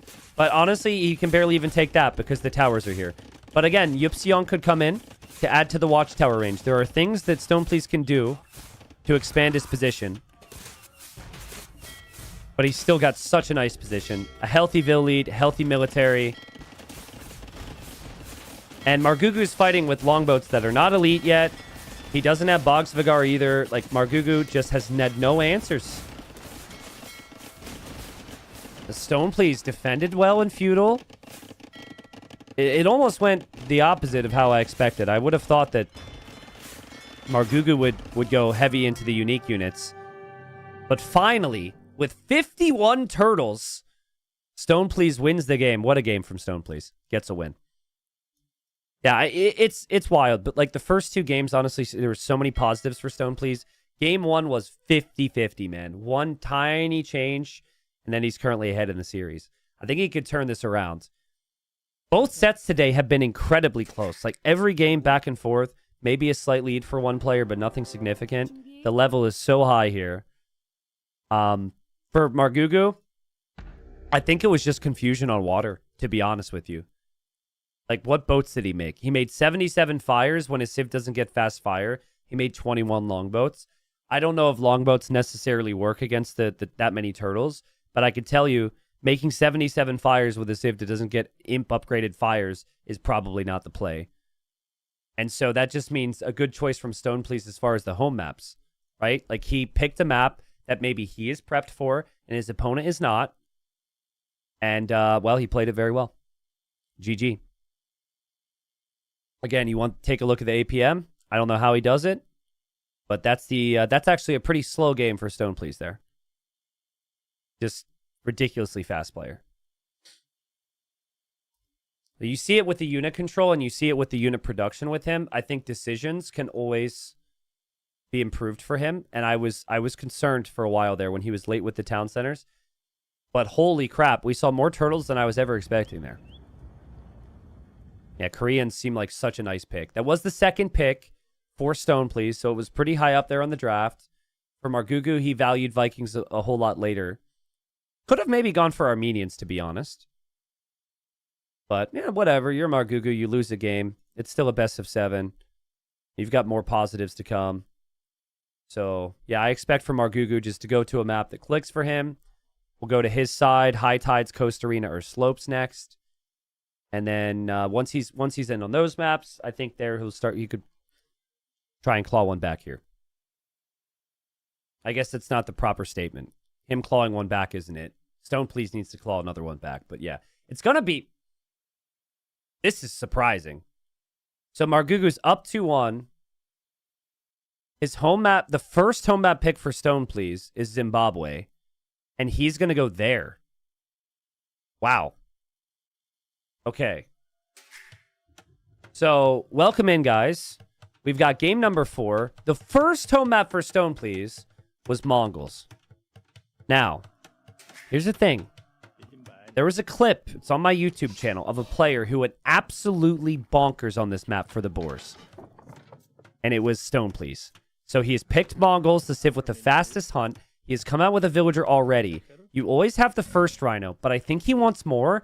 And I think that Margugu, if he's done his homework, should also recognize that he is going to do it. Let's see what happens. This is not your typical arena map. Margugu will go for his 1 rhino. Stoneplease is sending a villager without loom, looking for more. So far, he's missed it. There's also a crocodile, but if he continues on... Oh my god, the game is... Okay, he sees 1. So does he want 2? My take has been that this is too risky. But Stone Please brought in like 6-1 game without Loom. He sees a lot of them. There's no way, man. This is not worth it. This is not worth the risk, surely. This is Margugu's perspective. Margugu's like, what? He's Mongols? He didn't take his Rhino? That's super weird. And now he's just waiting. Okay, we got 2. He's oh, God, but now he... All right, he needs the food right now. Okay, so Margugu's Fog of War. Margugu's, like, really confused. He's wondering what's happening. He's checking the Rhino. There's nothing there. And then suddenly, in the darkness... 2 elephants appear. And Margugu's like, crap! Crap! Okay, so, but Loom is in. Loom is in. So he wasn't foolish enough to do it without Loom. But now Margugu goes to block it. And now Stone Please attacks again. The 1 elephant's going back. And the scout is very weak for Margugu. Honestly, you can still get 2. Oh, the elephant stopped as well. Get the other elephant. Yeah, you can still get 2. And Margugu can't come back again because Margugu's scout is weak. So, block with the water buffalo. Like a beast. Nice. And well played, Stone Please. Well played. Not bad. Not bad at all. I was ready to be so critical of him. You guys could probably tell I was warming up to be like, why do people take the risk? I've been saying for months. You know, I was so ready for that, but... He now has a Rhino and an elephant underneath his TC with Mongols. So he gets you 40% faster. He then gets the 2 boars in his base plus the water buffalo.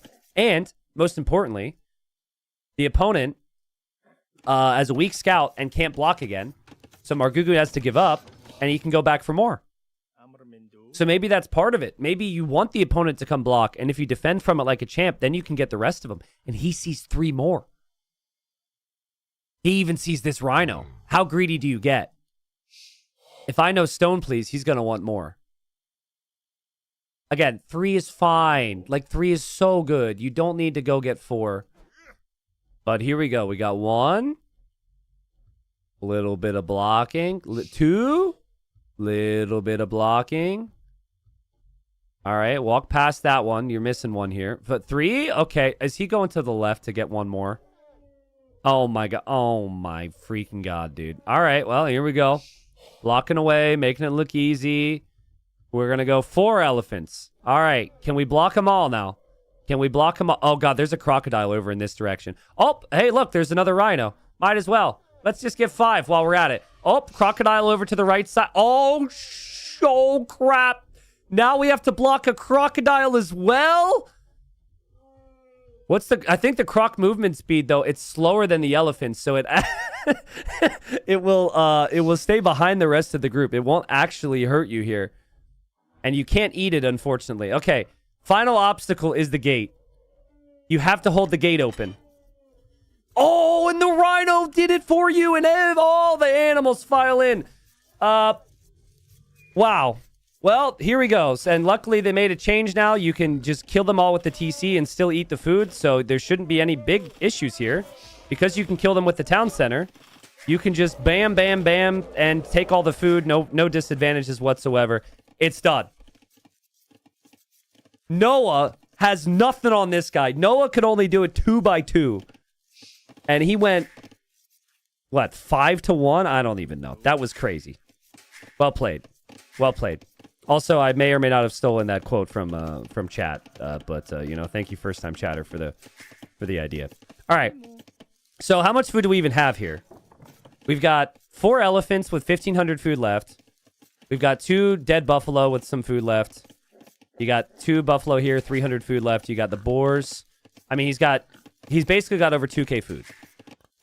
What do you do with it? Like, now what?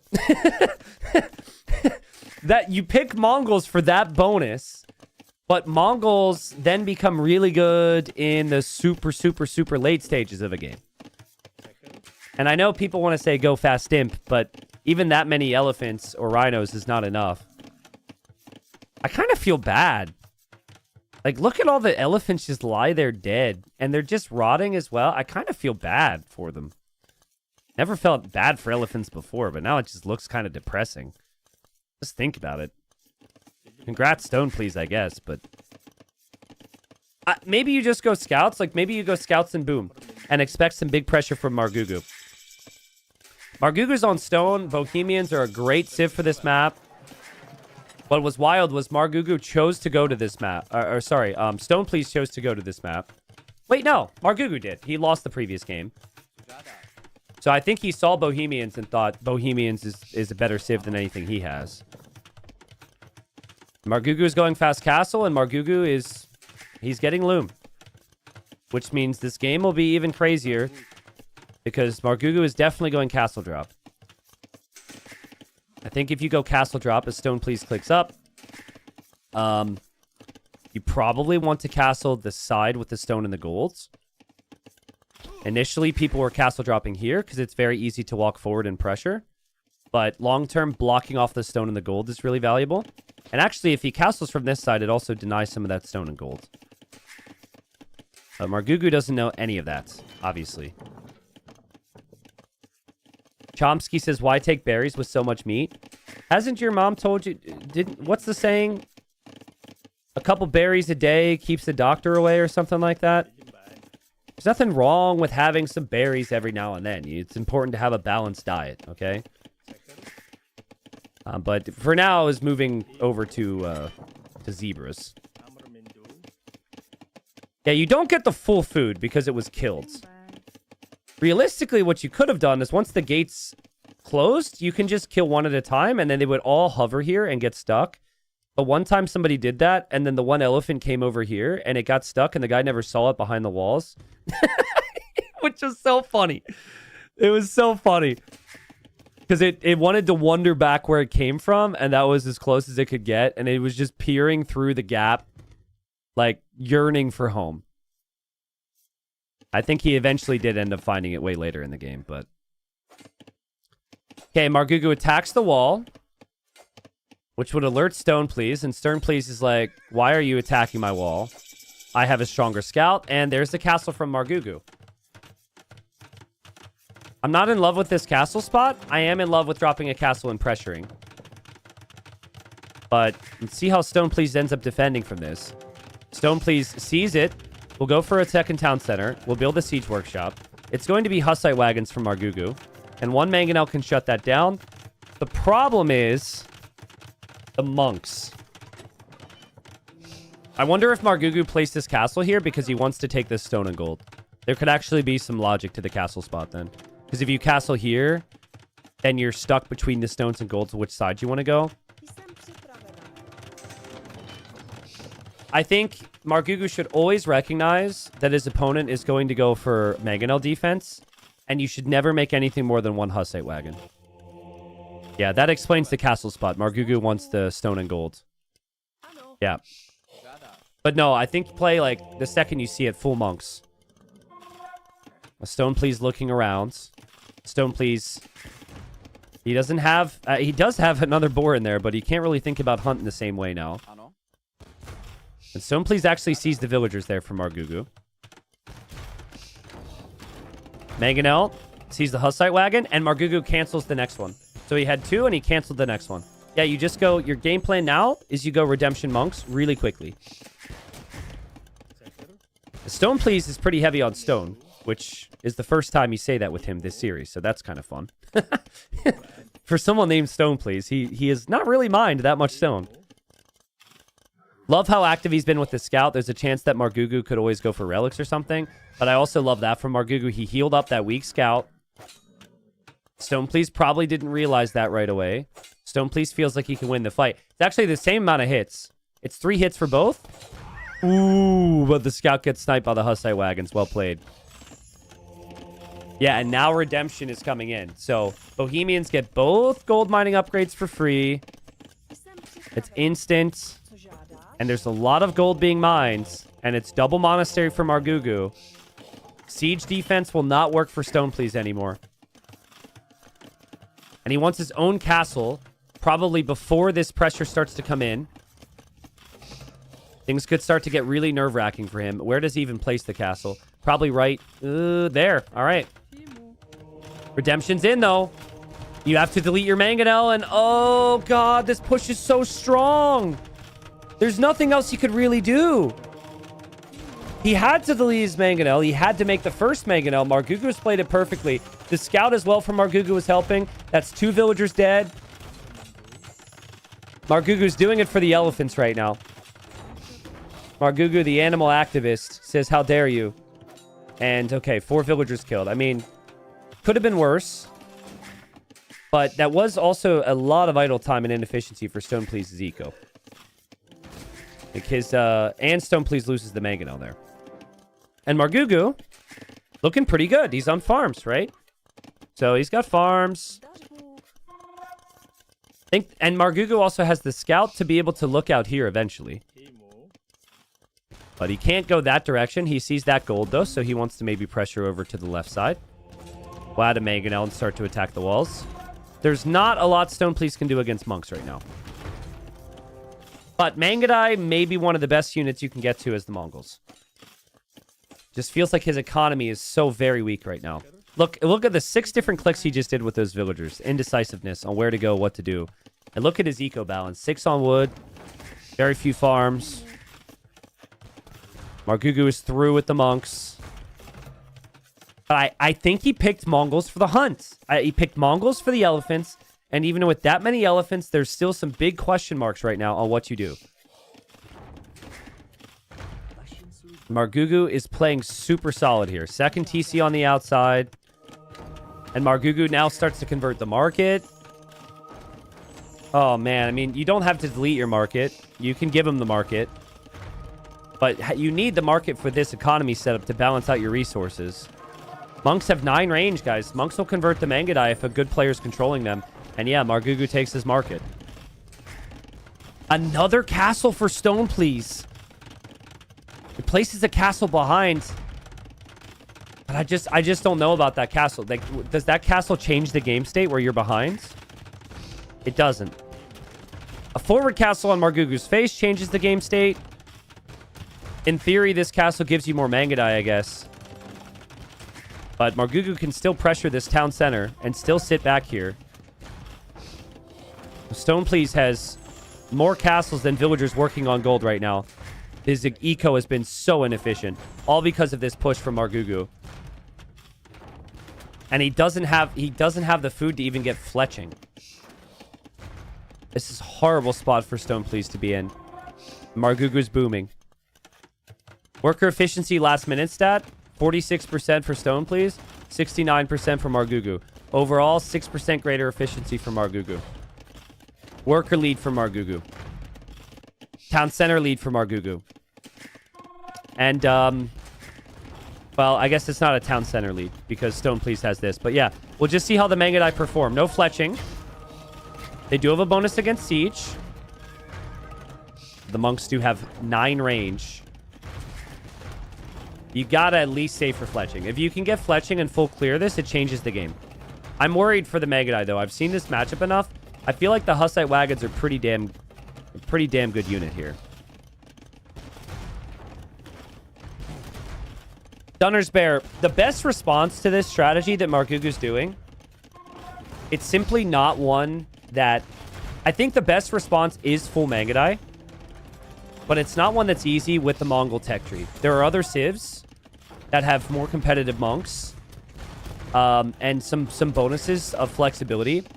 But it's honestly like an unkillable comp until you get to a critical mass of Mangadai. So that's what he's hoping for. Because if you go Light Cav, the Light Cav died to the Hussites. If you go Siege, it gets converted by the monks. It's a really difficult comp to engage into on low economy. But the longer the game goes, the harder this gets to control from Margugu in theory. And hold up, guys. Stone Please is getting Bodkin, and he's been patient. I think this area is the key. I think this whole gold and stone area becomes so important. Even for Margugu, he's going to run out of gold. Oh, man, he did just convert a Mangadai there. It looks like a Mangonel went into the castle fire, or maybe Stone Please hopped out and sniped it with one of the Mangadais. But yeah, Stone Please He does kind of have this army trapped. It's a really tough army to face. But yeah, Margugu's gold situation is looking pretty brutal right now. And Stone Please will build TCs up here, so it's pretty good. Oh, Devotion is also really nice. There's only 5 wagons. Margugu's sitting here like he can't do any more damage, which feels extremely uncomfortable. Oh, man. What a game. Stone Please did a really good job over the last few moments fixing his farming eco. I love this town center. I'd like to see more villagers building it. I'd like to also see outposts. I think you have to know Margugu will go to this gold. This is typically what the map is dominated by. But Margugu's farming eco has also been incredible, and I can't look away from the fights. Oh, man. Okay. Man, Mangadai are quick. Margugu loses 1 monk. Yeah, you just need to do that 18 more times without falling behind more in villagers. That's it, Stone Please. Easy. Here he goes. In for a monk. In for a monk. Doesn't have ballistics. Margugu should camp, in my opinion. When your opponent invests into bodkin like this, you can camp. Something you can actually do if you're Stone Please. It sounds stupid, but just garrison your Mangadai. And then that castle's already taken some damage, but that's only if you have the resources to go imp can you wait. It feels like he wants to be aggressive. And he really waited to a big, massive Mangadai. Guys, there will be a moment in this game where Margugu takes a risk, and he will place a TC or a castle over here. And that is the moment in the game that I think decides it. Stone Please has access to golden stone. He has 3 relics. Should shift his focus from denying these areas from Margugu. He's down 30 villagers. But he is starting to come this direction. And Margugu can't really push him right now. Mangadai looking around. Margugu's military's pulling back. And yeah, Margugu just wanted to take that gold. And now, oh, dude, he's going to lose all of his farms. Your units won't focus fire down farms, guys. That's manual from the player. But if you get an opportunity to focus down their farms, even if you have to leave this area, when they go back to work, their farmers will have nothing to work on. It's actually pretty huge. Stone Please is imping? What? He's down 30 vills and he's imping. That's incredible. And Margugu bringing all of his wagons and his monks and his mangonels home. I really thought that Margugu would just go imp and that the Mangadai would never get to the big enough mass, and the list goes on. But Stone Please, my God. Just need to keep your army alive. Margugu's bringing his slow army home. There are the wagons. Stone Please, he doesn't have a very big economy to reproduce units here, but he can reposition to the hill. Oh, God, there goes Margugu. Dude, an outpost. For the love of God, an outpost. Use some of your APM, brother. Your speed and build an outpost, please. He needs to see that. Oh! Well, he didn't see it. He sensed the army was coming. He doesn't have a lot of vills building, but can he delay Margugu's? Margugu's is at 30%. I think Stone Please has to fight this. You can't let your castle get denied. You have to fight this. I don't know if you can. Oh, God. Everyone's here. All the vills are here. The siege is here. Margugu's castle will go up. Stone Please, I'm not sure. He will be an imp, though. He will be an imp. The micro needs to be there. What does he kill? Does he kill the siege? Oh, he killed the mangonels and micro the villagers back. That could have been way worse for Stone Please. Castle will complete. And castle will complete. It's a castle off. But Margugu isn't on the way to imp. Okay, so look at Stone Please, though. He doesn't have a lot of golds. So it's very unlikely that he can make that many trebs. Down here is way less important now. But it's safe. He actually has 2 castles here, so I guess... I mean, the castle fire is taking down all of Margugu's wagons. Margugu can't go for rams because there's Mangadai. I think... Like, what does Margugu make after he loses castles and his wagons, guys. He's still 3 minutes away from Imp. I think the Mangadai can probably be the game changers here. I didn't hate Petards there. Also, Stone Please has the hill, so he could back up. That castle from Margugu will definitely fall. I think we're about to have a 2-2 here. I'm so impressed. I really thought that being down 30 villagers would be the game changer. I didn't think he would ever make it to Imp. I thought that Margugu's economy and military control was like really solid. It's just Stone Please is just the real deal, man. He's super talented. He's still down 60 vills, but he has 18 Mangadai that could eventually get some imp upgrades. And yeah, Margugu's castles will start to fall. If Stone Please pushes this position, this is where Margugu's tech switch is happening. So if he's here, it might not even be that realistic that Margugu makes the units he wants. I think Stone Please does really need to get Bracer and Ballistics, but Mangadai are really expensive. But yeah, he'll start to treb down the siege workshops too. I would say forget about this whole area if you're Stone Please. It doesn't matter now. It's all about this. Go full send mode, dude. Camp the archer ranges with your army. Camp the ranges right now. And I think all the army dies, and Margugu can't build. He has no space. I think Margugu really should build in his base back here, but he does have some ranges here in the back.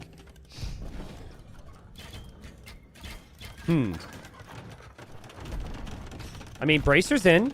Stone Please was respecting the monks, but no better time to go for the monks now.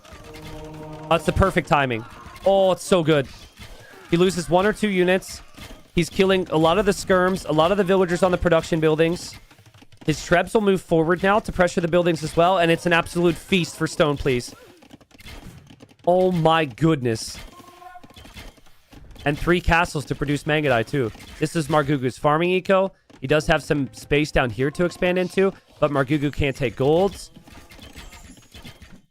Margugu can make skirms though, and a lot of skirms are already here. And they will have imp upgrades. And the Mangadai don't have bloodlines. The Mangadai don't have any support units. Hill count is still pretty ridiculous. And these Mangadai are going to start to look a bit fragile now. Margugu, I think, senses it. He'll bring Vils after the Trebs, which seems ridiculous. But his skirm upgrades are good enough to kill Mangadai. And if the Trebs are out of the picture then too, what do you even do? I don't know, guys. I think Stone Please needs a forward castle or something. He needs mangonels. He doesn't have the economy to make a switch into light cav. That's not doable.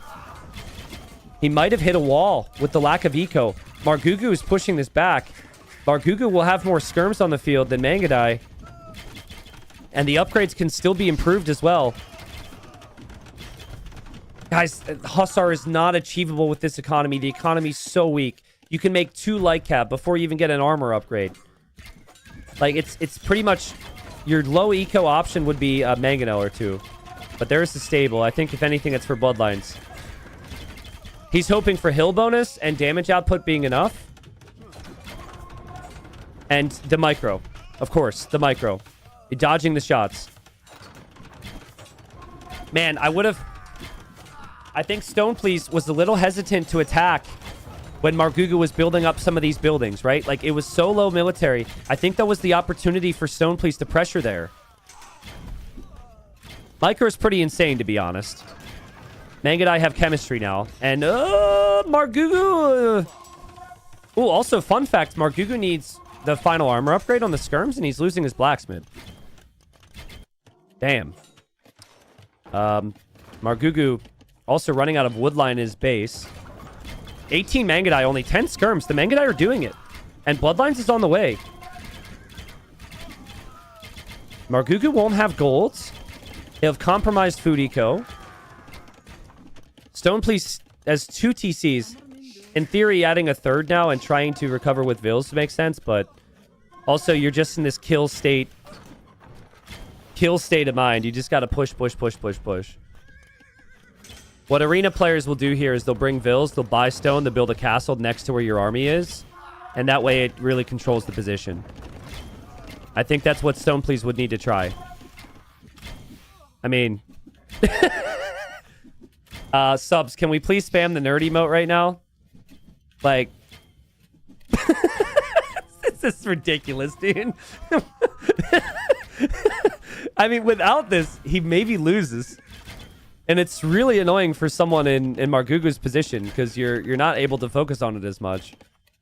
But, like, my God, the micro on these Mangadai is unreal. But seriously, though, the core strategy, the core positional stuff, like the eco, that still needs focus here. And this game is not over. Margugu is 20 skirms in queue, and Mangadai shouldn't work anymore. Not as well as they have been. Oh, unless you get to elite. Holy. Okay, cancels all Vil production, balances things out with the market, backs up, and he will wait for elite. Ooh. Also has Mangadai here, which can get a raid, which Margugu might not notice. Okay, elite Mangadai's... He should have the resources now. Elite Mangadai's pretty insane. Margugu notices the raid. Margugu converted a Mangadai somewhere, and elite Mangadai. Poof. At the same time, armor's coming in from Margugu. So they'll both gain a lot of confidence for the fight at the exact same time because of these upgrades. Guys, I think Margugu's economy is still so good. He's got Vils everywhere. He's continued to pump them out. And here we go. Yeah, elite Mangadai's in, but it's against the full armor now. Margugu is 31 skirms. Margugu's doing it. And yeah, you can dance, but like you're dancing till you die here. That's not a fight you can take anymore. Okay, now you have the tech switch. Now you have the tech switch. You have no choice. Your eco is better than it was before. You're not at 70 Vils. You're floating some food. Now the Mongol player has to go consider the light kev upgrade. You could maybe snag the first armor upgrade. It also could have maybe tried Onager with drill instead of elite Mangadai. It's so brutal. Credit to Margugu though, because he's been so consistent throughout this game, and I thought the opening was great. Clearly the imp timing made a difference here, but he is at 142 villagers. Stone Please just cannot kill him. He can dance, he can micro, but Margugu can always replace these units. I think Margugu's gaining confidence as well. Also, Margugu finding these additional golds and stones around the map too, like this town center as well. All that's really nice. He also had some skirms raiding here, which we missed. Mangadai are going to go raid that he converted. The tiny details have been there for Margugu. What is Stone Please saving for with these resources? Onager? Maybe? I think it's just Vils for now. Just Vils. The Trebuchet from Stone Please will start to attack the walls, which could mean some pressure into Margugu's base. Margugu's skirms are definitely the unit that he's confident in at the moment. He's moving the skirms through into the eco. Actually, moving into the back could be really nice. But Stone Please just repositions into the castle. Margugu, Margugu, Margugu, Margugu. That hurts. I think here he wants a bombard cannon. Sorry, there's a lot to look at. Stone Please is coming here for gold, which feels a bit odd. But I guess he is running out of gold that he can even take because he never castled the middle. And Stone Please is trebbing down the siege workshops from Margugu over here. But Margugu is on this golden stone. Castle in the back of the base for Stone Please because Margugu is spamming random halbs and skirmishers into his eco and disrupting him. I don't think that's where he wants a castle right now. I think the castle still needs to be focused more so in the center hill. But I think he doesn't want to micro anywhere else. And a castle protects the area. Margugu goes for a castle. Margugu has to bail on the castle. And it's also kind of tricky here because if you go bombard cannons in Margugu's position, Mongols have bonus damage against siege. I'm going back and forth. I keep thinking Mangadai are not going to work, and then I think the skirms aren't going to work, and then I think the Mangadai are not going to work. The game can't make up its mind. It's that close. But yeah, one bombard cannon, and you peel off a couple Mangadai, and then see ya. Like, bombard cannons can't push Mongols. Ooh, but Stone Please misclicked it.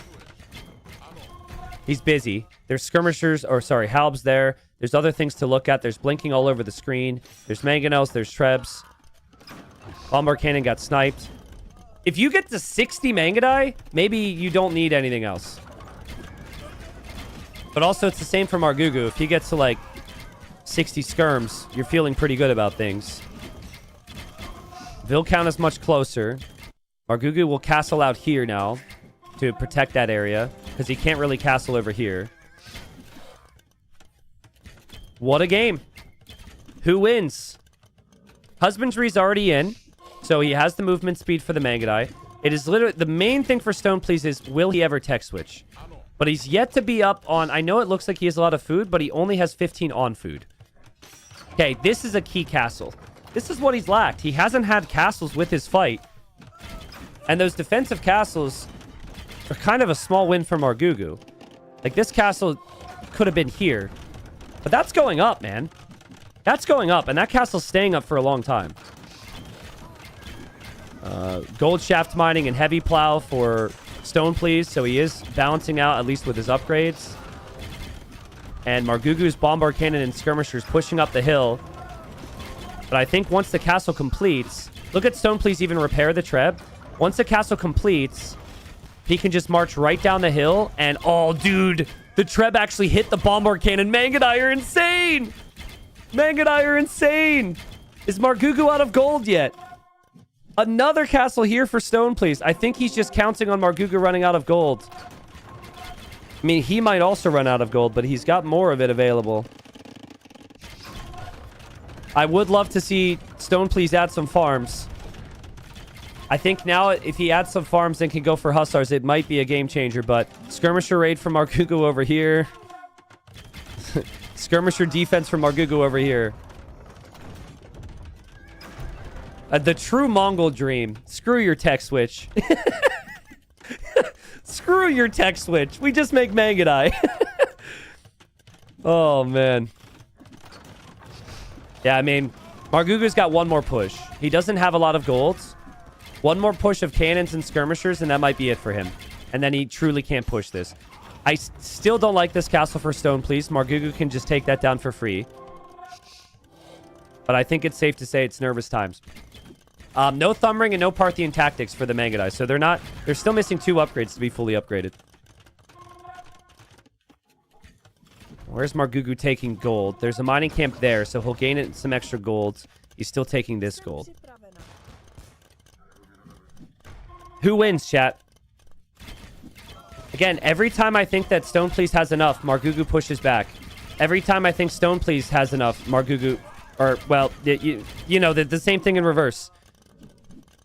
If you would have asked me right when Margugu started to get skirms into this position, I would have said Margugu wins. But now Stone Please has regained control again. And Margugu's treb is just getting trebbed by Stone Please, so it's not like he doesn't notice those things. And the Mangadai sniped 2 bombard cannons, 3 bombard cannons. So how can Margugu ever push? Margugu can never push. Not easily, anyways. I think Stone Please wins this game. I think he wins it. I do. I think that Margugu won't make a lot of progress over here. I think that there's no way that Stone Please will ever allow these bombard cannons to push a castle. And if it's ever a bad engagement for him, all he needs to do is fall back to his castle. That's all he needs to do. And I think finally the eco's at a state where we can see the stables drop. And if he can... Yeah, there we go. If you drop 6 stables and spam Light Cav as well, Margugu cannot easily engage against Light Cav and Mangadai. Also, just having the hill as well is so key. Because that extra armor the skirms have, it doesn't feel nearly as strong when the opponent's doing hill bonus damage. It's so funny how stubborn both have been, right? One player repairing the castle, the other person repairing the treb. They both repaired their trebs there. Oh, man. Amazing series. Thank you to all the follows and everyone watching. Reminder, winner here goes to Platinum League for the next season. This year's Platinum League, we still have 2 more weeks left. That'll start up on next Friday, but we've got playoffs right now from Gold and Silver over the next 3 days. And, oh, man, Margugu, this might be his last push. He's going for it. He loses his cannons. The Treb there from Stone Please is already hitting. I mean, that castle will be extremely weak. Still, the engagements are happening over here. Margugu has a bombard cannon for the Treb now. Upgrades are coming in for the stable switch for Stone Please. Stone Please is sniping the bombard cannons and the Vills. Costly losses, but the castle goes down. So then he holds. Yeah, he just needs to camp it out with the Mangadai. Yeah, sit in the castle, and then anytime bomber cannons arrive, you just go snipe them. That's a lot of arrows firing out of that castle into the skirmishers from Margugu. He does have 60 skirms in queue. This is truly incredible, though. Stone Please even notices this and has tasked his trebuchet to the bombard cannon. And then Margugu notices it and is microing the bombard cannon. Everything else they're doing and they're noticing that is unreal. I still think Stone Please needs to get more farms. 84 on wood, 26 on food. He needs to add more farming eco. And it needs to be like a lot of Hussars here. I'm okay without the Hussar upgrade if you just go for the Lycav upgrades. Look at him position the Trebs right now. The Trebs will sit there and just in a spot where they can hit the bombard cannons. I think the Mangadai came over and sniped the bombard cannon here. Which, again, crazy. Stone Please running out of stone. Mangadai come in. Margugu backs away. He sees it. Stone Please dives through, though. Stone Please doesn't care. Snipes one. Oh, yoy. That was well played from Margugu. It was really well played to back up there. But Hussar upgrades on the way. Micro is just insane from these two. Just insane. I think Stone Please is overboomed a bit with 156 vills. That's the nerves, right? You go through the cycle. Create military, micro-military, create vills. You never stop. Sometimes there is a stopping point, but he hasn't been pop-capped, so hasn't really come to that conclusion. Trebs are still waiting to fire. Still Margugu is over here occasionally pressuring. Margugu is getting Hoofnitsa now. How has he got to Hoofnitsa? I think it's with this last little gold here. And also selling a lot at the market. I don't know, man. Bohemian late game. Spears, skirms. Hoofnitsa. Margugu's building up more barracks. I think Margugu knows about the tech switch now. He's sensing it. He's queuing up more halbs. He's also getting Wagenburg tactics for the additional speed on the bombard cannons. I mean, this is winnable for Margugu. One of the best games of the entire season right here. And Margugu looks away for a second. And goodbye, Siege. Yup, that's what it feels like to play against the Mongols. That's so annoying. That's so annoying. Oh my god, dude. He's played a pretty much a perfect game. And a half second of looking anywhere else, and his Siege gets sniped. And now the Hussars show up and snipe that Treb. Took 10 minutes, but Stone Please finally holds there. And guys, remember when Stone Please had 20 on food? He's now at 72 on food. Out of nowhere. And with that economy, he could probably raid with Hussars. He could certainly flood the Hussars to the front. And he's getting Thumbring and Parthian. Yep, Stone Please can now think. He can breathe. He can relax.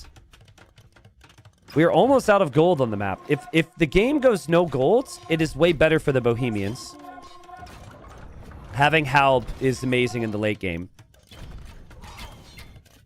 I mean, maybe that does happen.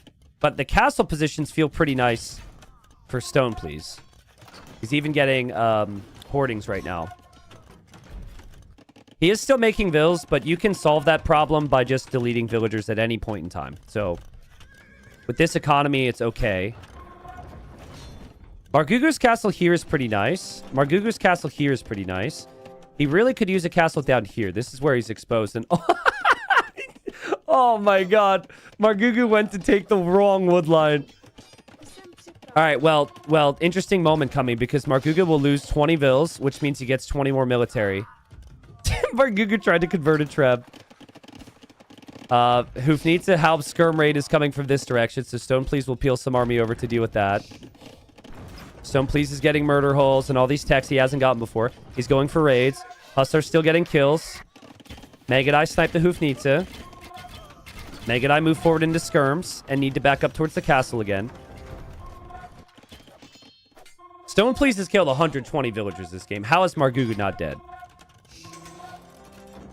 This is truly a beautiful game. This is peak AoE right here. From the start to the finish, maybe the most special game of the season. But there's been a lot of good ones. Margugu's military queue makes me think he still has good chances. 50 skirms, 50 halves, 8 cannons queued.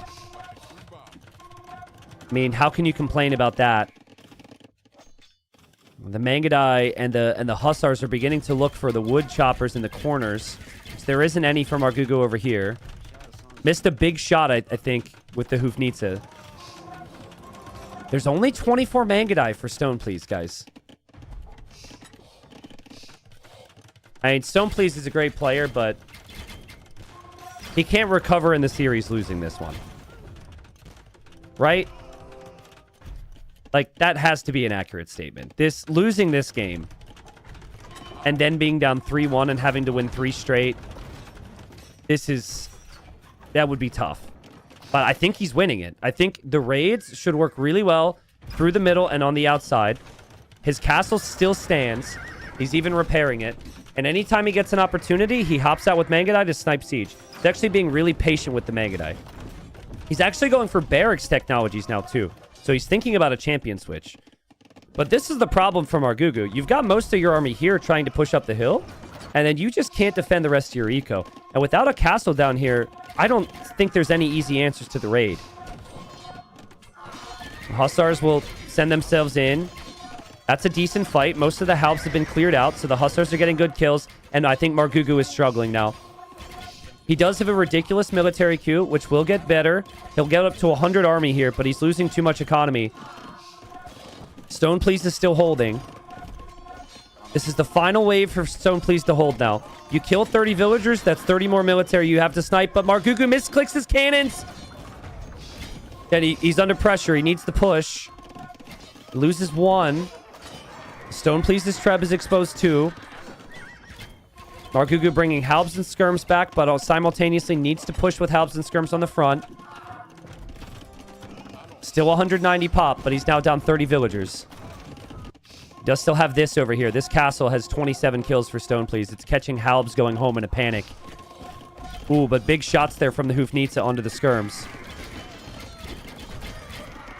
I think Stone Please is doing the right things now. 40 Hussars in queue. Took him a long time to get there. Mangadai are actually fully upgraded where they weren't before. And it's just a lot of leftover army for Margugu sitting in his base right now. Now all the Hussars need to be here for Stone Please. Or you can just go, yeah, do this. Yeah, this is a great find. It's way easier to raid here, and the relics are there as well.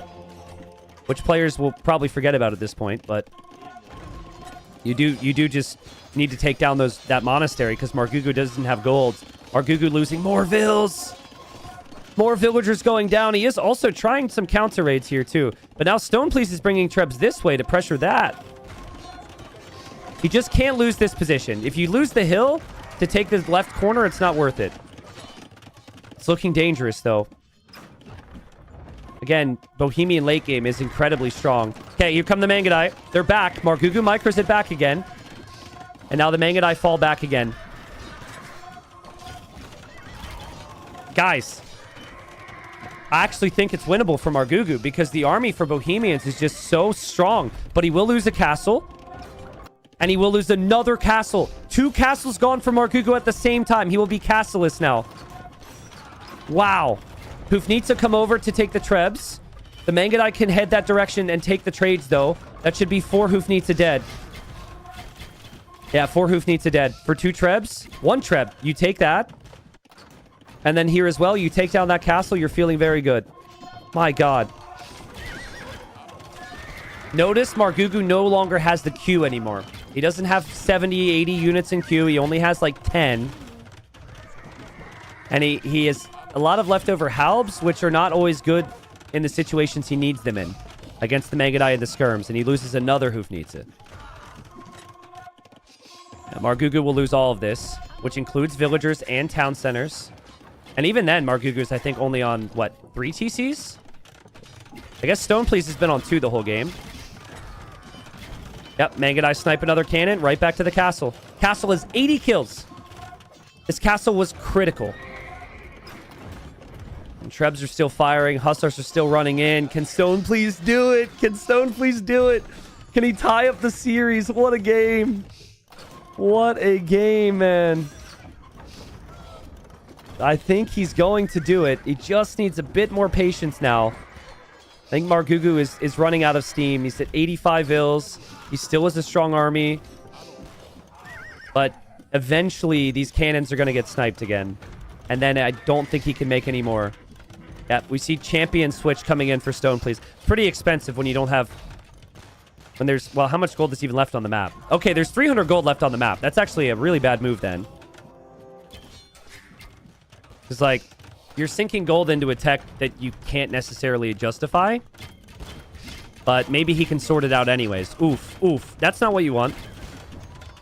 A lot of Mangadai die.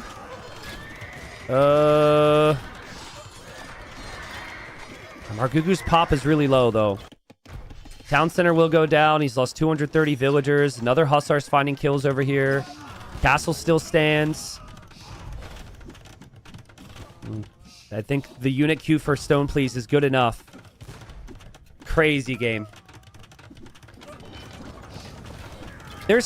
Are there times where you guys watch these events and you're like, man, I could do that. I want to play. And then you watch a game like this and you're like, oh, this pretty much confirms why why I'm watching. Because for me, I sometimes I watch, I'm like, oh man, why I could have done that. And then games like this just completely reinforce. Nope.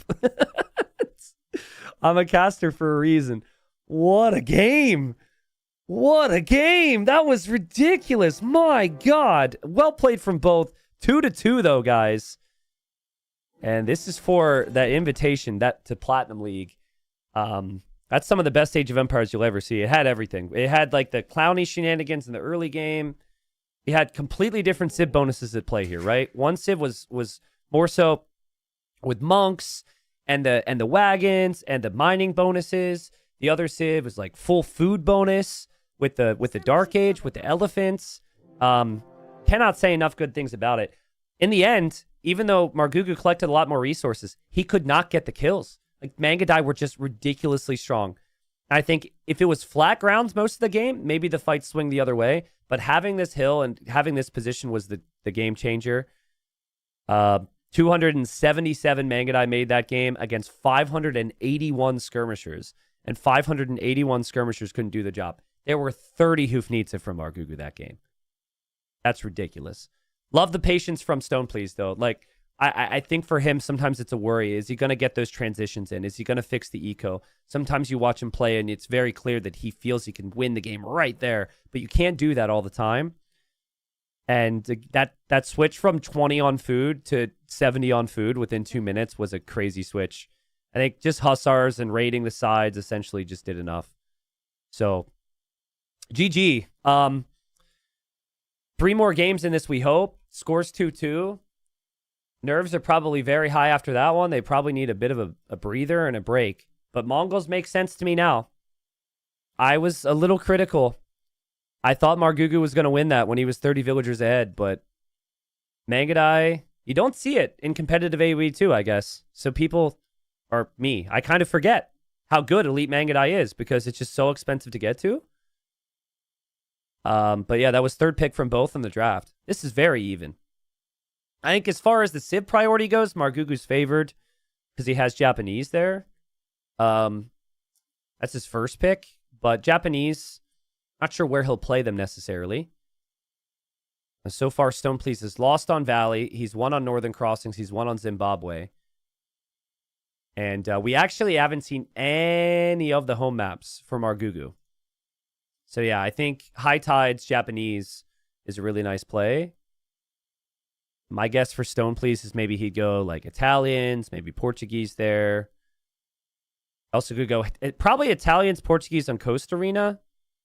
High Tides is probably like, Yeah, either or. Maybe we see Way on slopes for Stone Please, and then I don't know, 3 very different maps here. So, Mr. Chunky, thank you for the Prime. Thank you, Crankle, for the Prime. How many people do we have watching on YouTube right now? Damn. Twitch and YouTube has shown up. YouTube is giving me... I'm happy I'm streaming on YouTube. But YouTube, I guess because I've accessed this tab more than usual, is now giving me a to continue, we need to confirm it's really you pop-up. He says this extra layer of security helps keep your account safe. Bruh, I'm live on YouTube right now. YouTube, can you still hear me, or did this take me offline? Because I'm just not going to click anything here. As long as it's still live, I'm just not going to click it. I think we're still there, right? I think so. Okay. Yeah, I'm just not going to deal with that now. Thank you, Masters, for the Prime. Thank you, Dushtala, for the 4 months. Susie, thank you for the 2 months. Another Felix, thank you for the 3 months. Luminarch, thank you for the 2 years. Support's been insane, guys. Where are we with the sub count? Did we cross 5K today? Holy. We did. We crossed 5K a long time ago. I guess Zylax helped earlier, but... Whew. T90, can you explain the ranking system with the leagues for us newbies, please? Yeah, I will do so. We'll do so during the intro of the next game. We'll have the time. I'll get right into it for you. No problem. Yeah, we also need to do the Twitch ads real quick. So I'll wait the explanation. Let me know when the ad breaks up, I guess, so we can get in. All right. Well, we've got game number 5. Stone Please playing as the Portuguese. Margugu's playing as the Bengalis. What I want to see when the series has been this close is I want to see game 5 have an even civ matchup. And that's precisely what we have. Both civs have amazing bonuses. The Bengalis get the additional villagers. They have the really strong monks. Their ships even regenerate. So honestly, perfect civ for this map. You can go for either or, land or water, which is what this map is all designed for. And then the Portuguese is very similar. They get more HP on their navy. Their gold units are cheaper. They have good land units. They have good water units.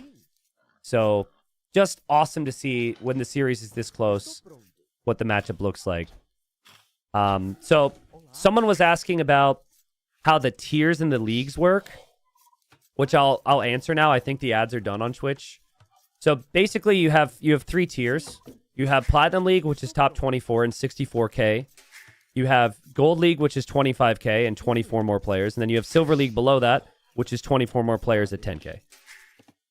And so there's 4 groups of 6 players in every league. You play everyone in a play all 3. So that's 5 sets. And then at the conclusion of that, whoever is at the top of each group gets auto-promoted to the next league. And then the second and third place from each group goes into a playoff. So for Gold League, these players are technically like 25th through 48th in the world, right? And Margugu went into 3rd place in his group, and Stone Please was 2nd in his group. And now winner here, you get thrown into the top 24. But then, of course, you get promoted, and then it's like, well, do they have what it takes to survive? Some players do, some players don't. That's the gist. So if you underperform in your league, you get relegated down. If you overperform and do well in your league, you get promoted up. So that's essentially how it works. And Margugu was platinum before, for example. Margugu got relegated down for this season, and he's looking to get back. So essentially, 72 players get paid. And then that's not even counting the money that goes to the qualifier, essentially, which is a bronze bracket. I think in total, it's like 100 players or something get paid, which is really rare. And I think it's important, right? Think about it from a player's perspective. They're getting eyeballs on them. People are watching them when they never have watched them before. There's money that they can conceivably actually earn, like really decent amounts of money. They're not going to lose to like Hera or Leary or Viper or Vivi or someone like 2nd round or 3rd round. It's been motivating for the competition out there. And also, you know, motivating for me as well, right? I see the players take it seriously, and I see the players enjoy the opportunity. I want to do it more. And when you guys watch and support and are excited about it all, it also helps me. So thanks. This is way harder than anything else I could do. I think I've currently been live like 14, 15 days in a row. And I was sick last week, and I'm starting to get sick again, but, you know, whatever. I don't think about being sick until after the stream. The games are really good. So far, it feels like both players have taken the economic route, but hold on. Underdog always takes the risk. I don't know who the underdog is, but I would say Stone, please. No way they're coin flipping. Oh, Stone, please ran back. And Margugu's not... Oh! Oh, they leave on 3 HP. All right, but what that would tell me... Margugu taking that fight tells me that Margugu is not going monks. Because Margugu is hoping the opponent loses the scout. And because he's not going to heal his own up. Now, that's not a given, but that's like a tiny little detail. Stone, please, being the one to back up, tells me that he's maybe incorporating something that can heal up the scout. And the fact he's building a mill, from what we can see here, tells me fast castle. Versus a double dock fishing approach or a second lumber camp would normally mean some type of water contest here. So we'll see. Thank you, Eliminio. Thank you. You're welcome. I'm lucky to be able to get really excited about something like this, guys. I mean, have World's Edge come in and sponsor with 100K to even make it happen, but also have a community to back me up. So I appreciate you guys. But we're not going to get feelsy now, all right? It's just gold playoff. We get feelsy later. We got 3.5 more weeks. So we stay locked in.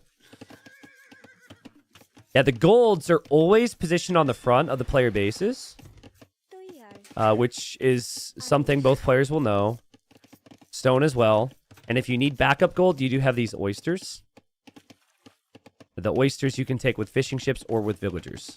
So it's 1,600 golden oysters as your backup, you could say. Stone, please, is going up fast. This feels like fast castle, very little resistance on water. Probably monks. You could go to stone really late and go for the castle, but I don't think the timings would work. I really feel like he's going to go double monks. Double monastery monks. And Margugu dropping the second dock. He's added a few more vills. I think he probably goes for the more economic approach. A couple hulks or galleys or something on water. Eventually reaches Castle Age with very good resources, but isn't in Castle Age as fast.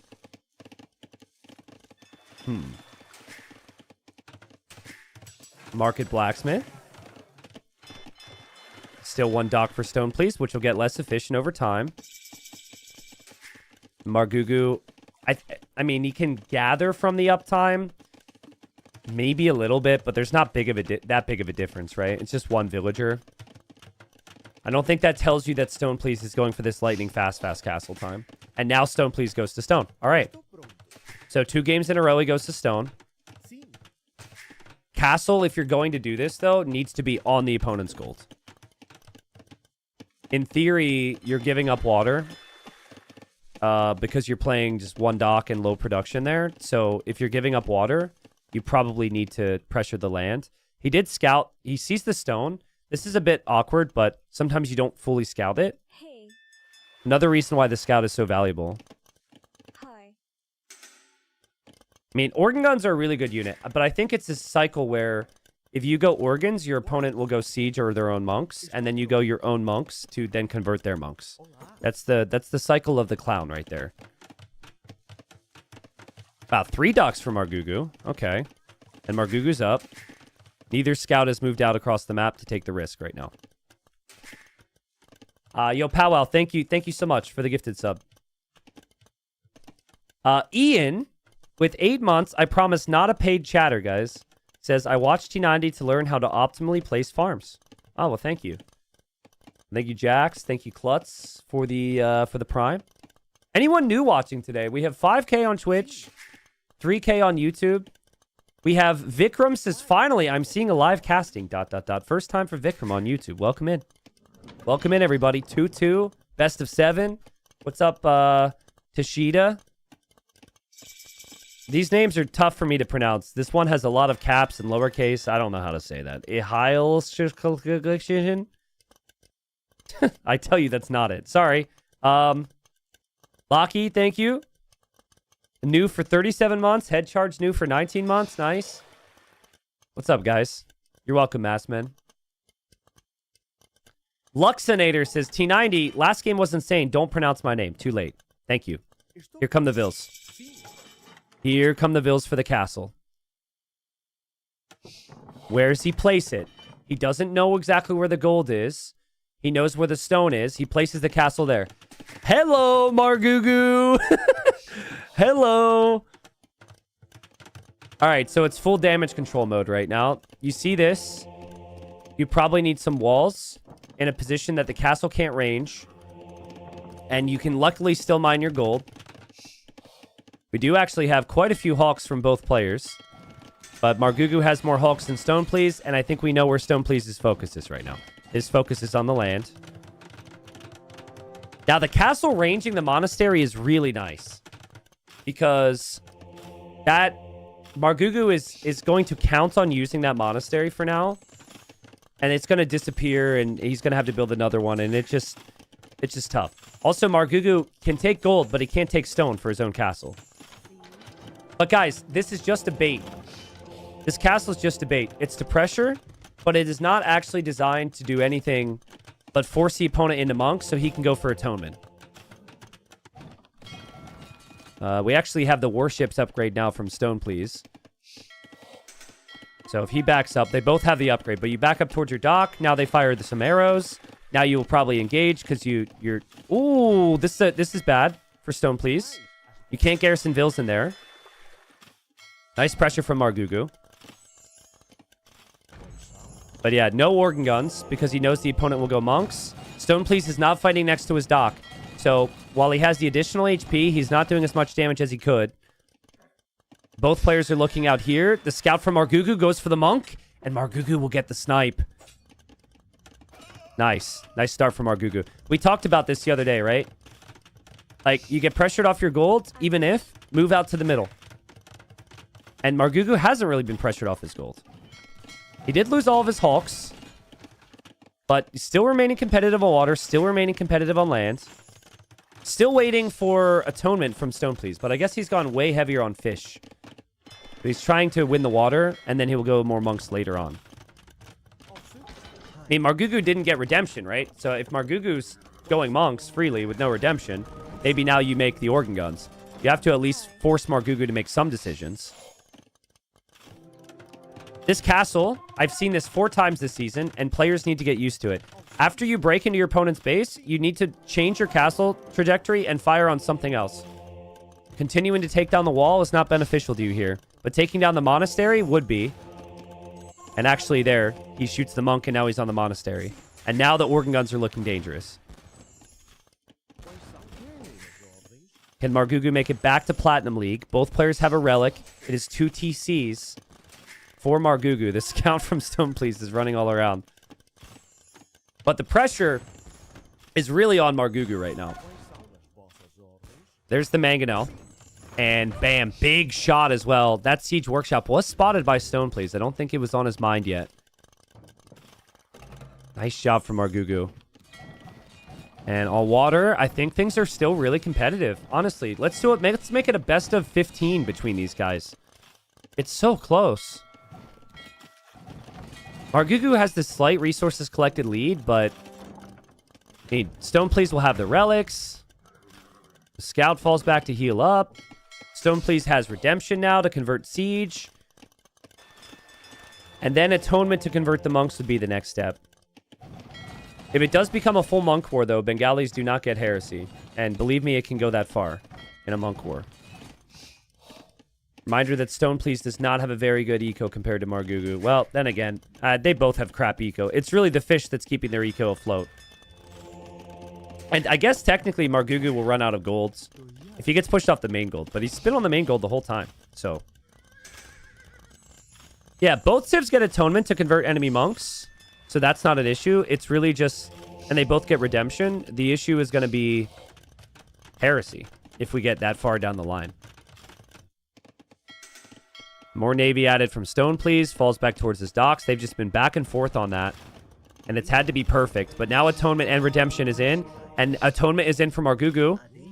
So we'll have monks converting monks. And oh, no. That's bad for Margugu. Oh, that's so bad for Margugu. That's so good from Stone, please. He converts everything. And now the monk is there converting the other monk. And the monk goes down. Nice swing for Stone, please. He did lose fishing ships, though. He is still really far behind in Vils, so it's got to be about the monks now. And Margugu correctly recognizes he's ahead on water. And he will add some more fishing ships for Eco, and Margugu is on Stone. Now, where does Margugu drop the castle? Because he could actually take the main base from Stone, please. But he also might just want a defensive castle. It's so tough to call. What do you do here, guys? You're Margugu. You're 23 years old.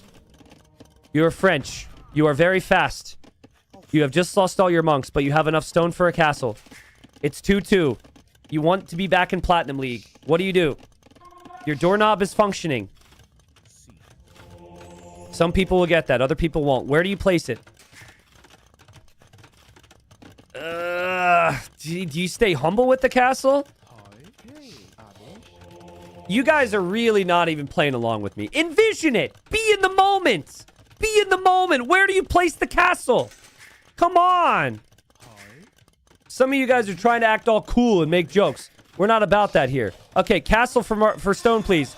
I think you drop your castle behind your TC. You have no choice. You have no choice. Monk v monk is a big deal here. The villagers are standing on the foundation. The conversion happens for Stone, please. He has another monk for the Mangonel. Margugu has to delete his Mangonel. Margugu's castle might not go up. Oh, but the Mangonel goes down to the TC. 50% for Margugu. 60% for Stone, please. The important thing here, though, is that Margugu will not be able to take gold if these castles are here. It denies both the gold spots once fletching is in.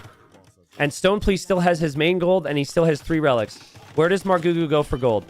You could go to the oysters. Oh, bro, he's forgot about the oysters back there. That's 1,800 gold. That could save the game for him. But he's desperate now, guys. He's in a really uncomfortable position. He will make armored elephants. He's also massing petards. He just sold 900 wood to get the gold. He needs to take this castle down. And Stone, please, is also making petards.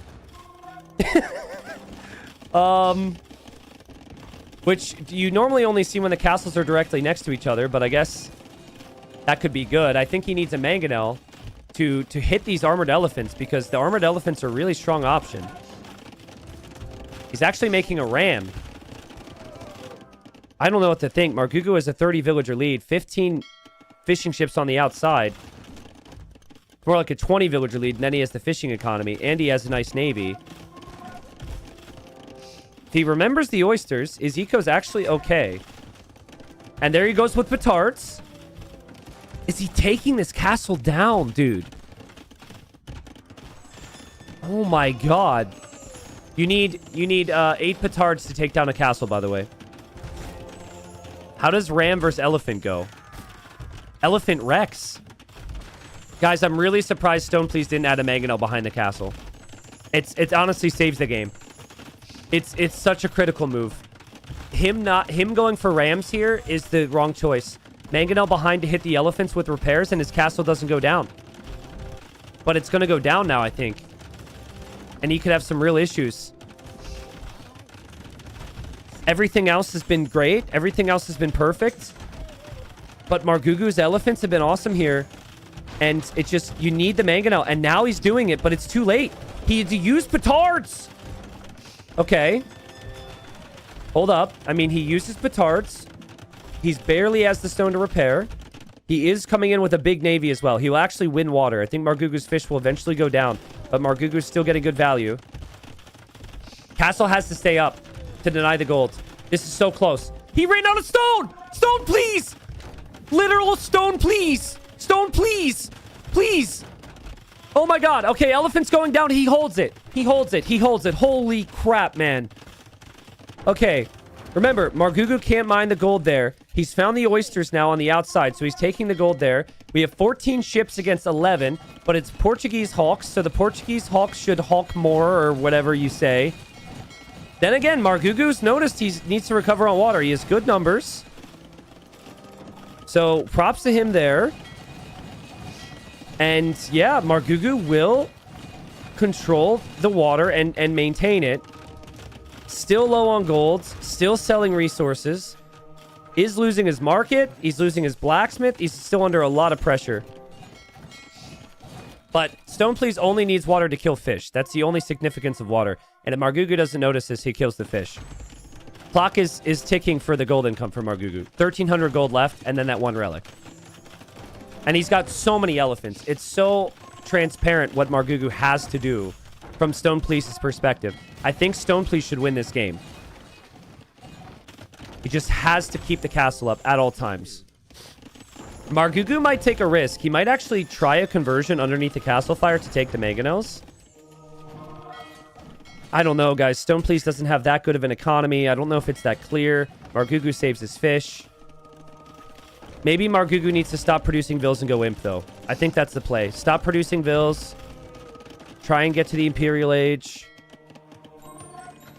Oh, man. It's so easy to say anything when you're up here. Okay, here go the Ellies. Does it work? Does it work? If the mangonels get misclicked, this is a problem. But I think the mangonels mean the elephants can't push. And that's such a big investment. I really think it's crazy that Stone Please is going for his own petards. Like, I don't think your own petards here is as good as Imperial Age. But he does have the monks ready. Margugu will click up to imp. He is on the way to imp. He is still defending on water.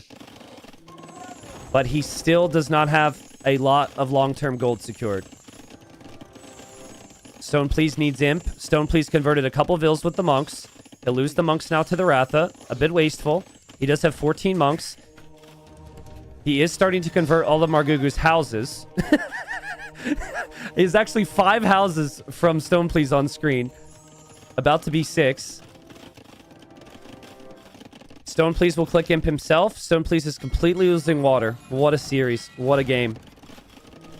Okay, he's on his way to imp. Now, on this topic of these petards, if he takes down Margugu's castle, Margugu has gone imp for Trebs, and he will be castleless.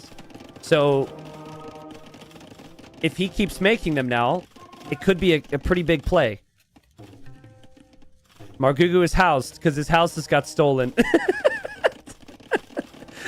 There's 14 monks for Stone Please, which he can, of course, upgrade when he's in imp. Margugu continues to get housed. But he has his own monks, and he's trying to convert. And, I don't know what's happening. Okay, now there's a monk swing. Now Margugu gains some monks, which will be nice. Oyster check. Oyster check. Sharkfin's got a lot of oysters. Thank you for the gifted subs. We got 400 gold left. That's it for Margugu. Unless I'm missing something. I don't think he's on gold anywhere else. And, oh, another castle? What? Oh, he sold his soul to buy another castle. Well, I mean, Stone Please can do that too. Stone Please has a mangonel. Stone Please might even be able to deny this. Stone Please is so locked in with the monks right now. He gets the conversion. He denies that castle. Put the petards back. Put the petards back. Put the petards back. Is he doing the math to... Oh, wow. He did the math. He did the math. He didn't want to use too many. Margugu loses the castle. Okay. The monks are still converting all the time here. Trebuchet is on the way from Margugu. But guys, Stone Please has more gold and has more stone. And he has 3 castles versus 1. Now, it's not easy to full queue 3 castles with these resources. But I think with the 4 petards he has in there, if he uses his trebs and he uses monks and he, of course, gets monk upgrades, the conversions are perfect, I think he wins. and goes up 3-2, which would mean 3 straight victories. It's been so good from him. But I was worried that after, you know, showing his best in the first 2 games and having them be so close and then losing, that it would fall apart. That's a lot of shade in there with all their hats. I mean, Margugu doesn't have stone, right? He's buying the stone. He will lose his castle. And the villagers are leaving this way, going somewhere. I mean, I guess you can try that. That's important for Stone Please to see. The petards are out. The petards are out. There we go. Margugu goes for Siege Elephant. He upgrades that. But monks can convert those. And monks are all over the gold tier too. Oh, God. Stone Please can lose 1 castle, and it's fine. He even has the mangonels behind there. But yeah, he says, thanks for the elephants, bro.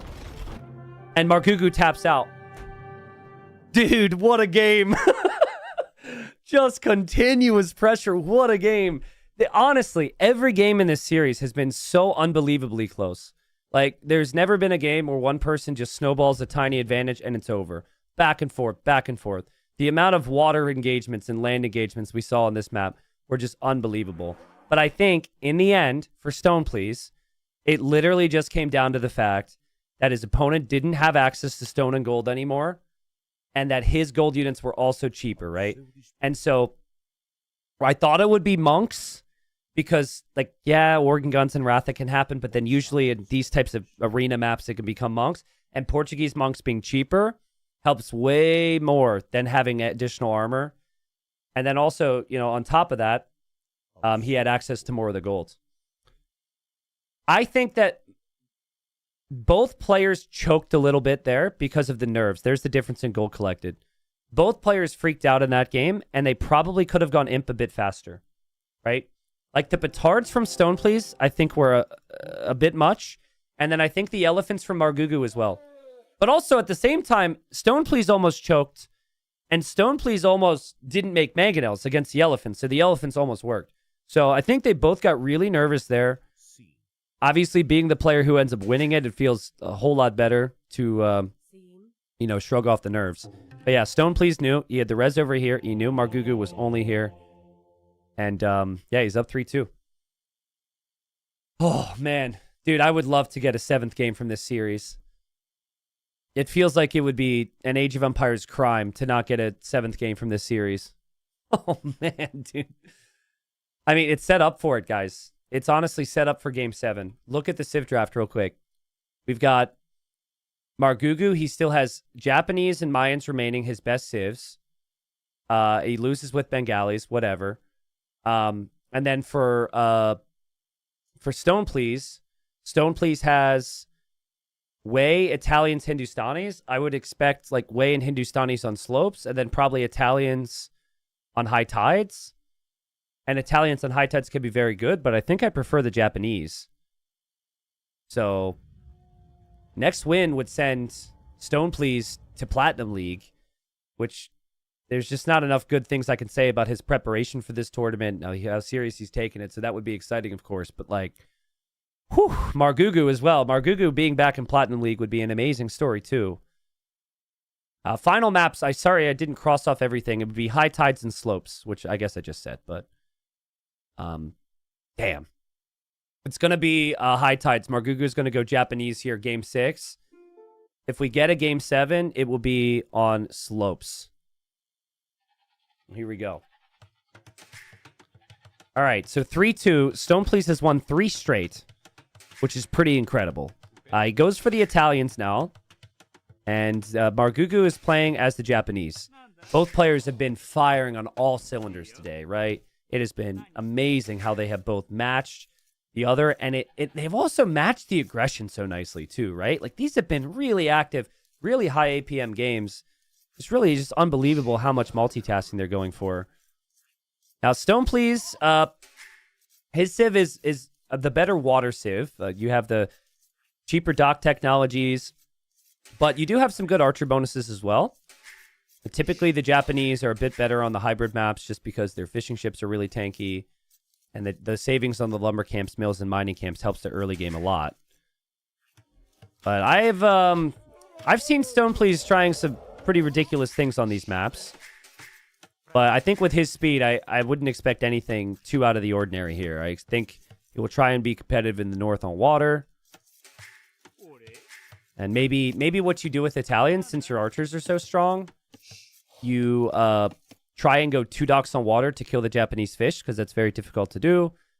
And then you probably opt for a lot of walling and maybe a tower at home, expecting the man-at-arms. Margugu pushing in some food here at the start. We'll run back here and get some of his sheep. No lambing or anything, but Villager will head to the north. And Stoneplease actually scouting the shoreline with the sheep, which is kind of interesting. But I guess if you don't lose the sheep, it's good scouting. And he's also going to scout down here as well. So maybe that tells us that he'll apply focus on the river where the shorefish and the hunts are. But I feel like where Margugu has lost games has been when his opponent has been the one to start the aggression. Whereas in the games where he's been the one to open the aggression, he's looked better, just ever so slightly. So I think he's in a good position here to do that with the Japanese. His villager's already here for the dock. And actually, Margugu should try and deny this dock. Stoneplease is not protecting his vill, which is risky. And he's pushing in the final zebra. And they both will likely go to here. And Margugu is looking for the dockville. Oh, man. And the dockville's going exactly where he expects it to, but he was just there too early. And now Stoneplease... I guess he'll end up finding Margugu's scout. So they hit each other here. Now Margugu's like, wait a second. Why is your scout here? What are you up to? And now he sees the vill. And Margugu deletes. Margugu wants to deny this. His dock is already up. Stoneplease dock. Palisades. Oof. Oh, man. Gets the quick walls. He almost lost the dock foundation, too. Gets the quick walls just in time. Well played from both. Again, they're both so good. Being aware of the killer timings, being aware of all the tiny advantages that you can take as a player. For Margugu, it was worth the risk there to get the kill. I think Stoneplease will wall him in. I saw this in another set from him. I think he will finish his dock and he will immediately come over and try and wall in this vill. Never mind. I have no explanation. Never mind. I don't know why we're taking this shorefish instead of this shorefish. All right. Well, we'll see. House walls are coming up. Margugu's still not floating a lot of wood for the barracks. So maybe he does just end up playing straight water. He brings the scout home to push in the zebra. Interesting. Why wall like that? Oh, wait. He's walling like this so Margugu can't wall him in. That's what it is. Yeah, so the viable strat here is you go boop, boop, boop, 3 quick palisades, and then that guy can't build another dock. Which you would do for the 2 dock approach. So he actually goes this way. That way he has like 3 or 4 more tiles to react if his opponent comes to wall him in. Also, I mean, technically you could also dock from within there if you reposition a little bit, but you could dock the second dock right where the villager's standing and still have the villager there. And then you can go double dock garrison with the arrows to defend. So that's cool. I've never seen that. But guys, you don't understand how prepped Stoneplease is. I'd love to interview Margugu. It looks extremely prepared. But Stoneplease, I believe, has probably played more practice games for TTL than maybe anybody. The dude's insane. The other day, probably shouldn't say this, but the other day, I said at the end of a stream, because I had messaged a couple people who were going to be in the playoffs and stuff in silver and gold. I was like, I really want to play these maps. And I really have some ideas. I want to test them. And I hadn't messaged Stoneplease. I mentioned it on stream. And said, damn, like, Doubt doesn't want to train with me. And we joked about that. Stoneplease messaged me immediately. He said, let's go. Played 5 games. And then we ended, and then he was still playing games.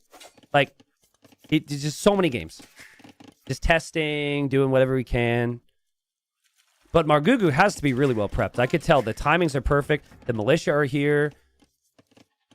And Margugu as well. I mean, there's no way that Margugu's coming in here rusty anymore.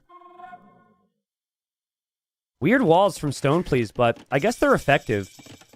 If you go for the full walls, it's a lot to handle. But 2 lumber camps, the gold's protected, and he expected Margugu to go man-at-arms. So the man-at-arm approach won't work too well. 1 dock for both players. They'll go for hulks. The hulks can garrison inside the docks. Or sorry, the fishing ships can garrison inside the docks. And Margugu finds the range. I think he got hit by the TC there a little bit. And he also will find the walls. Which is not what you want when playing man-at-arms. Especially 4 man-at-arms. Margugu will drop the range. And Stone Please actually goes for the dockville. Yeah, it's a bit weird. You can't garrison the Ville, but you can garrison the fish. But he did lose a lot of HP to that dock there, so he needs to pull back. Still has work to do here. T90, is there a reward for players when they manage to get to the next league, or is that the reward itself? I mean, the reward is money. Money, pride, prestige. But yes, there's more. The better you do in any league, the more money you get, and then you earn your position in the next league, and then you also get more money. Now, no drugs, no wine. None of that. Money. It's on Liquipedia. I don't know in this case, like, between Margugu and Stone Please, the loser here, and the winner, I'm not sure if they balance out. It might end up being the same amount of prize pool for this season. So in theory, it could be like future reward. I would have to look it up. Don't have it all memorized just yet. But double range from Stone Please. Fast Blacksmith for early fletching. Still being active on 1 dock. Margugu will go for the 2nd dock.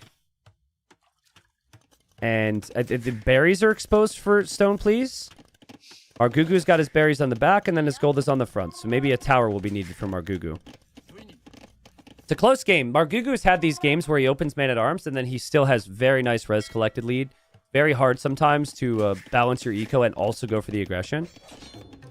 But he hasn't actually done anything yet with his army. Actually, he could. He could. There needs to be 2 more houses. Stone Please is moving forward right now, so he decides to house wall. And he does get the house walls down. Archer's back, and he's moving forward. 0 kills, 0 deaths, by the way. Game's been that close. Margugu's investing more into water. Stone Please more into land. Stone Please will garrison his dock. Still house walling and repairing over here. Still playing damage control here. And now Margugu needs to react, and Margugu reacting perfectly. He senses it. He knows. He sees the scout. He knows there must be army. He doesn't have fletching yet. Ooh, and he has to delete the house to save the vills, and he is off gold right now. And, ooh, Stone Please, good timing. Oh my god, and the micro behind it as well. He didn't lose an archer. This could be bad for Margugu. Bad, bad, bad. Slightly late on fletching. Base slightly open, no tower. And Stone Please is sniping all the archers. This is really dangerous for Margugu. Oh god, he goes for the house wall, which he will get. But he still lost so much. Wait! Oh my god! The man-at-arms got in and killed 2 villagers over here or something too. Oh my god. Holy, okay, sorry. So much was happening. I think the man-at-arms will die though. Margugu still has to chase this down, and Margugu's still having big problems. Yeah, villagers on the wood line going down. Margugu does have water. He is ahead on water. But being pushed off of gold and wood like that means he probably needs to play skirms a bit. 13 archers for Stone Please. So that's 14, soon 14 land army. And for Margugu, he's got 2. Margugu does go for the 2nd range. Really needs the food for the armor upgrade on the skirms too, and the skirmisher production. This is the right play though. He's at least adding fish. If he can get up to 6 to 8 fishing ships and play skirm defense, I think it could be really nice here. Yeah, Stone Please. The units got in. I don't think he lost as much as Margugu did. And Margugu still doesn't have the numbers, guys. Margugu needs a tower or something, or he's back in Gold League, and Stone Please is taking his spot in Platinum. Another villager goes down. Stone Please sniping the archers again. He just never stops. He's so consistent. This could be it. This could be it, guys. This could be Stone Please to Platinum League. I mean, he's got so much here. He's also got a stable, and he's adding scouts because he's expecting skirms. My God, man. Does need farms now. We've seen throughout the series, though, that Stone Please has no chill. So sometimes he just... you won't expand his eco when you're expecting players to because he leans into the aggression. This house will go down. He'll move to the back where Margugu needs gold and will drop the tower. Okay, but now what? You see the tower, where do you go? Do you fall back? He runs in, dude. He's insane. He runs in. He can't help himself. For better or for worse, Stone Please is aggressive. And in this case, it works out. Some players never take the risk because there could be a house wall or a gate or something. But he saw the wood line and he knew he had the army lead. And Stone Please wins 4 straight and goes to platinum. I mean, I'm hoping we can get him in for an interview here. But he's played insanely well because Margugu played insanely well. Margugu was on point today. Margugu won the first 2 games and Stone Please responded. That is well played. Congratulations to Stone Please. Like to remind you guys as well the trajectory that Stone Please had to take. So for Stone Please to get here, he started in the bronze bracket. He won out to... Wait, did he go through the bronze bracket? I actually need to double check. I think he went through the bronze bracket, then ended up fast tracking into gold, and then now gold and goes up to platinum. What a series. What a series. He's so talented. Let me see. I'm gonna see if I can get him into an interview here. See if that's possible. And then I'm being told he's not online, no interview. Oh, that's so sad. Oh, boo. Okay, well, we'll have to get an interview at another time. So this series was, I think, due to their schedules, this series was played around the same time as the first one, so we covered it as Rex. But, oh, man, that's a beautiful result, man. So I could tell you, because, I mean, I already said it. I think he's the most prepared player for this season. And it's lovely to see the practice pay off. Let me pull up the bracket just to show you everything that he did this season. And hopefully we can get an interview with him in the future. Game was played on the 26th. Both were super busy this weekend. So it wasn't played earlier. It was played 2 days ago. Got it. Well, let me pull up what Stone Please accomplished, because I think he came through the bronze bracket. Or am I wrong on that? I think I'm wrong on that. Yuduzu, Wide, Turs, Fire, Sorakuma. Okay, so I'm forgive me. I'm wrong on that. It was, the replacement qualifier? Oh, that's what it was. Well, I mean, either way, incredible run. This is what the season looked like in group stage for him. And he had 8 wins in a group that was the closest group in gold. And then he ends up going up against Margugu, who has more tournament experience and looked very solid and ends up getting the win. Now, do you think Stone Please is going to survive in Platinum next season? You just never know, right? Like, a lot of the players get promoted up to Platinum and they struggle to stay up there. It's a year until then, but Stone Please has improved a lot in the last year or two. So I think by then, the weakness for Stone Please is too much aggression at times. But dude, you can't tell me that aggression can't work against some of the guys in Platinum. We've seen some of the strategies work out. Yeah, it'll be fun. Every time you get excited, someone gets promoted, and then you get to see if they stay alive. He'll definitely be an underdog. But yeah, what a series. What a day of games, guys. Guys, I'm going to sum it up, and I'm going to spoil the first set. The first set was incredible as well. So if you liked the games in the last series, highly suggest you look into the next one. But here we go. We've got Wide Sorakuma. Sorakuma beat him 4-0. Every game was super close. Every game went to Imp. And, I mean, if you didn't watch the series, it's still worth the watch because the games were incredible. Stone Please wins 4 straight, wins 4-2, qualifies himself for Platinum. And then for Gold, we've got Doubt Veleza and Dogao Kazva. That happens on Monday. So that will not actually be tomorrow. What ends up happening tomorrow is some silver playoffs, which I'll pull up right now. So it's Silver League, as I explained earlier. It's the same deal. You have these players who want to go gold now, and they're all very talented and very well prepared. And so we have best of sevens from there as well. So tomorrow, I think we do Kambito and Antagonist against Blue and Ozone. And then again, Monday, we move back into the final 2 gold sets. And then Tuesday, we do Bad Koala versus Gabby, and then Husiel versus Dennis. Winners there move into Gold League. So yeah, players at the bottom of Plat, they get relegated down. Players at the top of Gold go up. Same with Silver. Everyone's moving up. Everyone's moving, or some people are moving up. Some people are moving down. Some people fight to stay alive. That's TTL. But yeah, I've been pleasantly surprised because at the start of any event, you don't know what the maps are going to play like. You don't know how close the games are going to be. But honestly, the last week and a half, the games have been incredible. Platinum League round 3 was by far the best round that we had so far. So I'm really excited for when Platinum kicks off next week for round 4, round 5. Gold and Silver come the playoffs has just been unreal. So and then the viewership and support's been unreal as well, guys. So thank you everyone. Seriously, I know it's weird because I can't sorry, I can't spell calendar right now. Pulling up my calendar. I can't thank everybody. And it's hard for me to get to so many people that are watching.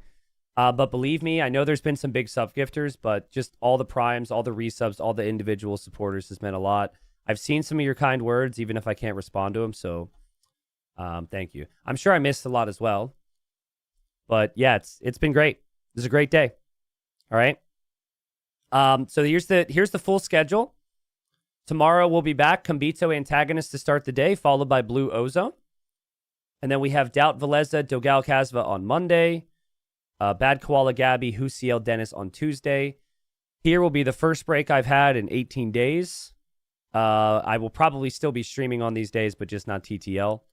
And then that's what the Platinum round. This is March 6th would be Friday. So Friday through Monday, next Friday through Monday, round 4. Following Friday through Monday, we do round 5. And then we go Platinum playoffs. So round of 12s, quarterfinals, all the way up to the grand final on March 22nd, which is the final day. So that's the schedule, guys. Games should only continue to get better.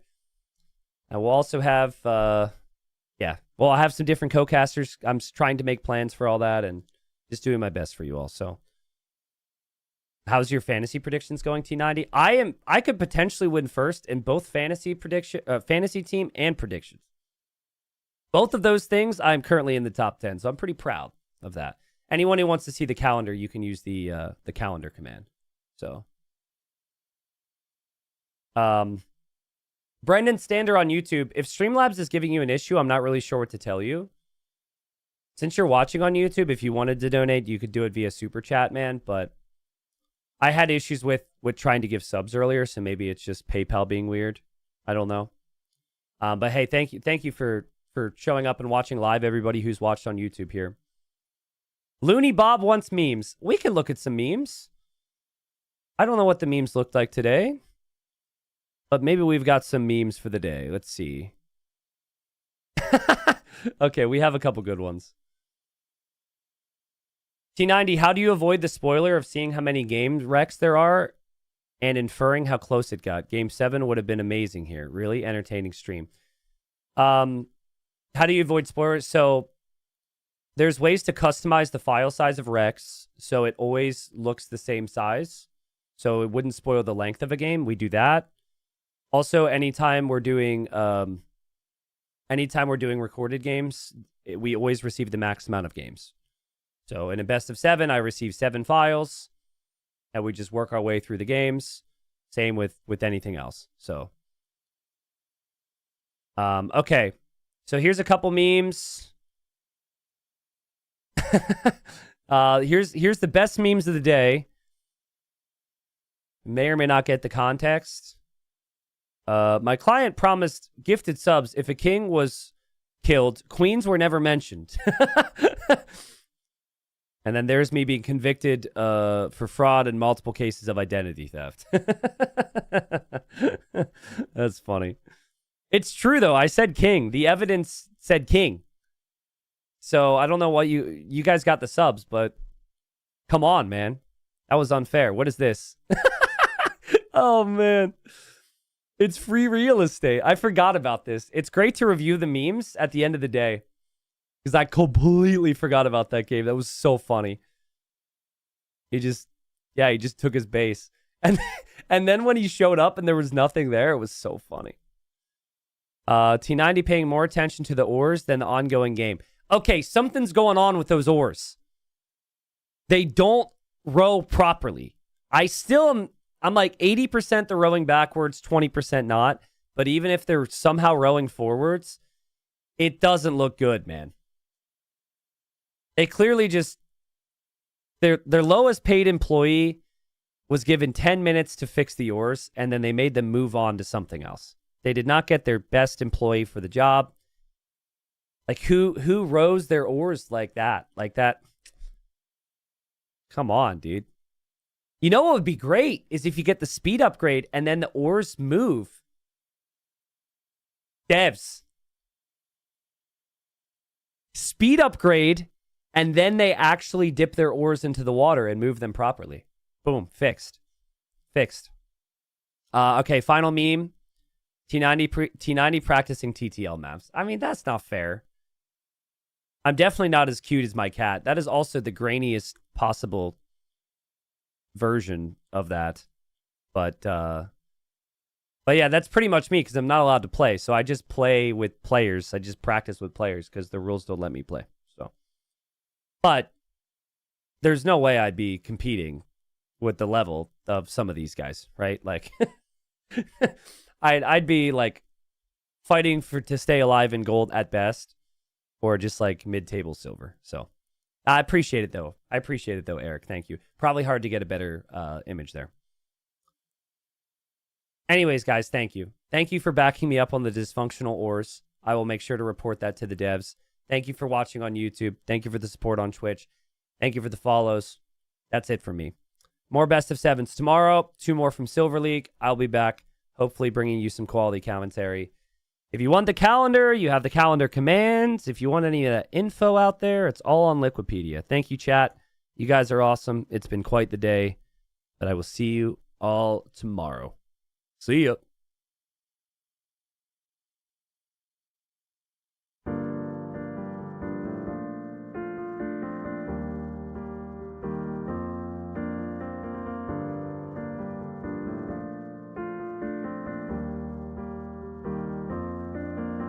What he wants to do is he wants to get to +2 knights. Wants to get full armor in, but he's not going to be able to do that. What he wants to do is he wants to get to +2 knights. Wants to get full armor in, but he's not going to be able to do that. What he wants to do is he wants to get to +2 knights. Wants to get full armor in, but he's not going to be able to do that. What he wants to do is he wants to get to +2 knights. Wants to get full armor in, but he's not going to be able to do that. Pain is coming. Pain is coming. Pain is coming. Oh God. Oh no. What he wants to do is he wants to get to +2 knights. Oh God. Oh no. What he wants to do is he wants to get to +2 knights. Wants to get full armor in, but he's not going to be able to do that. What you need is you need siege, or you need something that kills. Don't know if Kanji can get that right now. Oh God. Oh no. You need something that kills. Something that kills. Guess what? It doesn't look good. Guess what? It does look good because Kamigawa's done fighting. Kamigawa. Oh God. Oh no. What he wants to do is he wants to get to +2 knights. Wants to get full armor in, but he's not going to be able to do that. What he wants to do is he wants to get to +2 knights. Wants to get full armor in, but he's not going to be able to do that. What he wants to do is he wants to get +2 knights. Wants to get full armor in, but he's not going to be able to do that. What he wants to do is he wants to get +2 knights. Wants to get full armor in, but he's not going to be able to do that.